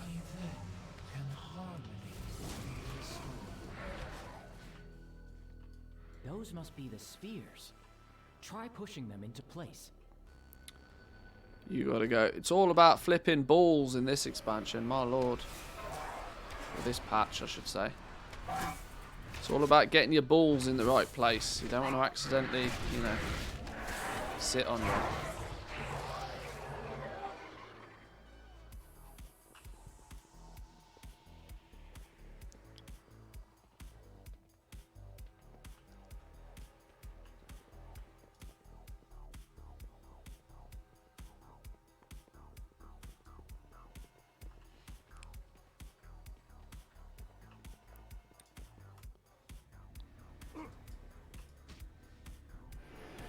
Two.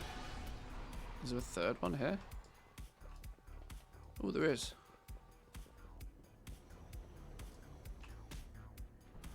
And there's number 3. Lots of running about in this section.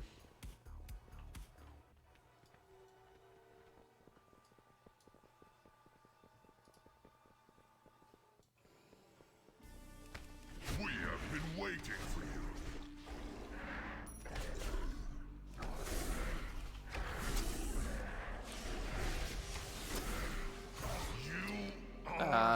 You get the charity belt. The charity belt you get at the end of the campaign, don't you? You don't have to buy the charity belt anymore. It's not on the vendor anymore, is it? It's actually a campaign reward, if I remember right. Which came first? These souls or so many questions. Not that I'm going to have the charity belt for more than about 10 minutes, but...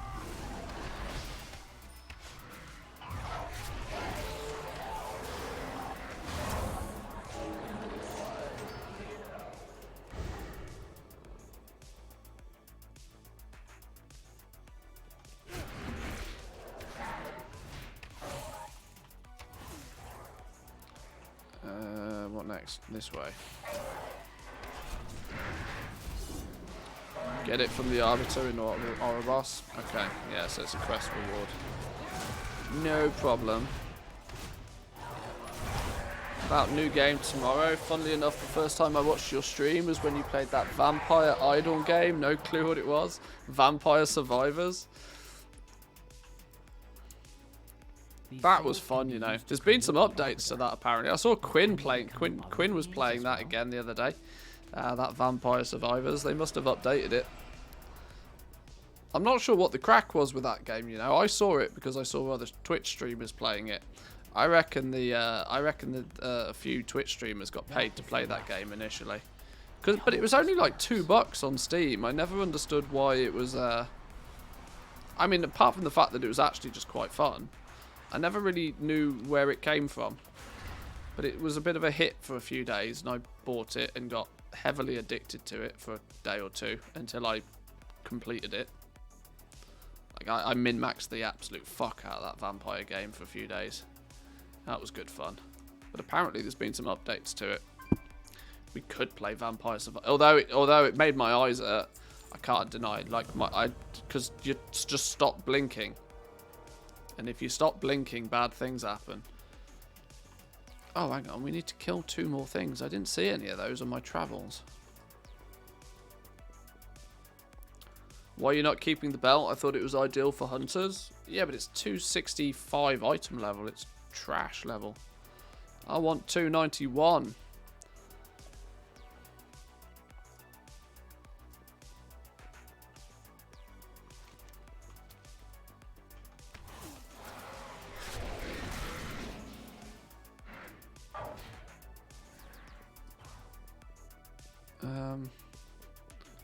Where are these things I meant to kill? You're not the right one. Oh, there you go. One of you.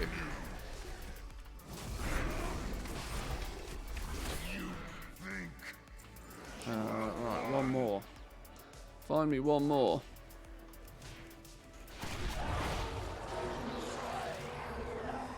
My left eye's twitching for some reason. That's a really good indication you've been sat in front of a computer playing video games for way too long, isn't it? Somebody said yesterday the welfare belt also gets random stats. I wouldn't even know what stats I need. What do I have a lot of? Mastery. Crit. Sounds sensible. If I remember right, I think, I don't know. I don't even know. I wouldn't even know. I'll need to buy some missives. We can do all of that shenanigans. I need to find one more Darkseer Corruptor. Are you one? You are. Sneaky son bitch, hiding in the back there. Waiting for you.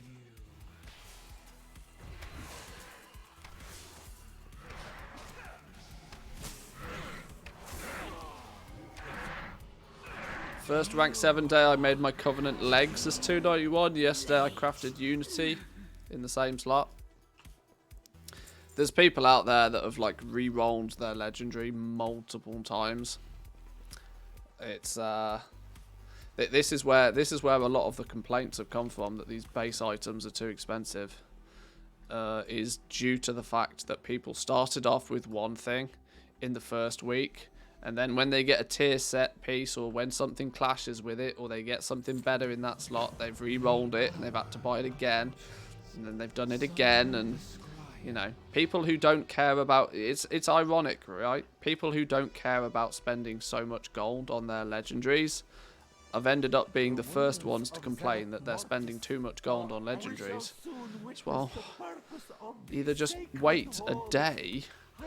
You know, it's, I can't help you if you want something, you know, instant. If you want the apps to, if you want min-max best in slot gear every single day of the week, that's going to get expensive real quick. Real quick. And there's an easy way to save yourself a lot of gold, and that's to not have best in slot gear every single day of the week. You know, wait till you get your 4-piece set bonus, then buy your legendary. If you physically can't, then, you know, you also can't experiment with all the different powers. You just have to trust Wowhead or Icy Veins or whatever, because you can't, even I can't afford to experiment where I buy all the different powers. Well, I mean, that's what 190s are for, right? They're free. If you test everything with a 190, that's basically free to make. You can do you can math out which power's better. Then, once you've worked out which power's better, then you just build a rank 7.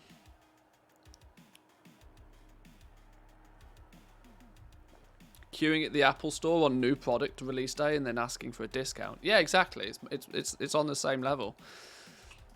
You absolutely must have the biggest and best thing the second it's available. Then it's going to be expensive. and you're going to pay a premium because the premium you're paying is the luxury, is that exact luxury, the luxury of having it the second it's available. If you wait literally a matter of hours on some realms, look what happened on the first day of rank 7s. People were selling rank 7 legendaries for like 500,000 gold a piece. 2 hours later, literally 2 hours later, they were a fraction of the cost. It's like, well, just wait a minute. Just relax. Hang on, I need to get... What, will you stop moving? Destroy the conduit.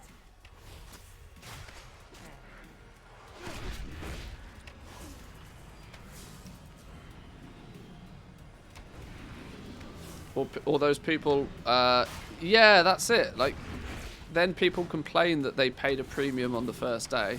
Well, you've had the thing for 2 weeks longer than everybody else. Like, you got, like, it's just madness. I don't get it. I don't understand what people don't get about it. If you want the shiny thing and you want the shiny thing first, the shiny thing's going to be expensive. If you buy a brand new car, it's significantly more expensive than a car that's 2 weeks old, like 2 years old.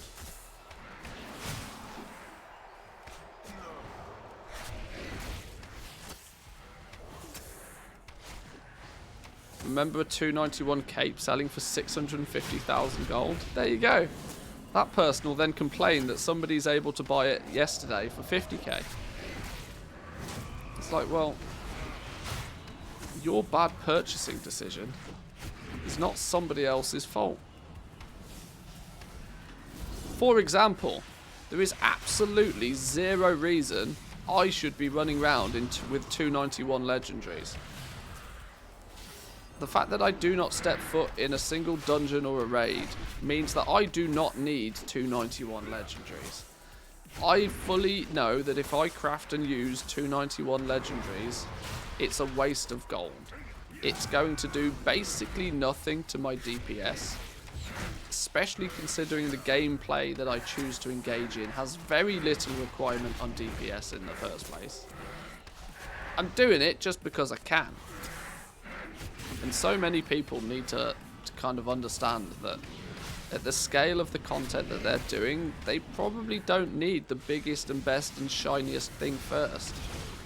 And I've said this for a while, that people sort of think, you know, when all these mythic raid BOEs turn up initially, because of the race to world first, and because we see Echo and Limit and Method and all of the big guilds out there, because we see them frantically running around trading BOEs and farming them all up for the race to world first, a lot of people get the impression that the raid BOEs and the raid heroics, like the mythic BOEs, sorry, end up selling to mythic raiders. No, they don't want them.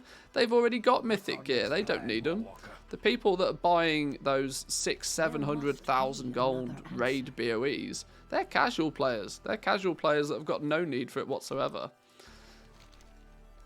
I bet the amount of times you run into a pug and you'll find somebody in a pug group doing a normal, you know, a normal version of the raid, and you'll see them with like 1 million gold worth of raid mythic level BOEs on, and you're like, well, you definitely didn't get them yourself, did you? You definitely bought those, and they definitely don't need them.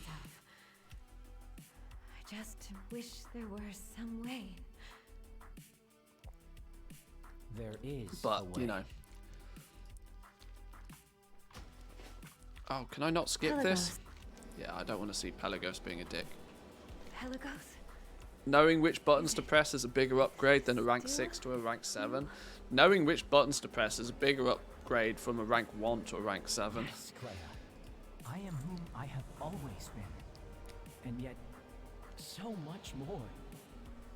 Ah, we're going to get a new piece of Cypher gear from this. My path has become but clear. we've already got... I must take my place. Hang on, does this quest give us a belt? A Cypher belt? It does, doesn't it? But this the... Brother of my heart. Oh no, it's a helm. Okay, I'll let it off. We will meet you there. It's a helm. I was about to have a bit of a stress that it's going to give you a reward that you are then instantly going to replace with the legendary belt, but okay. At 1 million gold per hour worth of your time, it might actually be good for you to kill stuff faster. Well, maybe, I suppose. How may I serve you? Is there one of these? What are we wearing at the moment? Discover additional caches. I'd want one with a socket, but I don't know if that's possible. Hidden caches. That's literally the exact same piece of gear. They're all the same, it doesn't matter.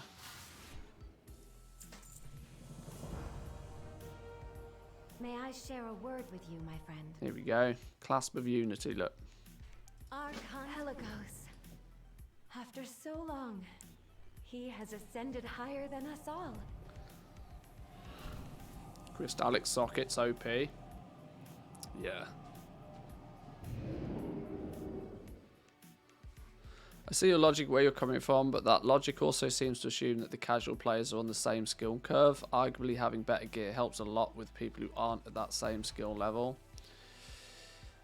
I think if you aggressively overgear something, then by virtue of just auto shotting for more, maybe. If you aggressively overgear something, then that can definitely account for a lack of skill. But also, there's a yeah, I think there's two sides to that. I partly agree with you, but I don't think that one super high item level piece of gear is going to make a blind bit of difference to most, and that's kind of the big point, right? A 291 legendary over a regular legendary is not going to make a blind bit of difference to the overall DP. It's not going to be the thing that is the difference between success and failure for most players. It's just something that they want because it's a shiny and it's a, they're pushing that item level number.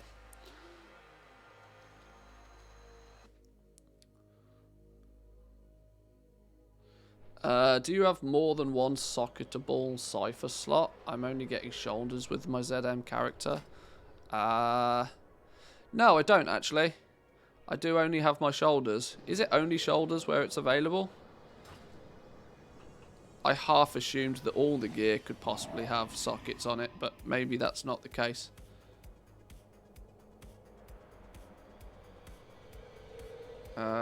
What's this? Shoulders? Oh, okay. Maybe it is just the shoulders then that come with a socket on them, or can come with a socket on. Oh, well, there we go. You live and you learn.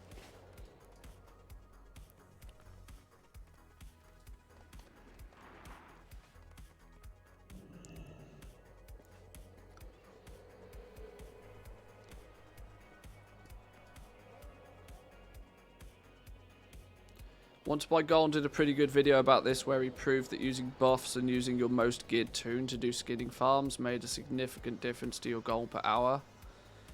Yeah, but there's a direct correlation there. There's a direct, it's all about time to kill in that regard. Time to kill is the differentiating factor between success and failure there. Your DPS being 100 DPS higher is still not going to prevent you from standing in the fire and dying in the raid. It's not actually. DPS in some regards, sure, but in most situations, pressing the right buttons and not dying, not dying is probably the best way to increase your DPS for the average player. Because if you're dead, you're doing 0 damage. Whatever the challenge, we shall rise to it. 6k healing as a hunter on the world boss was fun. With the that 1% healing to everybody around you. That's pretty funny. Oh, hang on. I've got someone in my vault. That's a scenario I'm not used to. That's a real scenario I'm not used to.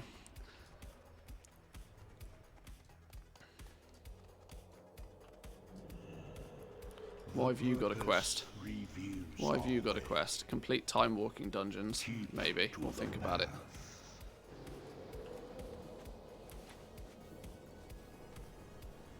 Now watch me get set. Yeah, watch me get tier. No. Stupid ring. Stupid ring. 239 ring. Stupid ring. What are these things? Tokens of merit. Give me tokens of merit. Sure.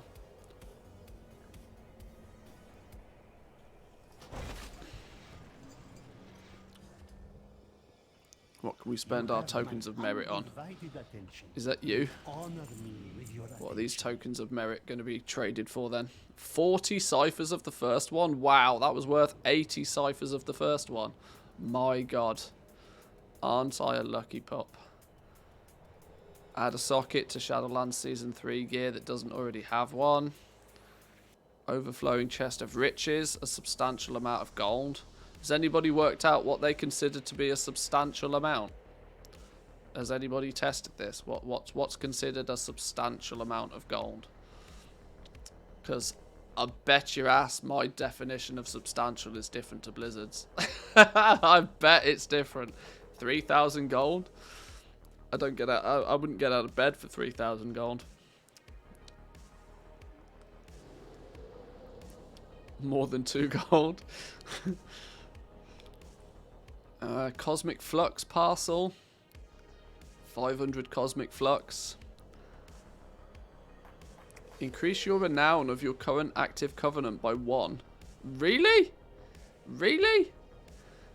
Wow, okay. Sure. Is renown really that difficult? Okay, sure. Maybe that's a way to boost. Why would you want... What? Some of the things that Blizzard add to the game make no sense. Tribute to the Enlightened, 150 reputation. I can gain 300 reputation. No, I can't. I've got 5 of these things, apparently. I could buy myself a whole bunch of reputation with the Enlightened, all the way up to Exalted. Save it, buy a socket later. Genuinely, I think this is actually the most useful to me, the 150 rep.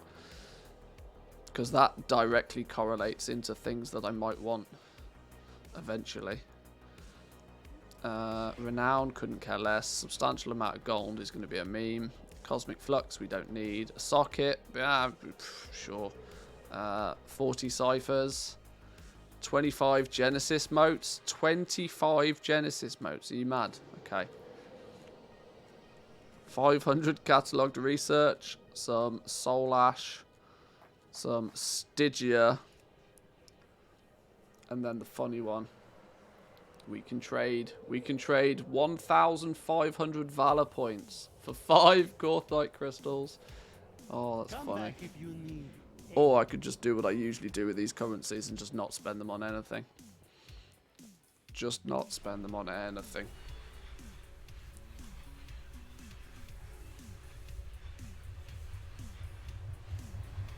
I've been in so many raids where the healer DPS has been the difference between a kill and endless wipes. Kind of like Vantis runes, the extra 100 verse isn't that big of a deal to the individual, but when you multiply it by 20, it can make quite a difference. Yes, yeah, I understand. I just know that, you know, in an organized fashion, then yes, every cent counts. But that, you know, in a pickup group in LFR, it's better to just not die. Not dying is 500 times better than having 10 more item levels in most cases.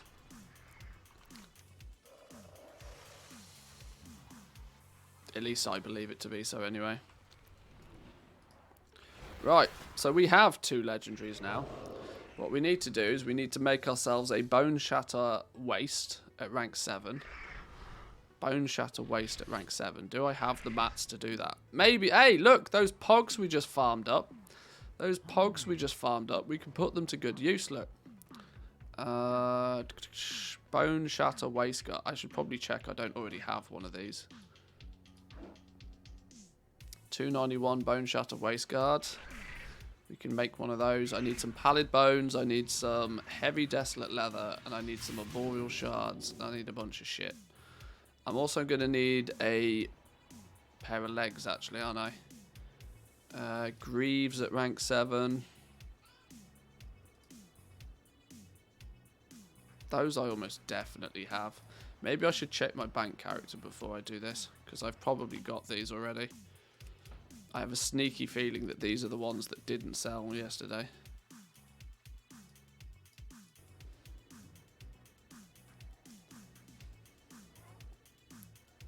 Will you ever do a Gold Maker Tries Pug raiding series? No.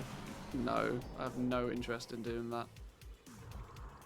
Speaking of pallid bones, any idea why they've nearly tripled in price? You need 60 of them to make... you need 60 of them to make one of the new Crafter's Marks. What is it? Which one is it? This one. Crafter's Mark 4. You need 60 of them to make one of those. It may also be that the... It may also be that the... if the Desolate Leather price dips too low, pallid bones go up. They tend to seesaw.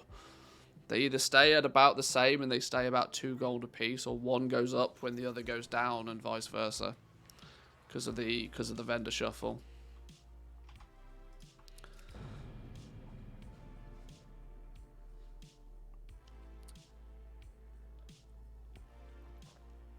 Let me take a quick bathroom break for 2 minutes. I'll be back in 2.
Okay.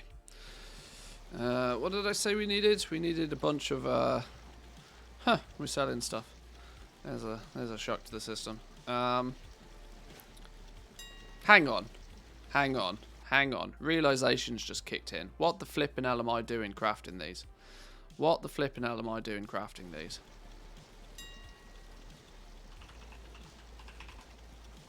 What do I need? Bone Shatter Greaves.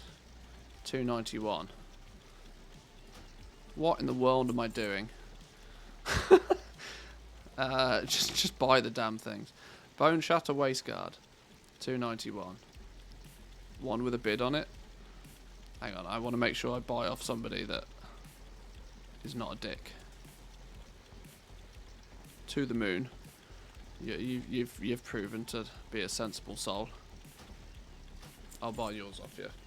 There we go.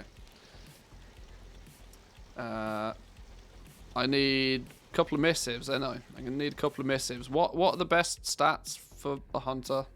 What have I got on here? Crit and haste. That probably wasn't a great choice. I don't particularly care.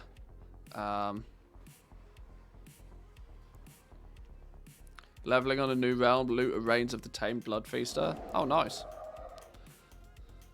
I remember selling those things for like 5k a piece. If in doubt, crit and haste. Pretty much, yeah. If in doubt, crit haste. Crit haste is decent. I'll go crit haste then. Miss of crit. Miss of haste.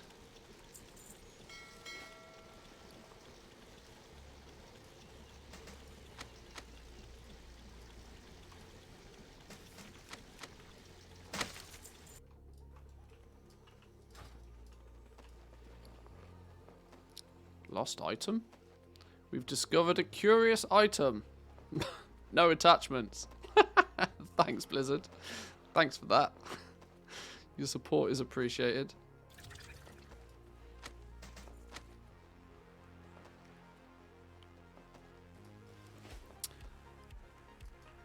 Turn in safe haven. I think it's done. I think it's good. Right. Rune Carver, where you at? Let's go.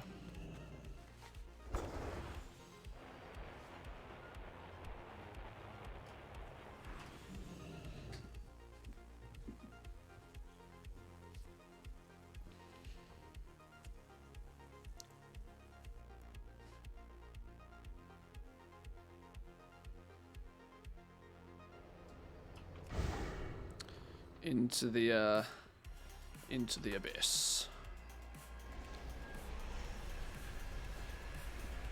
Oh my god, I hope I have enough of the flipping soul ash and soul dust. Otherwise we might be taking a trip to Torghast.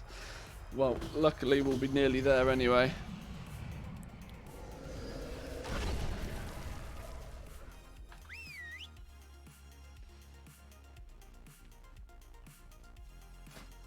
I'm quite sure I have.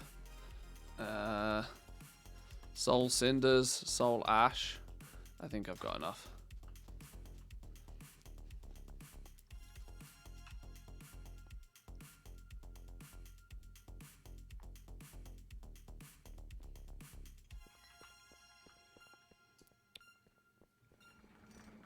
Not enough cinders, I think. Is it not? Oh, well, we'll find out in a minute, won't we? I can't remember how many you need. Right. Does me an upgrade, my man. Upgrade these. In you go. Slap a base item in there. Do me an upgrade. Yoinky doodles. There's the first one. The jailer's eye. Great. What? Hang on. We missed a trick here somewhere. You know what I didn't? Why is it showing my ascended reputation? You know what I haven't done? Haven't bought the flipping memory, have I? Mistakes were made. I got too ahead of myself. I got all excited. And I haven't even got the flipping reputation or the memory yet. Back it up. Back up.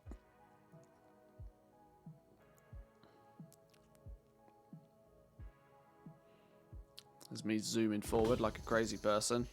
Look how easy mistakes are to make. Right, let's take it back a step. I really don't know why the ascended reputation is showing. The enlightened. Show us experience bar, please. Yes, I need 100 rep. World boss. Need to go kill the world boss or do a world quest or something. Let's try this again.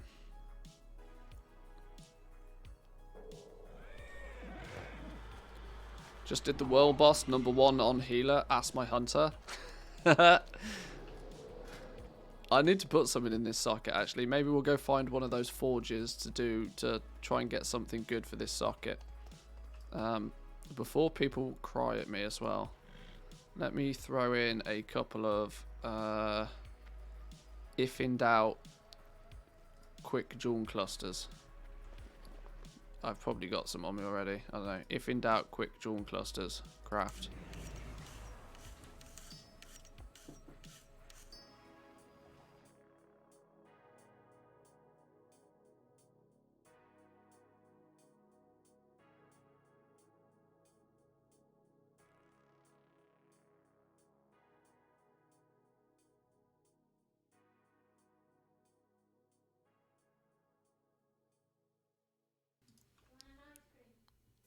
Not right now. Right, let's put those, let's slap those in here. In you go. Yoink. In you go. I could really do with a better weapon. Not today.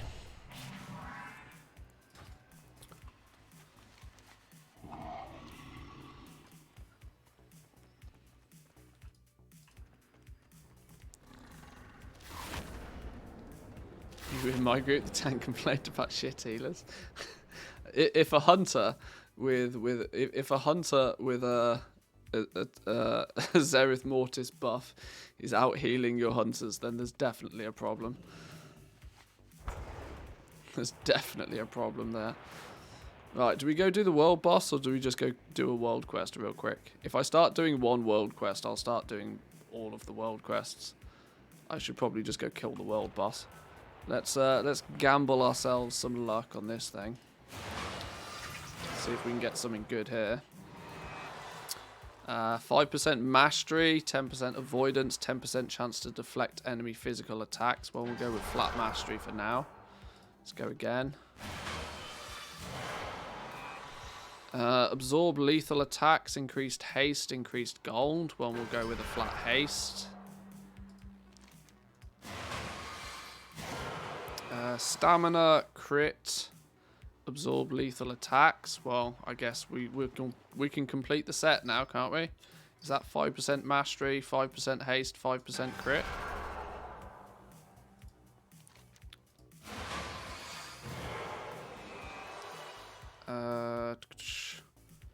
When Pokopok possesses a Cawless Characnid, gives you a chance to stun and poison melee attackers. Nah. Speed. Critical strike chance by 5%. Is that the full? Mastery, haste, critical strike chance by 5. Can we double up on the critical strike chances? I guess. And I think I can have 5 of these up at once, right? You may... capacity 5.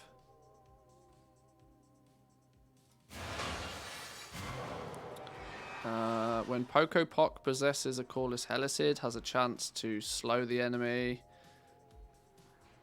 5% leech.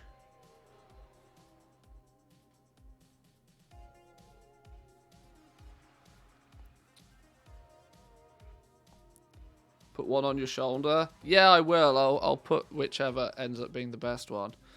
10% chance to incur no cooldown is probably kind of cool.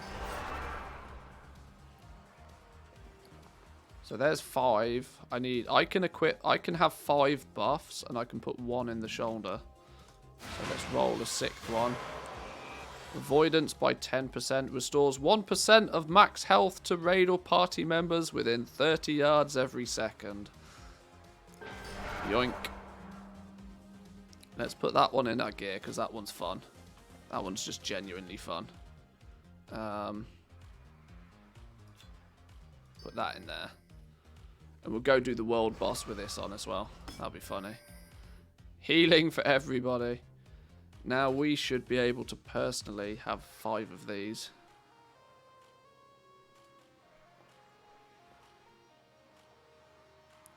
One, 2,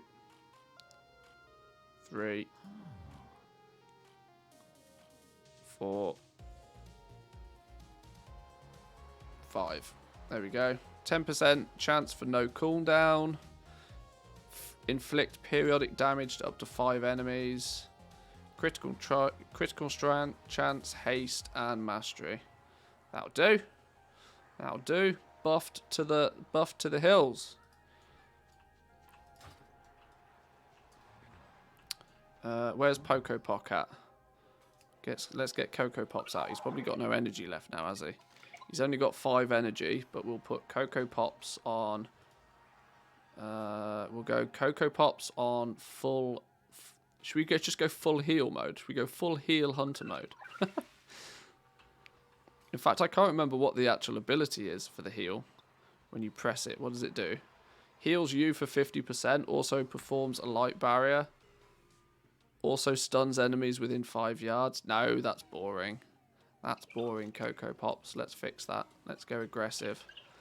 Aggressive, you do 15k physical damage to enemies within 5. You also make them bleed for 22/6. And they're also silenced for 6. Okay.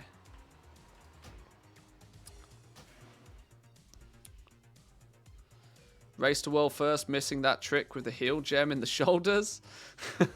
It only works in Zereth Mortis though, right? Or does it? Raid and party members.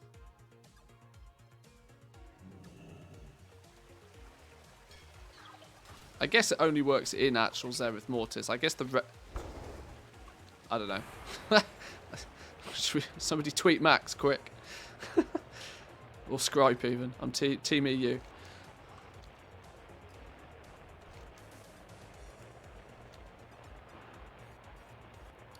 Got a 5% strength gem that works everywhere. Go on. Zereth Mortis in Shadowlands open world. Okay, so not actually in the raids. I guess this is just fun for like killing raid rares or doing raid farms. Just heal everybody up passively.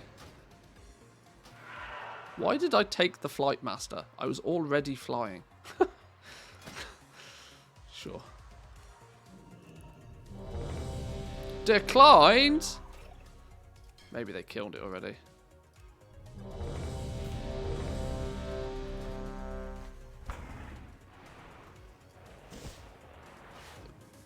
Oh, okay, let's go around the edge then. Our Circle scouts around. speak of a harrowing presence threatening the Northern Isle. We cannot allow this menace to remain. The secrets shall be ours. Look at the healing numbers. Oh shit, we're off. Okay.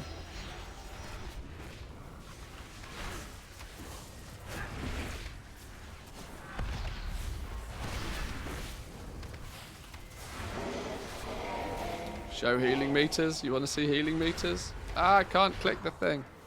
Stupid Zygor's in the way.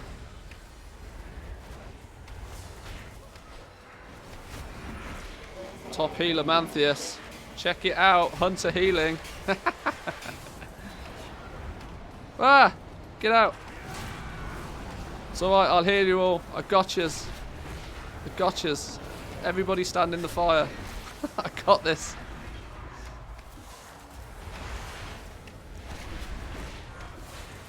Okay, I think I need to have this a little bit more. I'll go stand with the melee. Make sure these dudes are covered.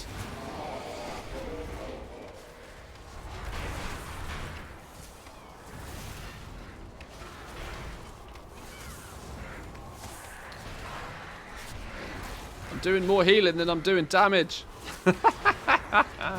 Click the orb for the achievement. Click the orb. Thank you. Thank you.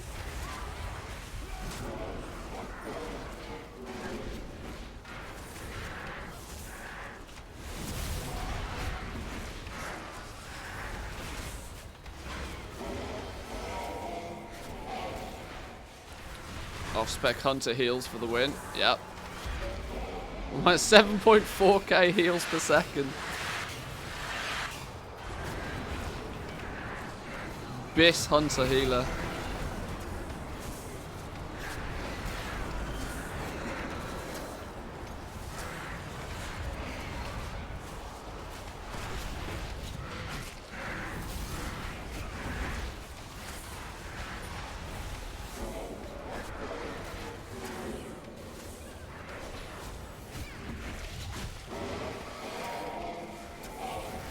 Pew pew. Easy game.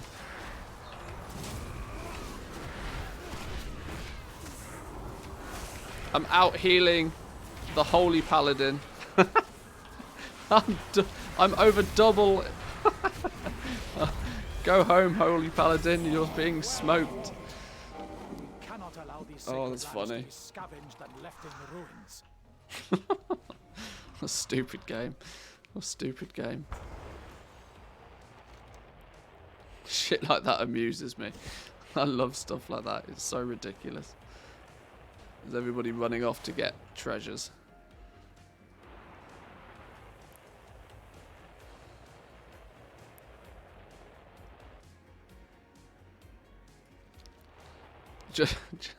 Well, there we go.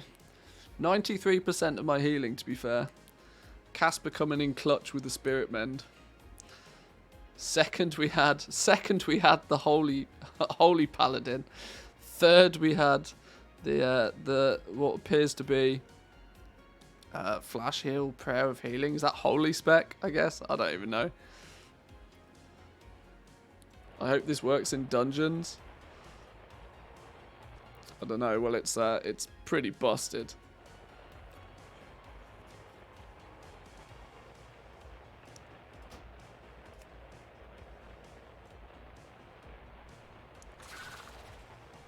That Paladin's just re-rolled Ret. Yeah, he's like, fuck this, I'm out of here. What is this? I got Hunter out-healed. Hunter double-healed. This stupid gem. Stupid gem. Restores 1% of max health to raid or party members within 30 yards. Seriously broken. Fun for Zereth Mortis though, right? Running around in a rare killing group or something. Doing the world boss.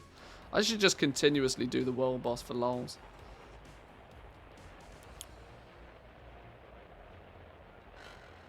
Oh, you know what? I didn't even press my Poco Poc button. I could have topped the DPS meters and all. Oh, haha, I didn't do too bad on the DPS meters. 8.6k on the DPS meters, not a single piece of tier set.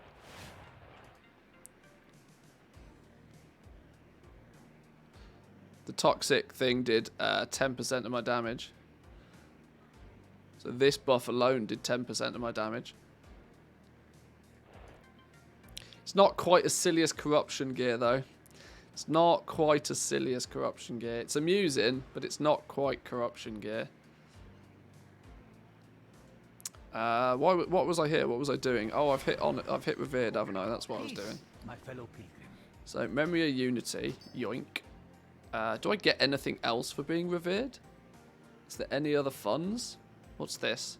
Lens of the Focused Intention, unique 2. Oh, this is the thing we need for the mounts. Well, I might as well buy a couple of them now, just so I've got them. I'll use them at some point. Oh, we get a mount. Anointed Protostag Reins. What's this? 5,000 anima. I think we can afford it, you know. Decanter of Untapped Potential. Conduits up to 239. Oh, go on then. Sure. Now the path to Exalted begins. Okay. Mount. Who's this then? Oh, it's one of these things. It's a shiny goat. Good old shiny goat. Up our conduits to 239. Don't mind if I do. Ah, we should have done that before. Oh no, we needed to kill the world boss for. Yeah, okay. Well, we'll do silly healing again on the world boss next week. Okay, now we can actually go to the Rune Carver. Now we can actually get our proper second legendary. None of this 265 rubbish.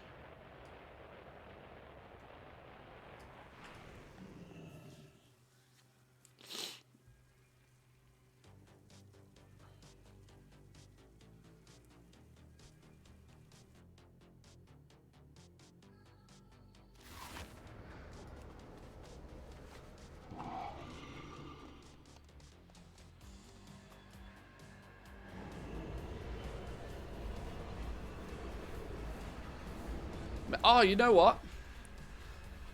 I should, does that mean I can roll as healer if we go do LFR? Maybe I can top the healing. It's not going to work in the raid though, is it? Definitely not going to work in the raid. It'd be broken if it worked in the raid.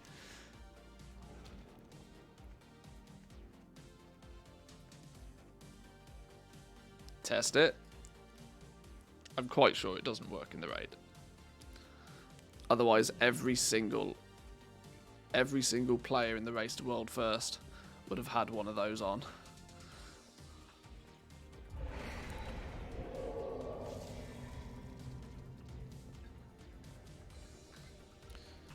Right. I need to... Oh no, hang on. Did I even learn the Memory of Unity? Wake up. Wake up. There we go. Craft a legendary. Craft a legendary belt with the Unity power with one of them and one of them. All in. We're good to go. We're good to go. All in. Hunter Healer takes the memes to a whole new level. Now every weapon is a hunter weapon. Every weapon. Sorry, that staff with intellect on. Do you need?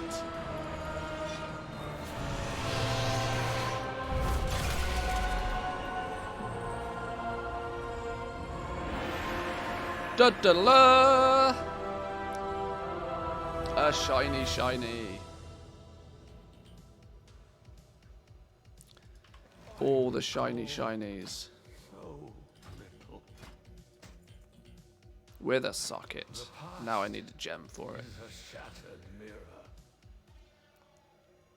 If in doubt, haste, right? If in doubt, haste.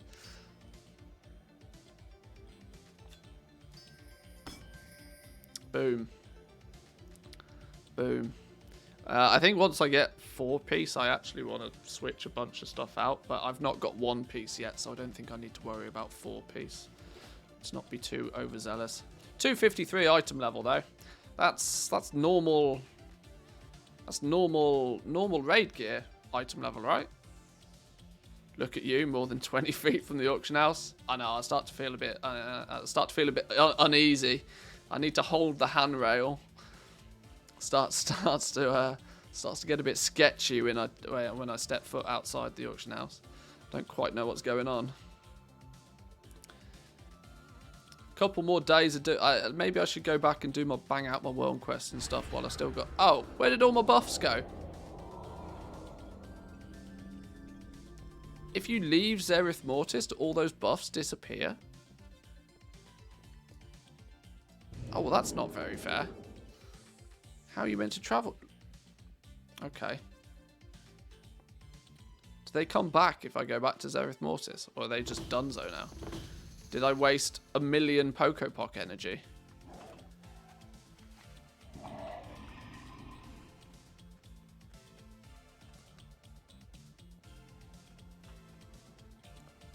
Scary world outside the shrine. Yeah. Not sure about 2-piece and 4-piece, but I do like a 1-piece. Yeah.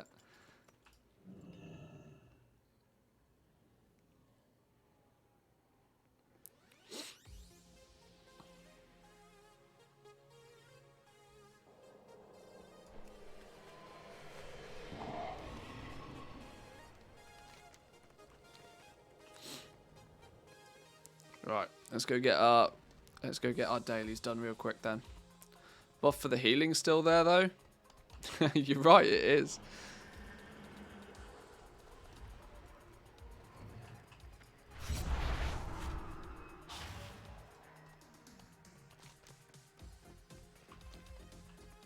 Because that's socketed.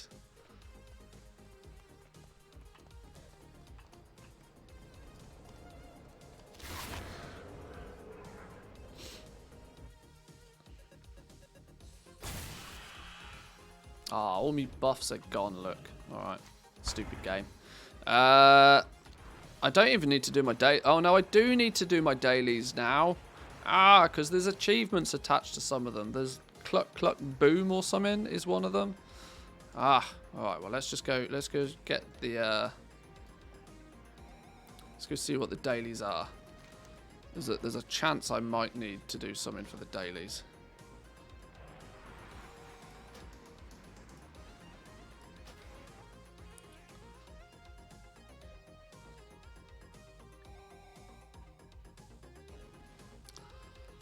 We're certainly chipping away at the old complete Zereth Mortis business, though. 1 treasure to go, 1 pet or mount to craft, and then we're exalted.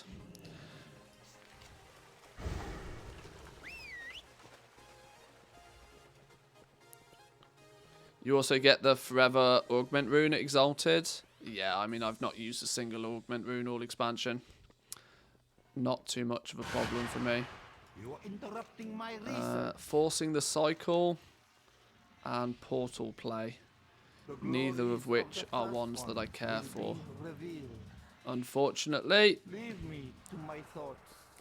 Or fortunately, however you want to look at it. What's this one? Super Giro. Don't know. Right, well, let's go get the world quests done because they're worth rep. I've got 22 hours left on this, so I might as well use it.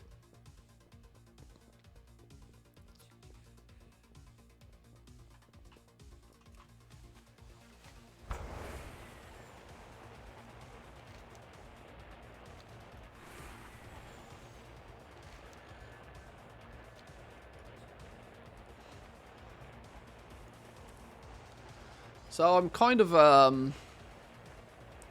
of slightly disappointed we weren't able to get much clarity on the Pogs. But then again, I don't know what I was really expecting. We got 3 in an hour. Wait, sorry, no, hang on, don't clip that. We got 3 from 100 treasures. So a 3% drop rate on treasure. The engine that creates these automa is not working. Obviously, do what you need to do to try and do what you need to do to get as many treasures in an hour. There's probably some, I'm not going to lie, there's probably some shenanigans with realm hopping and farming treasures. I reckon it's probably not outside the realms of possibility. If you find a spot that's got a bunch of treasures and realm hop like a crazy person, I reckon you can hit more than 100 treasures in an hour. I reckon there was just lots of people farming treasures this morning when I did it.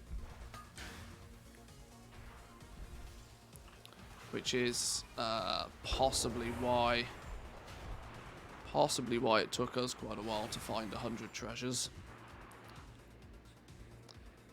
I can, in theory, maybe at a different point.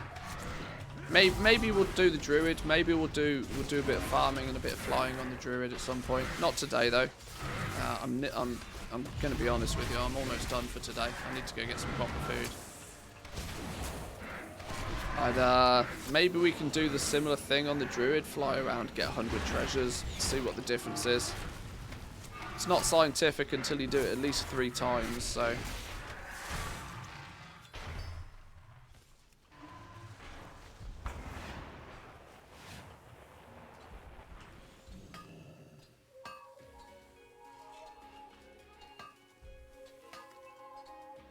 Too far away.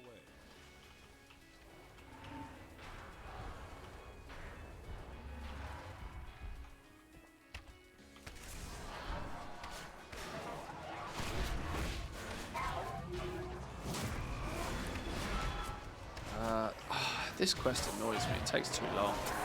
We need one of those. We need a really good add-on for the world quests.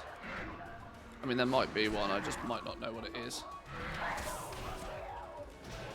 I miss the days where you'd just fly into a world quest, you'd press a button, you'd join a group of 5 people, you'd zerg the world quest, and then you'd piss off again.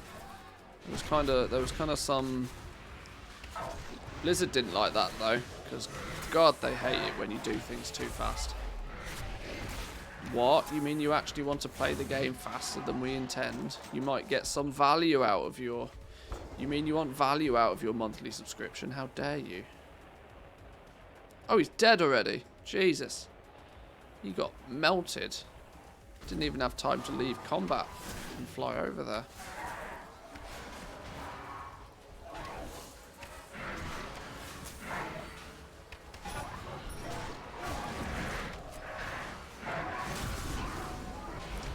If you do it more than 3 times, you're just playing with it.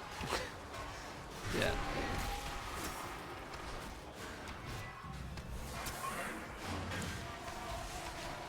Yeah, you don't want to push the boundaries from scientific to just weirdo. It's a fine line.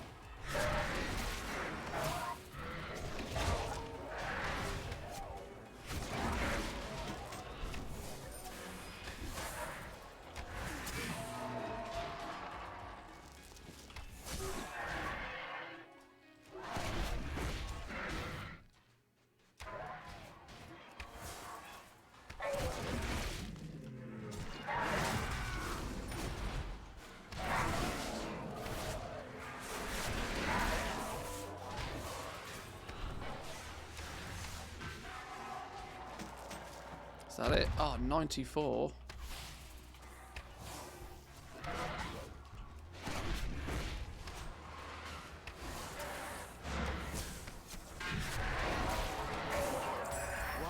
Bingo. Bingo. Who, what, and where next? This one. Puzzling it out.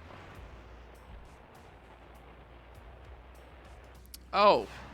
This is the vendor dude I was talking about earlier, you know. The Relic Seeker, Rafik.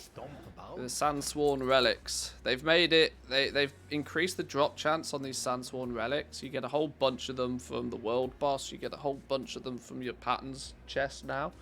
This is the gear that apparently is going to be able to be converted into tier. So the Zereth Mortis way of getting tier appears to be this gear. So for now, I'm just going to save up my cipher, my relics. I've got enough already to buy like a piece. Not really great, but... And it's going to be 246 item level, so you're going to take an item level hit from the 252 cipher gear for it to be tier, which is definitely a bonus. But I guess it's a nice way for you know, non-raiders to get the tier sets, I suppose. 1 crafted tier piece per week thing is dumb. I mean, like I said, Blizzard do love them some time gating. I don't disagree with you. I really don't disagree with you. I'm strongly of the opinion that time gating can fuck off. There's too much of it.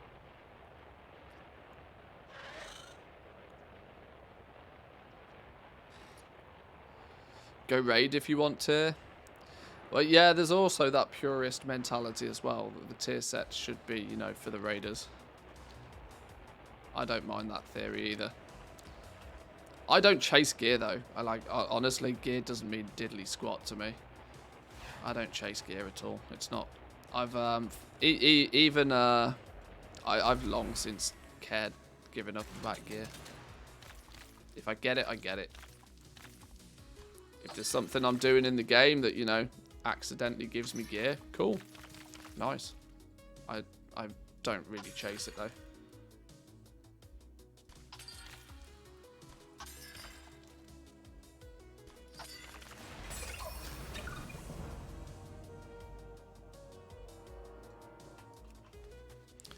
Oh, that's a cool one to have, actually, just to have. Pocopock the ability to take over creatures and use their abilities without consuming energy. This could be very helpful. There's an achievement that requires you to take over 100 creatures. Now, you're going to be somewhat time-gated by Pocopock's energy if you try and just zerg that achievement. I did Zereth Mortis on all my ults, starting with 180 gear. Yeah. Gear's one of those things that it's nice to have, but like, it doesn't bother me. I enjoy doing M+, that's where I get my gear either way. Yeah.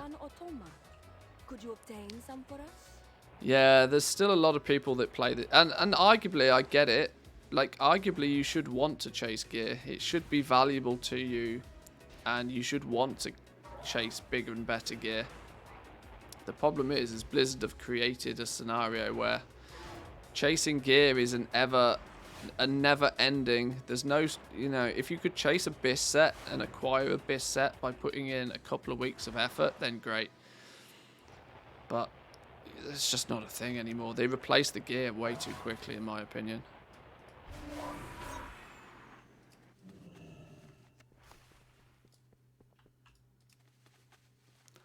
Lost the appear of the gear carrot on a stick. See, this is it, because you could never quite get the carrot. That's the problem. You could never quite get the carrot.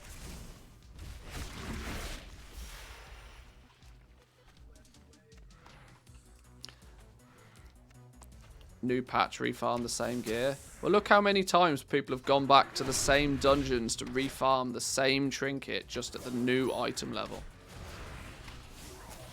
It's entirely arbitrary. It shouldn't be a thing. But it is, so...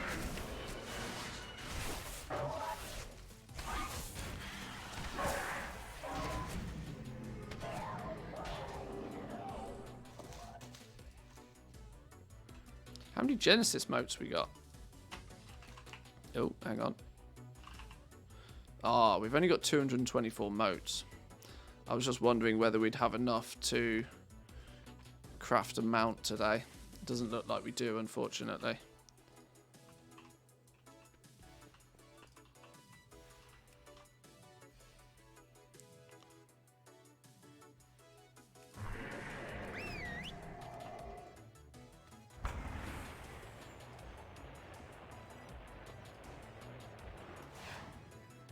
Where's the chest? Oh, there it is.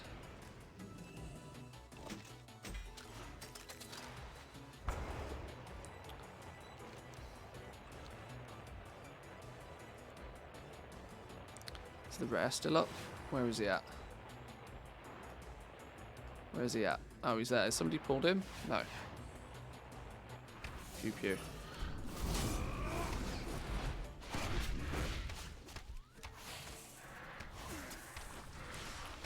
For Mythic Plus, Titan Forging, random sockets was a thing. You could sim what gear you'd get when you'd get tier. Started at, set yourself a goal.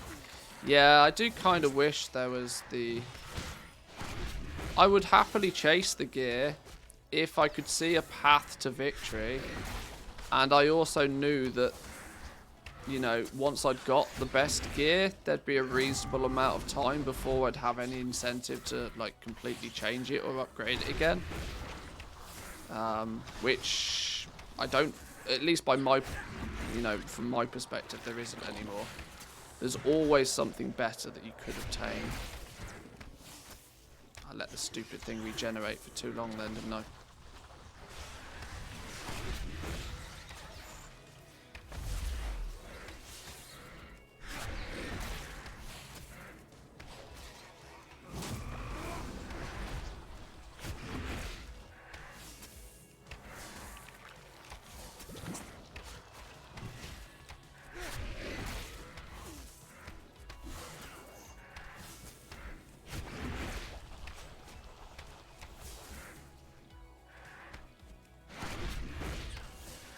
See, for me, what we've done today, we have now upgraded to 252 item level stuff, and we've gone from one legendary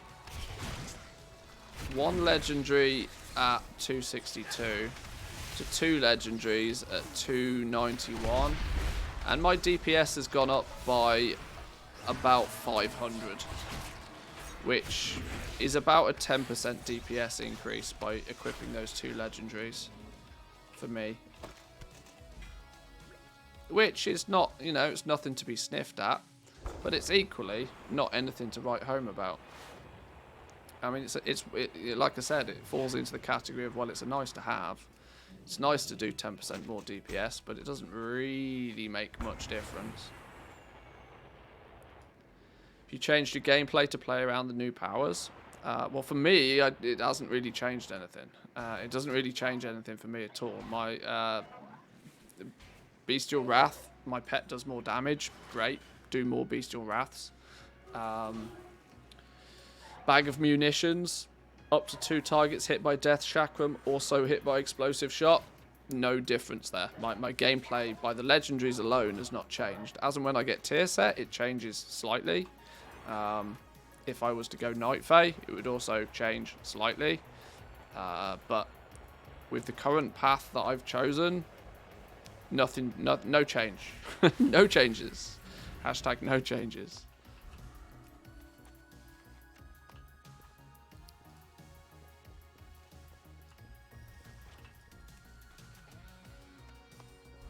$7K overall in M+ isn't enough.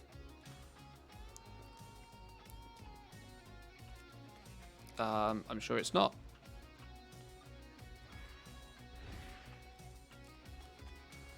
I'm going to be honest with you, I have no idea what the tier sets are for most classes. I barely know what the tier sets are for my class. It's not an avenue of the game I pay overly high attention to. Prot Paladins are fun though, and I know Prot Paladins are always hella broken. They've always got ways to do silly things that they shouldn't be able to do, which is quite fun. I enjoy my Prot Paladin, even just running around doing world quests. Divine Toll is one of the best spells ever made in the game, in my opinion. It's going to be sad face if you lose that for good.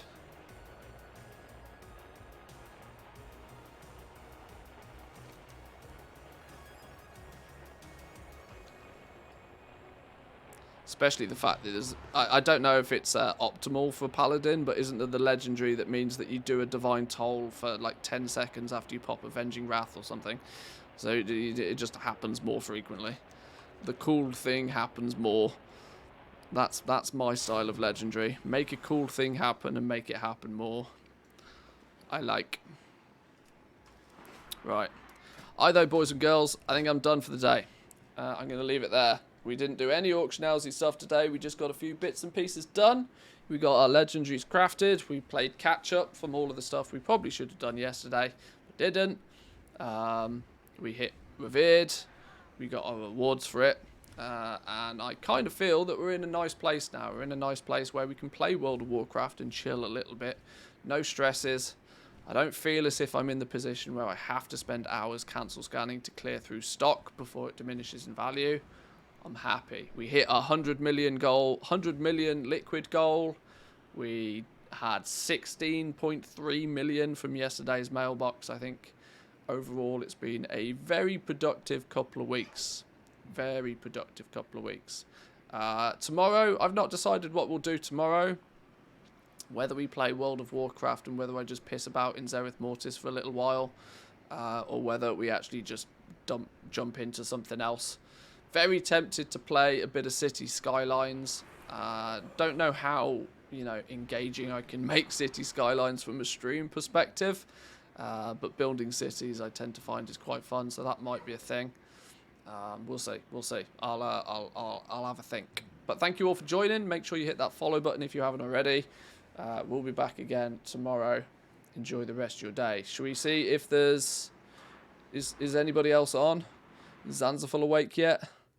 I'm not sure there's really anybody on, is there? It's I stream at weird times. Nah, we'll leave it there. No bothers. Anyway, boys and girls, enjoy your day. I'll catch you all next time. Peace.